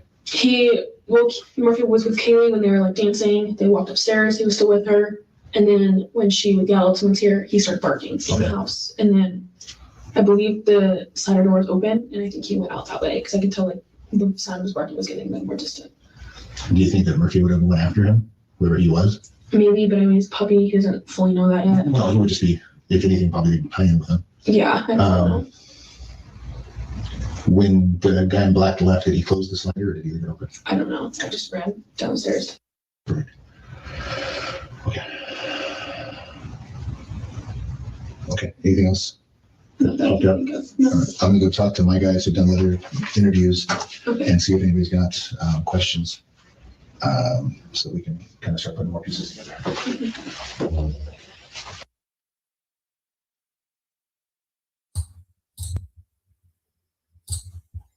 Okay. So, all right, you guys can see it? Okay, good. So there's a break. Investigator thought that the investigation was over, or the interview was over. And apparently he had heard something. And so he needed to ask her more questions. And he said, so I think that somebody might have said something in the recent history of anybody that you thought might have been stalking you or was just acting weird. No, again. But me and Redacted were talking. Remember about a month ago, this messed up again. Oh, well, I think Redacted, one of the police officers that Kaylee was outside taking Murphy up and she saw a shadow. Well, where was this? Because for the past 20 odd minutes, the investigator has really tried to find out something. We want to believe that Dylan is innocent. She would be trying to be, we would just assume naturally, like, my roommates just got murdered. I missed something. I did not see this coming. I have no guilty knowledge. There must have been something that happened. What has happened recently? What weird things have happened? We've gotten the exact opposite. We've gotten just uber confidence that there was nothing that happened. She couldn't think of one thing. But now, and she even starts with no. But to kind of disprove no, in conflict with no, me and we're talking. So did she talk about this? I'm not sure. I hate these redactions. But now we have, Kaylee said she thought she saw a shadow. Yep, okay. And then we have another story here. And then when Kaylee was at Winco, Xana was in a car. She noticed this guy was following her. So she's putting things in the car. So obviously he was trying to follow her. And I'm not going to really analyze this too much because she wasn't there. This is not her memory. But this happened, 2 or 3 weeks ago, someone was trying to follow Kaylee and Xana. And then a week ago, our door's broken? Okay. Our door is broken? Where's that been mentioned? But in conflict of the things she just said, me, Maddie, and Redacted are home. The door's wide open. And obviously, yes, the door is broken, but that could also be something as well. So this interview would have finished without her mentioning this. Why would she withhold that? My immediate thought is she's not concerned about any of this. Not to mention that Mowry didn't feed it to her either. That's the other part of it too. Until the end here. Because she knows exactly what happened. And these things have nothing to do with what happened. That's why she's so confident about it. We believe her. We can see she's extremely confident. We wouldn't expect that confidence, though. But my second thought about this is, did she not want to talk about it? Because this also does have something. This does have something to do with what happened with her murders. And she knows about it. It's a weaker, I feel like that's a weaker position, but I feel like it should be something we think about.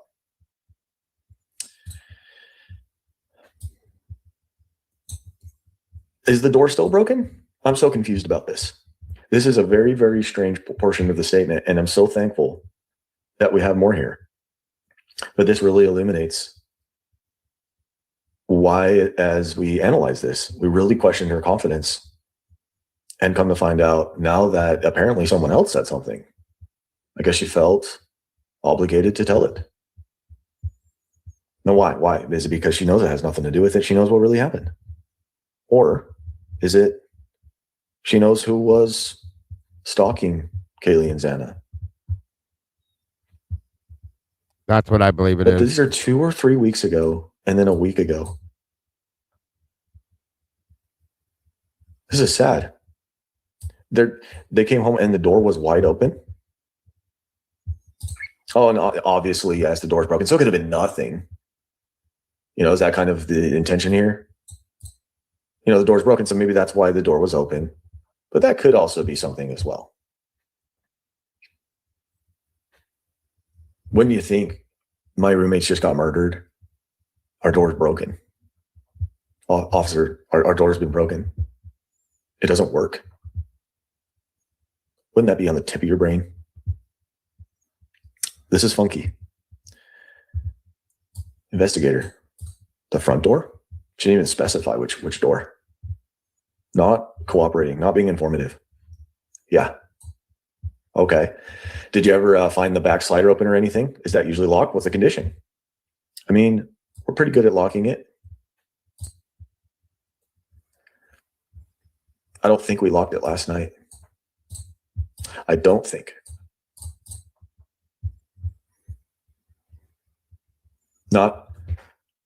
We didn't lock it last night. I forgot to lock it last night. I don't know if any of my roommates locked it last night. I don't think we locked it last night. Why don't you think? This sounds likely because she is speculating and what's the word? Floating out a possible theory. Not telling us her testimony of what she knows. Anybody have any statements or anything? Because I got to run to the bathroom. I just wanted to let you know I was leaving for a second while I let this play. No? Okay. The imagery that I think of is when I am trying to deceive a dog and I have a ball in my hand, and that dog just stares at that ball. And if I move that ball over to the right, that dog is going to start moving to the right, and it won't pay attention to what my left hand is doing. They'll have no idea. Is that what she's doing here? Hey, investigator, I want you to think about that door wasn't locked. I don't think that door was locked. Don't wonder why I'm not giving you very much information. Don't wonder about why all these things I'm telling you doesn't make sense. So many things I'm telling you don't really make sense. I don't think we locked it last night. Just like that. I don't think we locked it last night. Not only did I just not put 2 and 2 together, I just didn't think much of any of this. And I also just don't think we locked it last night. I mean, think about the psychology of this person. And it sounds like the code is fairly well known to the front door for by people. I mean, only people that know us, like random people, would not know. Only people that know us, like random people would not know. They would not know. How about they don't know? I mean, only people that know us.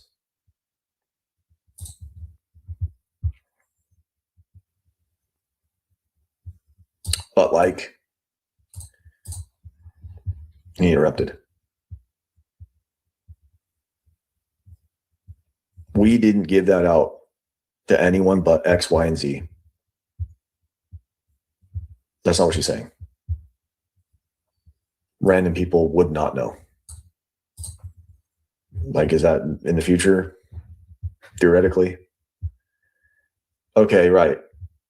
Redacted said he knew it. Yeah, Redacted, he does. I don't know who Redacted is, dang it. Obviously knew it because she was going to move in with you guys possibly, yeah. Who's that? I don't know. It doesn't sound like Redacted knew it.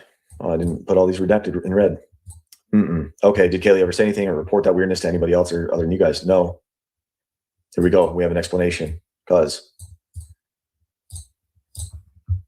I mean, like, you can't. You can't.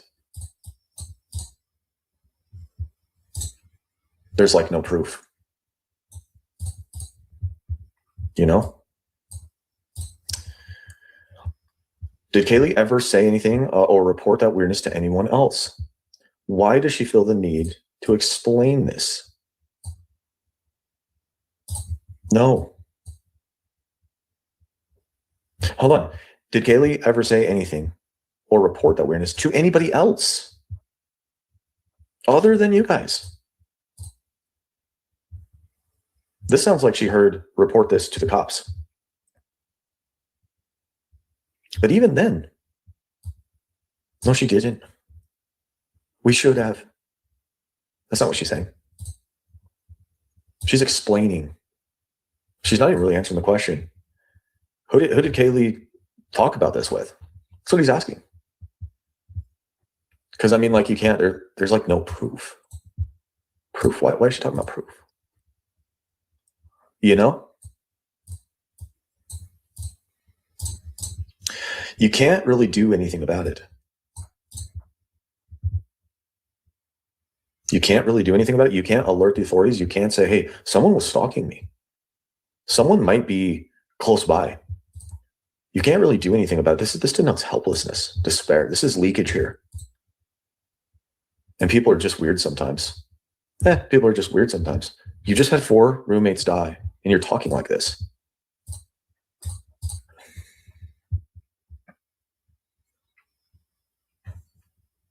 This is extremely concerning language here. We didn't, like, obviously we were scared. Okay, all right. We didn't. So this is incomplete. We didn't. Incomplete. Like, obviously, right? We have some persuasion here or something. She's considering his questions. Or she's persuading. We were scared. We were scared. Kaylee was scared. You all were scared. For a little bit. We didn't think much about it. After that, because there's nothing really weird after that. There's nothing really weird after that. 4 people just got murdered. Actually, the people you're talking about, Kaylee and Maddie, just got murdered. There's nothing really weird after that. This is beyond. This is just hard to. This is almost hard for me to read. This is all 2 or 3, 1 week ago.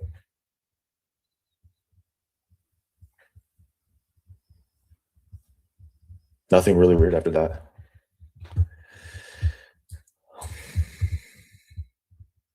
Did she see what kind of car it was that she was driving? Nothing like that. Where did Kaylee work? She worked, past tense, at home for a business, I believe. So she's not sure about that. I can't remember what exactly it is.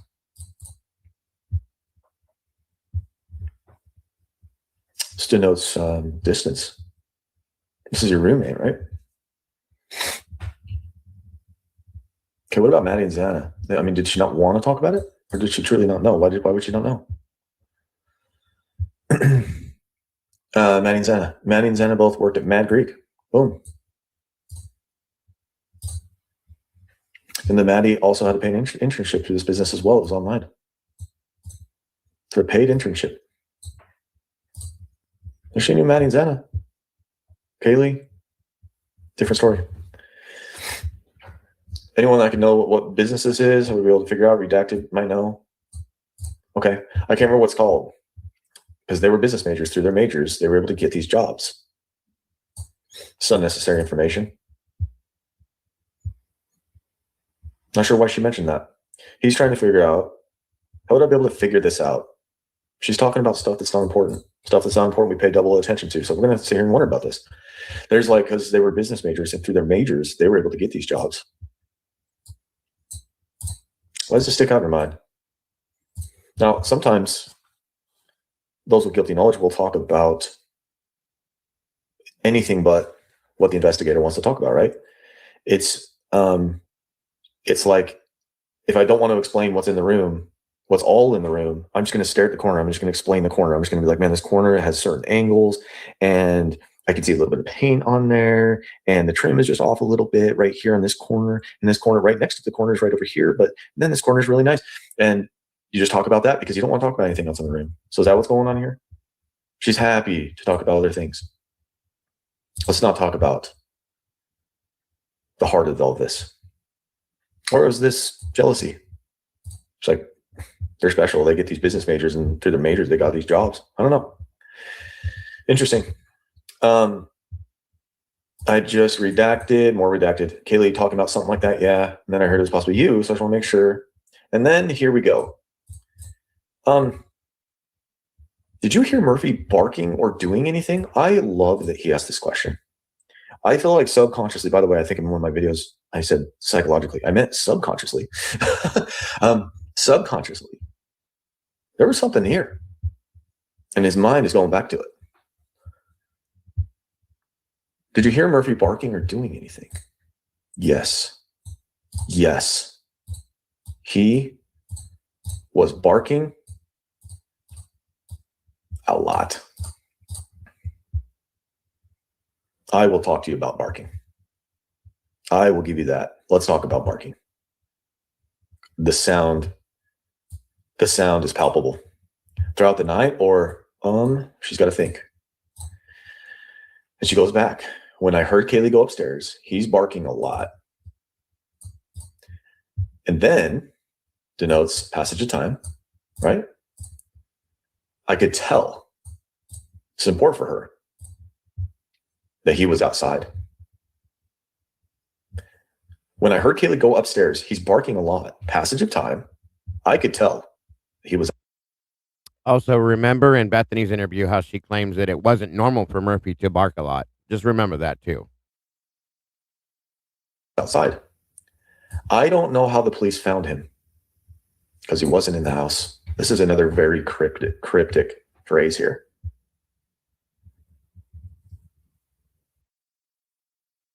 Also, with that statement, she doesn't say it, and I'm sure you guys probably may have figured it out if you didn't.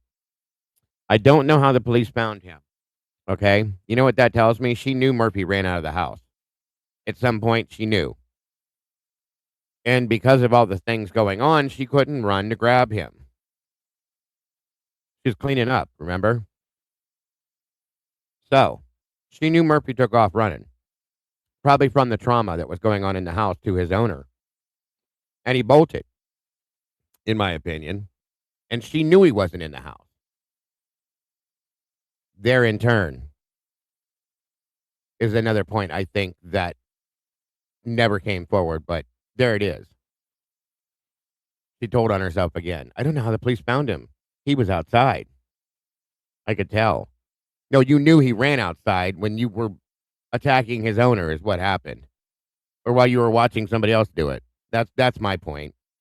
And you knew he bolted, period. They didn't bother to go look for him because they had to hurry up and clean up the mess. Again, my opinion. Was he barking throughout the night? I don't know how the police found him because he wasn't in the house. I mean, and that's the only way she would know, folks. If she's being, here's how you can catch her in this. According to her, she goes downstairs to Bethany's room and spends the rest of the night there until they call Hunter Johnson to come over and he shows up, right? Okay, fine. So how do you know he wasn't in the house at all that night then, Dylan? How do you know he wasn't in there? Because you watched him run out the back door. That's how you know. And you never went to grab for him. You know he wasn't in the house because you knew he wasn't in the house. You watched him leave. End of story. Or even better yet, let me say this too, just to put it out there. Or you watch somebody carry him out of the house and leave with them. One of the two. Take it whichever way you want it. Why does it specifically have to be Hunter Johnson though that she calls? Like, there is probably tougher guys, in that surrounding area than Hunter Johnson that they probably knew. Well, I think they called because she was close to Emily. and Hunter, and they were all close friends. I think that's who she calls, unless there was a plan for those specific people. That's all I can think. You know what I mean? Yeah, I don't know. Oh, yeah, it's a good question, though. It is very good question. That question, the answer to that question, that's all part of that other discussion that me and Dago kind of alluded to earlier about, surrounding when did authorities know about this whole game? Was it before the 911 call or after? Right. Play into it for sure. Jesse said Hunter was directly involved, and he very likely could be, as well as Emily. I mean, there could have been a whole.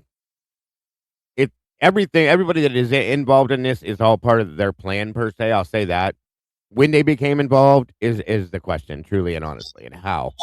Just So, like Turvey said, though, like you don't know who was in that house. They don't know. and there's other people that we don't even know about that were in that house. In my opinion, I'm honestly telling you that left right before 911 was called. I truly, honestly believe that. It could be anybody.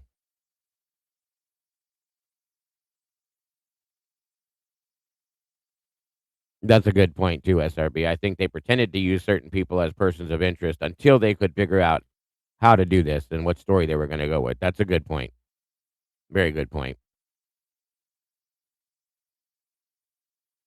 Yeah, she called Emily, but Hunter was there, Nicola. And Hunter's the one that took off sprinting to get over there before anybody else. And there's a reason for that too, in my opinion. Whether it be to hide something, whether it be to make sure that the stories were straight and everything was right, whether it be just because. Or he could have actually been telling the truth. Do I believe that? No. But I think everybody had a part to play, and did what they were supposed to. So, like As Emily's it story was created. Sorry, Dago, for walking on top of you there. Oh, you're good, bud. You're good. Emily's story was that she went to bed 8 o'clock or something. She woke up at 3. She locked the door, right?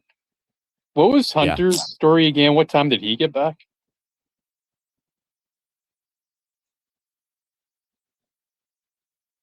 According to him, that all went down the same way. Now,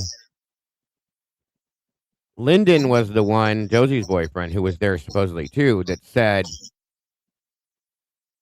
the same thing, but then he threw out another little piece out of nowhere and said, or he was at his own apartment, I'm not sure, about Hunter, which was never brought up by anybody else.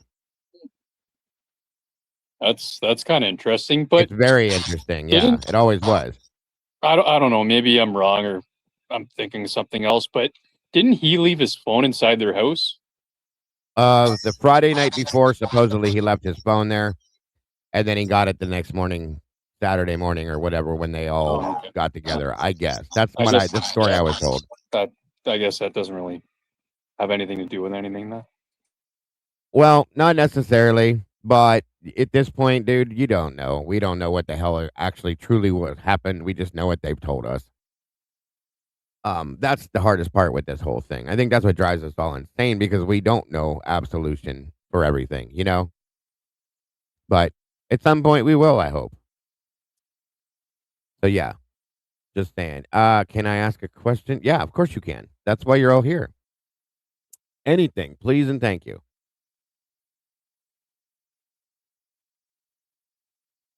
Please and thank you. Of course you can.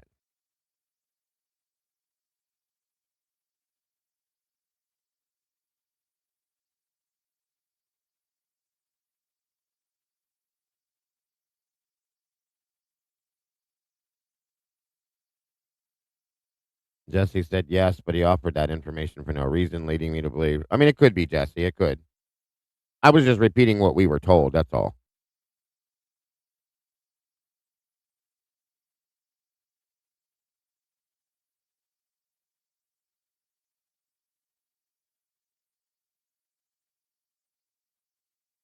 Good point, Deb. Thanks for being here, and thank you for your statement. Very good.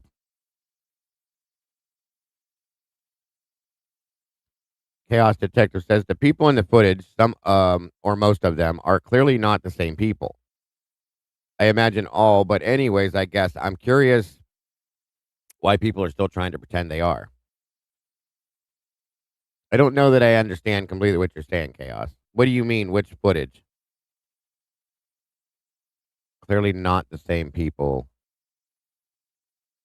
I imagine all, but anyways, I guess I'm curious why people are still trying to pretend they are. Oh, well, if okay, the guilters or people like that are going to follow the story that's been told to us by to the T, word for word, period for period. They're going to follow that story because that's what they were told to follow, and that's just how it's going to be, no matter what. These people refuse to see anything different. If that's what you're saying, that's my answer to that. No, and you're fine. No worries at all.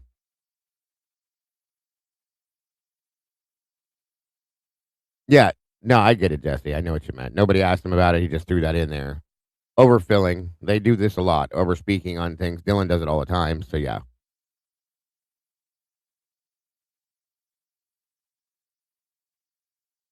I don't know. That's a good point, Wade.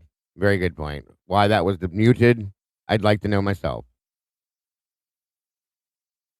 Yeah, and I know you don't, Chaos. No worries. Let's not forget Blaker's interview. Josie. Yeah. No, I know exactly what you mean. Jonah Spear. That the line that convinced me that Dylan at least has more knowledge than she's letting on is when she told detectives, "Oh yeah, they wouldn't find anything since they cleaned the week before." It was beyond odd. Yes, oversharing again and screwing her. She tells on herself all the time. Through all of her interviews, she tells on herself a lot. That's the problem I have with Dylan. It's like she starts with a story, halfway through the sentence, it's like it sounds like there's some sort of like possible fact to her statement. Like it's like her Right. story changes halfway through the sentence, and again she blurts out what she's really trying to say. Do you get what I'm going on here about? Yes, I do. Yes, I do. And you think, okay, well, if she's lying about the entire thing, or if the police are forcing her to cover it up, you think they'd almost have it on a piece of paper and she could just read through it cleanly, right? Like if they really wanted her to lie about everything, Right. if this was really a script, like they'd just have it on a whiteboard where you can't see it on the camera. Yeah, right. Right, but that's not how it comes across at all. No, I get it. I see what you're saying. No, that's why I think that they had to make sure that these interviews happen the way they happen so that they could be told the stories that they're going to need to have to know. You know what I mean?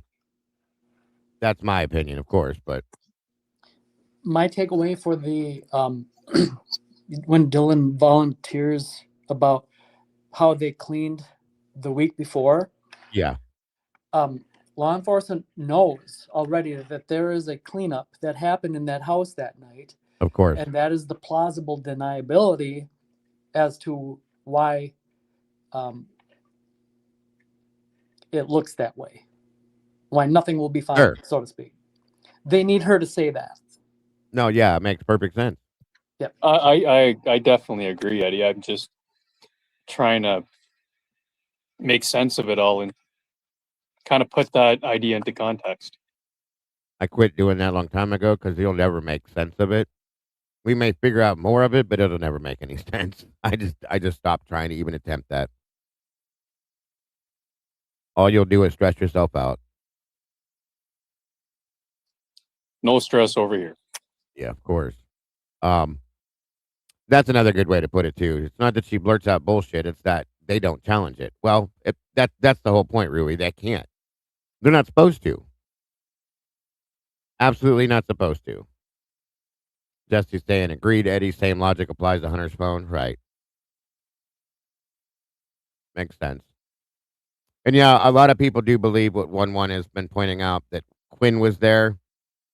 I think he was too. As I stated, that many people were there that may have left right before 911 was chosen to, it was time to call 911. I think it's very, very probable that he was one of them. Because, and one had a very good theory behind this as to why. One of the first persons that should have been called if this was a true to life traumatic experience for her would be her boyfriend. He's not in her phone calls anywhere. Why wouldn't you call him? Oh, wait, maybe because he's standing next to you? Okay. And that's kind of how one has looked at that, and it does make a lot of sense to me. You don't call your boyfriend if he's there. You don't need to. Or if he's close to you instead of being in Boise like they claimed he was. Just saying.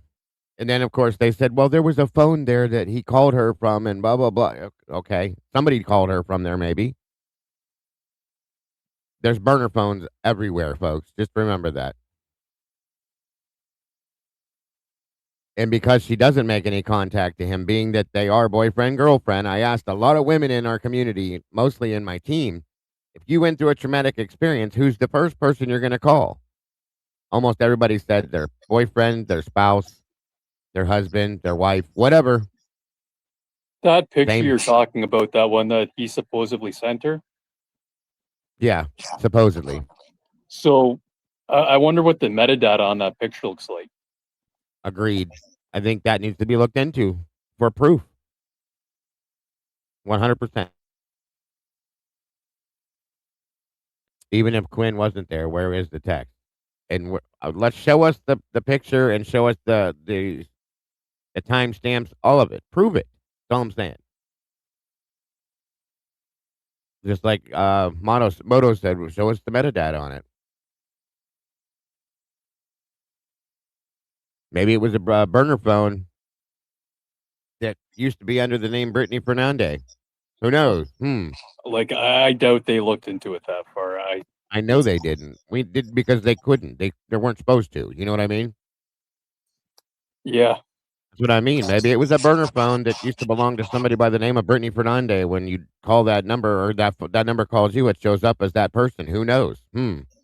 It's just hard to believe that there would like the police would do something or would go to this length to cover something up in order, like, just makes you wonder what it is. It must be ruthless. That's what took me almost 3 years to get on board with, because I come from a law enforcement family. My dad, my grandfather, my uncle, law enforcement. Now, 2 of them were crooked. I'll say that. And my two very good friends of mine are law enforcement. One, we know him. I worked alongside law enforcement for years, working in EMS and fire, hand in hand. You don't want to believe that, right? But this isn't us. These aren't our people. No, that's true. But I mean, you think out of that entire police force, there's one good cop. That's just like, you know what, this is bullshit. Like I can't do this. I get it. I get it. No, absolutely, I get it, dude. I said before, because I never believed, and I never will believe, that with every person that works for every agency was 100% on board in a frame job. I just don't believe that. That's not possible to me, okay? What I do believe is that there's what I call pawns in the situation that just come to work, punch their time card, and do their job, period. They don't ask questions because they don't need to. And that's just their yes men or women, they just do what they're told and move along. They don't ask questions. Now, it's very well known that this area as well, that this community, this is just how things are done. And people don't ask questions. So there's another part of that too. You know what I mean? That's just my opinion. So, and I've seen small town areas that are, Letcher County is the same way. Whitesburg, where the Kevin Mullins thing is the same damn way, if not worse, to be honest with you. They're all on board for the corrupted bullshit. Nobody knows any different. The people that aren't on board usually end up dead or missing. Again, same type thing. You would want to hope and think that they protect and serve, but they don't. So, real quick. That's the other part right there, what one just said. Some people may not even realize that they're doing things wrong, okay? They're just doing their jobs, doing what they're told. And if they're not the ones that know about the corrupted side of things, they're just doing what they're told. They don't ask the questions to know what they're doing. You know what I mean? So that's a huge point. And one said he's seen that working in NYPD, which is one of the biggest police forces in the world. He sees plenty of that happen there, and he's not that kind of a cop. He doesn't get involved in that stuff, but you can see it from the outside. That's the problem. Go ahead. Sorry, Moto. I didn't mean to cut you off. No problem at all. Eddie, I'm sorry. This almost feels like law enforcement anticipated that something like this may happen. Not the specifics of, not that very night, but it's almost like that they were aware of the risk, so to speak. Well, it's been talked about that this is possibly was in the wind for a week or so beforehand, that something was going to go down. Very possibly the reason why Tesdale and Rosie were patrolling the neighborhood that night, watching the house. Right. They were and the sitting response also kind of lends to that theory. Yeah. That's a belief I have now. That's a good point. It does.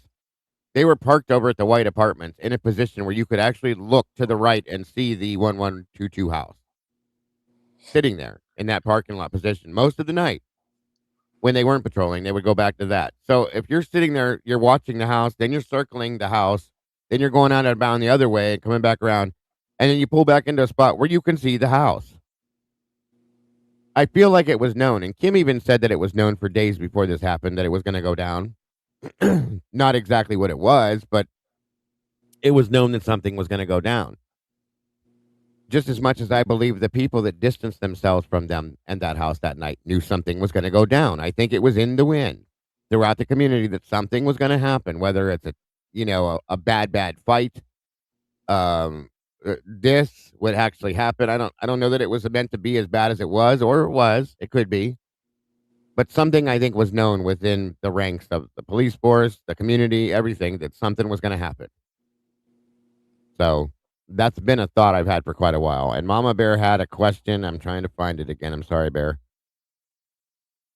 The one question I have is, how do 3 of the 4 victims have the exact same subclavian in artery wounds? I mean, that's a great question, Bear. It makes you wonder if the person that did the stabbings, or one of them, or knew that it was specifically that area, could cause what it did. You know what I mean? So yeah, that's a good question for sure. For sure. This is one of those. Again, we've gone through a couple of these now. It almost doesn't even need to be explained. It's just, I mean, hopefully at this point you just see it. But I don't know. Again, it's so important when we hear what they don't know, what they didn't say, what they didn't think. He didn't ask what she did, what she knew, or what she didn't know.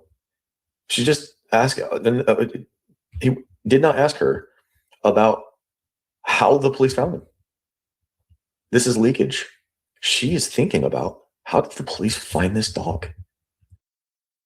You know, the one, if they were focused on that house all night and everything around the house, that would be how they would miss everything else, because they were pointing directly. They were focused directly on that, and we're missing everything else going on, in my opinion. Barking. This question right here triggered leakage. These 2 questions. Question. This is very sensitive to the subject. We've seen it numerous times now. We've seen a pattern. He's barking a lot. Yes, he was barking a lot. He's barking a lot. I don't know how the police found him, because he wasn't in the house. Because I was just behind the door. All I did was I see this guy, and I ran downstairs. We just slept because I didn't think much of it. But man, I don't know how the police found him, because he wasn't in the house. This is leakage. Because you put him outside? Like I said. Did you make sure he was outside? Okay. I was on point with that one. But he was he is a puppy. Change of language here. He barked. But he was barking a lot. Is the sound palpable for you guys? But he is a puppy. He barked, but he was barking a lot. Like there was someone there.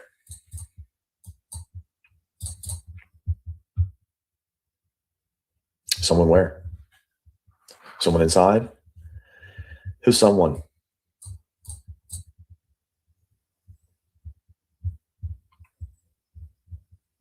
Is this someone or is this a criminal? Is this the bastard? Is this the piece of crap? Is this the murderer? Is this the sick, deranged lunatic?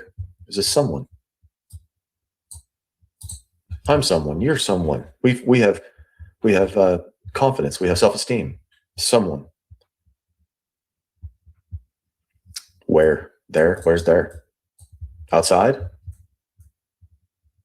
It's not specific. But man, he was barking a lot. And that was at 1:30, 2 o'clock, or around 4? 4 o'clock. Here we go. Here's that 4 o'clock. And she says something here, and I cannot tell you exactly what she said. I'm not sure. I tried really hard. 4 o'clock when or every, something like that. The thing happened or everything happened. One of those two, it sounds like to me. I am not 100% sure. The thing happened.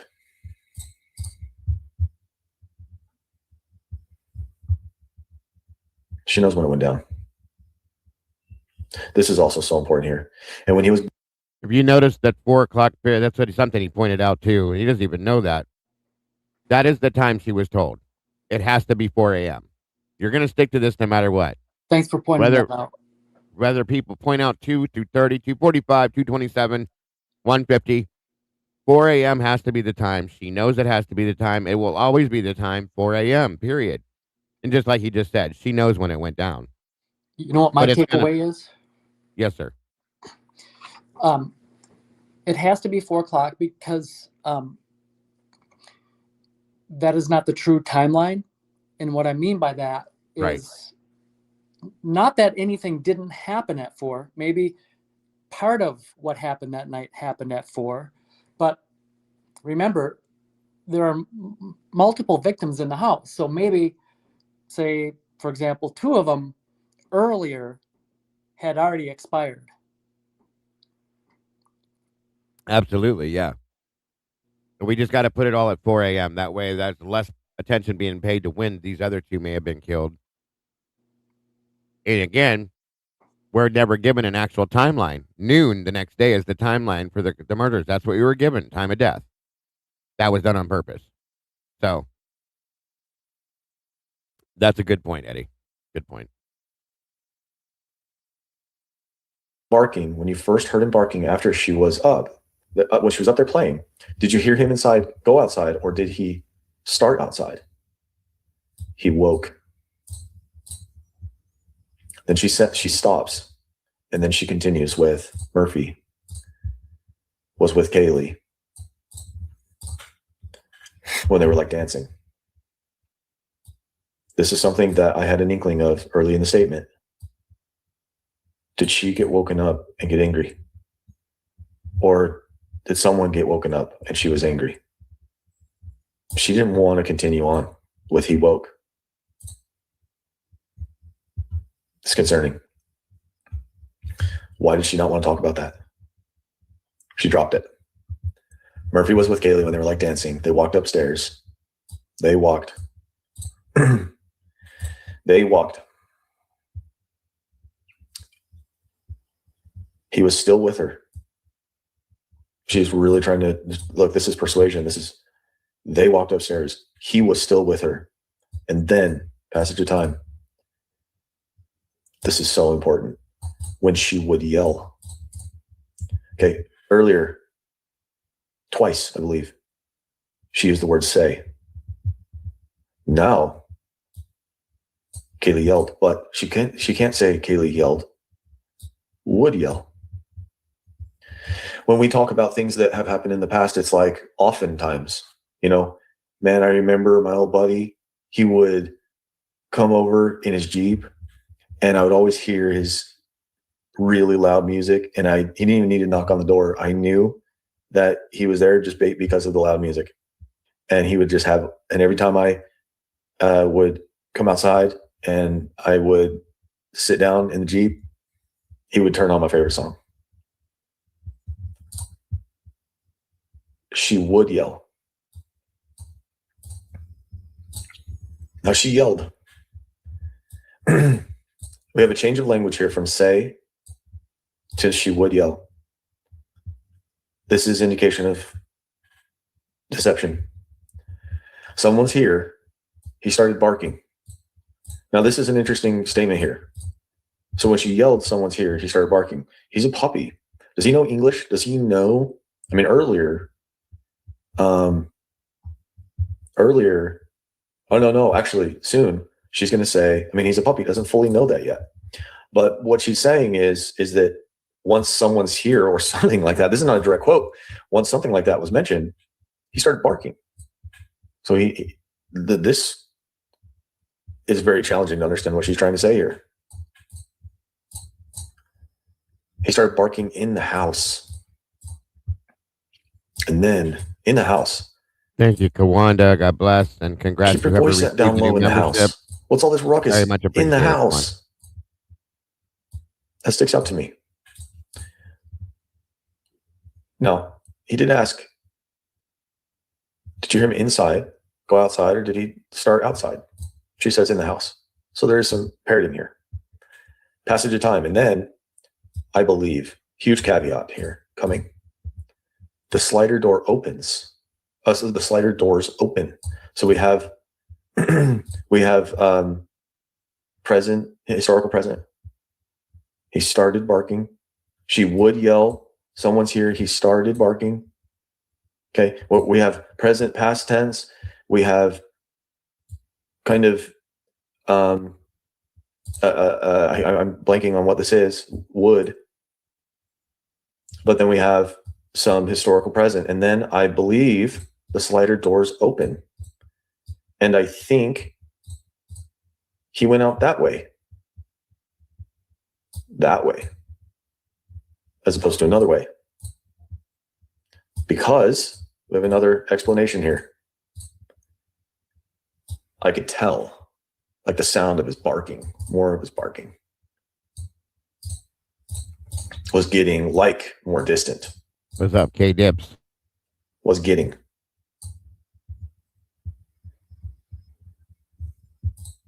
This is wild.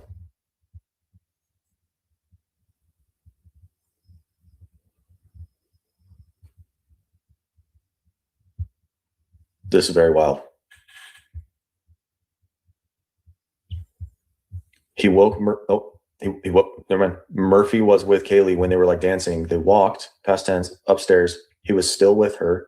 And then, passage of time, when she would yell, someone's here. So like a theoretical? He started, past tense, barking in the house. And then, passage of time, I believe the slider doors open. I believe the slider doors open. And I think he went out that way because I could tell like the sound of his barking was getting like more distant. Well, his barking would get more distant no matter which way he left outside the house. But I could tell.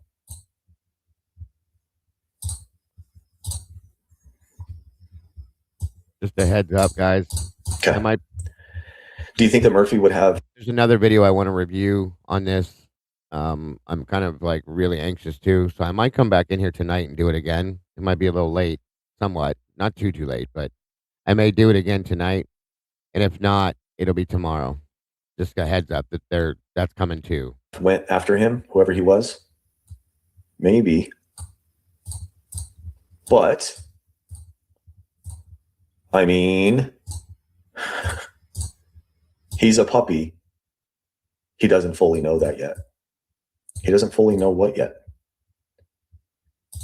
He doesn't fully know what yet.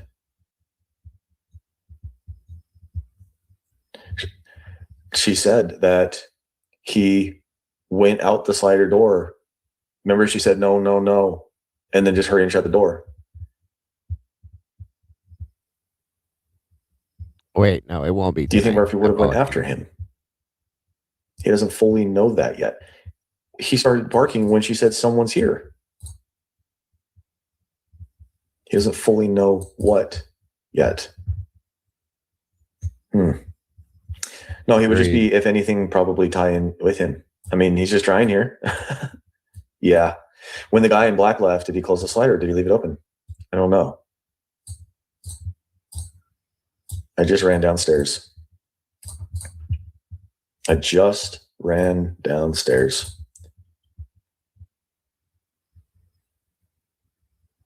Again. That makes no sense. Perfect, he says. Okay. Anything else? Not that I can think of. No. Nothing popped up. Wow. Okay. We are at the end of our analysis.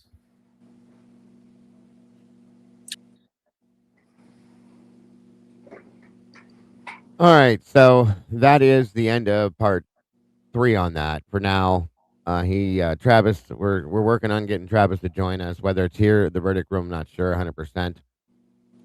He did a great job with this, very much so. And Eddie, thank you for pointing out law enforcement's involvement in the interviews, which is very, very much so. And there'll be more coming from Travis. I have a good feeling on it. He definitely said that a lot of people want him to cover Bethany. I definitely do too. And I'm very interested to hear what he has to say. There's going to be some things for us to review tomorrow on this. It's Friday. I will be live with Crimes After Dark and Devil's Advocates tonight, 8 p.m. Eastern Standard Time. Make sure you tune in. Guys, thank you for those of you that showed up to help us honor and remember Wisdom Speaks. I very much appreciate that so very much. Thank you, Moto, for joining us, brother. Appreciate you. But thank you all for helping us to remember and to honor Wisdom. Ms. Sherry, it was so very important to us all today. I appreciate that from all of you. Greatly appreciate that. There's a little bit of a hole in our hearts missing her the way we do, but I do believe she's always with us and always will be with us. So thank you again to my team, my family, which is all of you, for being here for that. You guys are amazing. God bless. Eddie, thank you for joining me up here, as well as Moto. Again, I appreciate you guys both very much. Tomorrow, we will be delving into reviewing some other things that have just been released that are very interesting to me. But don't forget, if you have nothing to do tonight, it's Friday, where things get a little wacky over there. But join us for Friday nights with Crimes After Dark with Devil's Advocates. Should be an interesting show. And don't forget, coming to this Saturday, the Verdict Room Live, 6 p.m. Eastern Standard Time with Typically Unique, Bronx Tales, True Crime in the Last 24 will be live again at the Verdict Room Unfiltered, where we bring together our final analysis of the week and talk about that. I'm looking forward to that as well, guys. So thank you so much for joining us today. I appreciate you all more than you know. I hope you all have an amazing rest of your day. If I don't see you tonight, I will see you tomorrow, guys. And don't forget, the most important part of the whole thing, guys, please, please, please don't forget to love yourselves and love each other. And don't change a thing, because you all are truly the beautiful people. Nothing but love for each and every one of you. And I'll see you all very soon. Bye, everybody. Happy Friday, everybody. Amen to that one.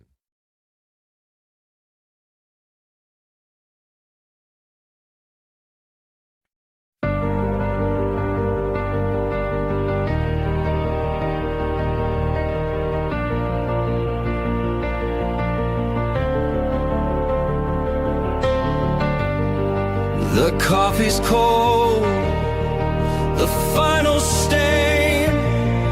We laid the map out in the pouring rain. No hidden corners left to creep. The dark truth woke while the city was asleep. The evidence lines up straight and true. A perfect picture of what they chose to do. The quiet street erupts in flashing lights.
counter, set the empty chair, and wait right here for the next secret laid bare. Until the next one.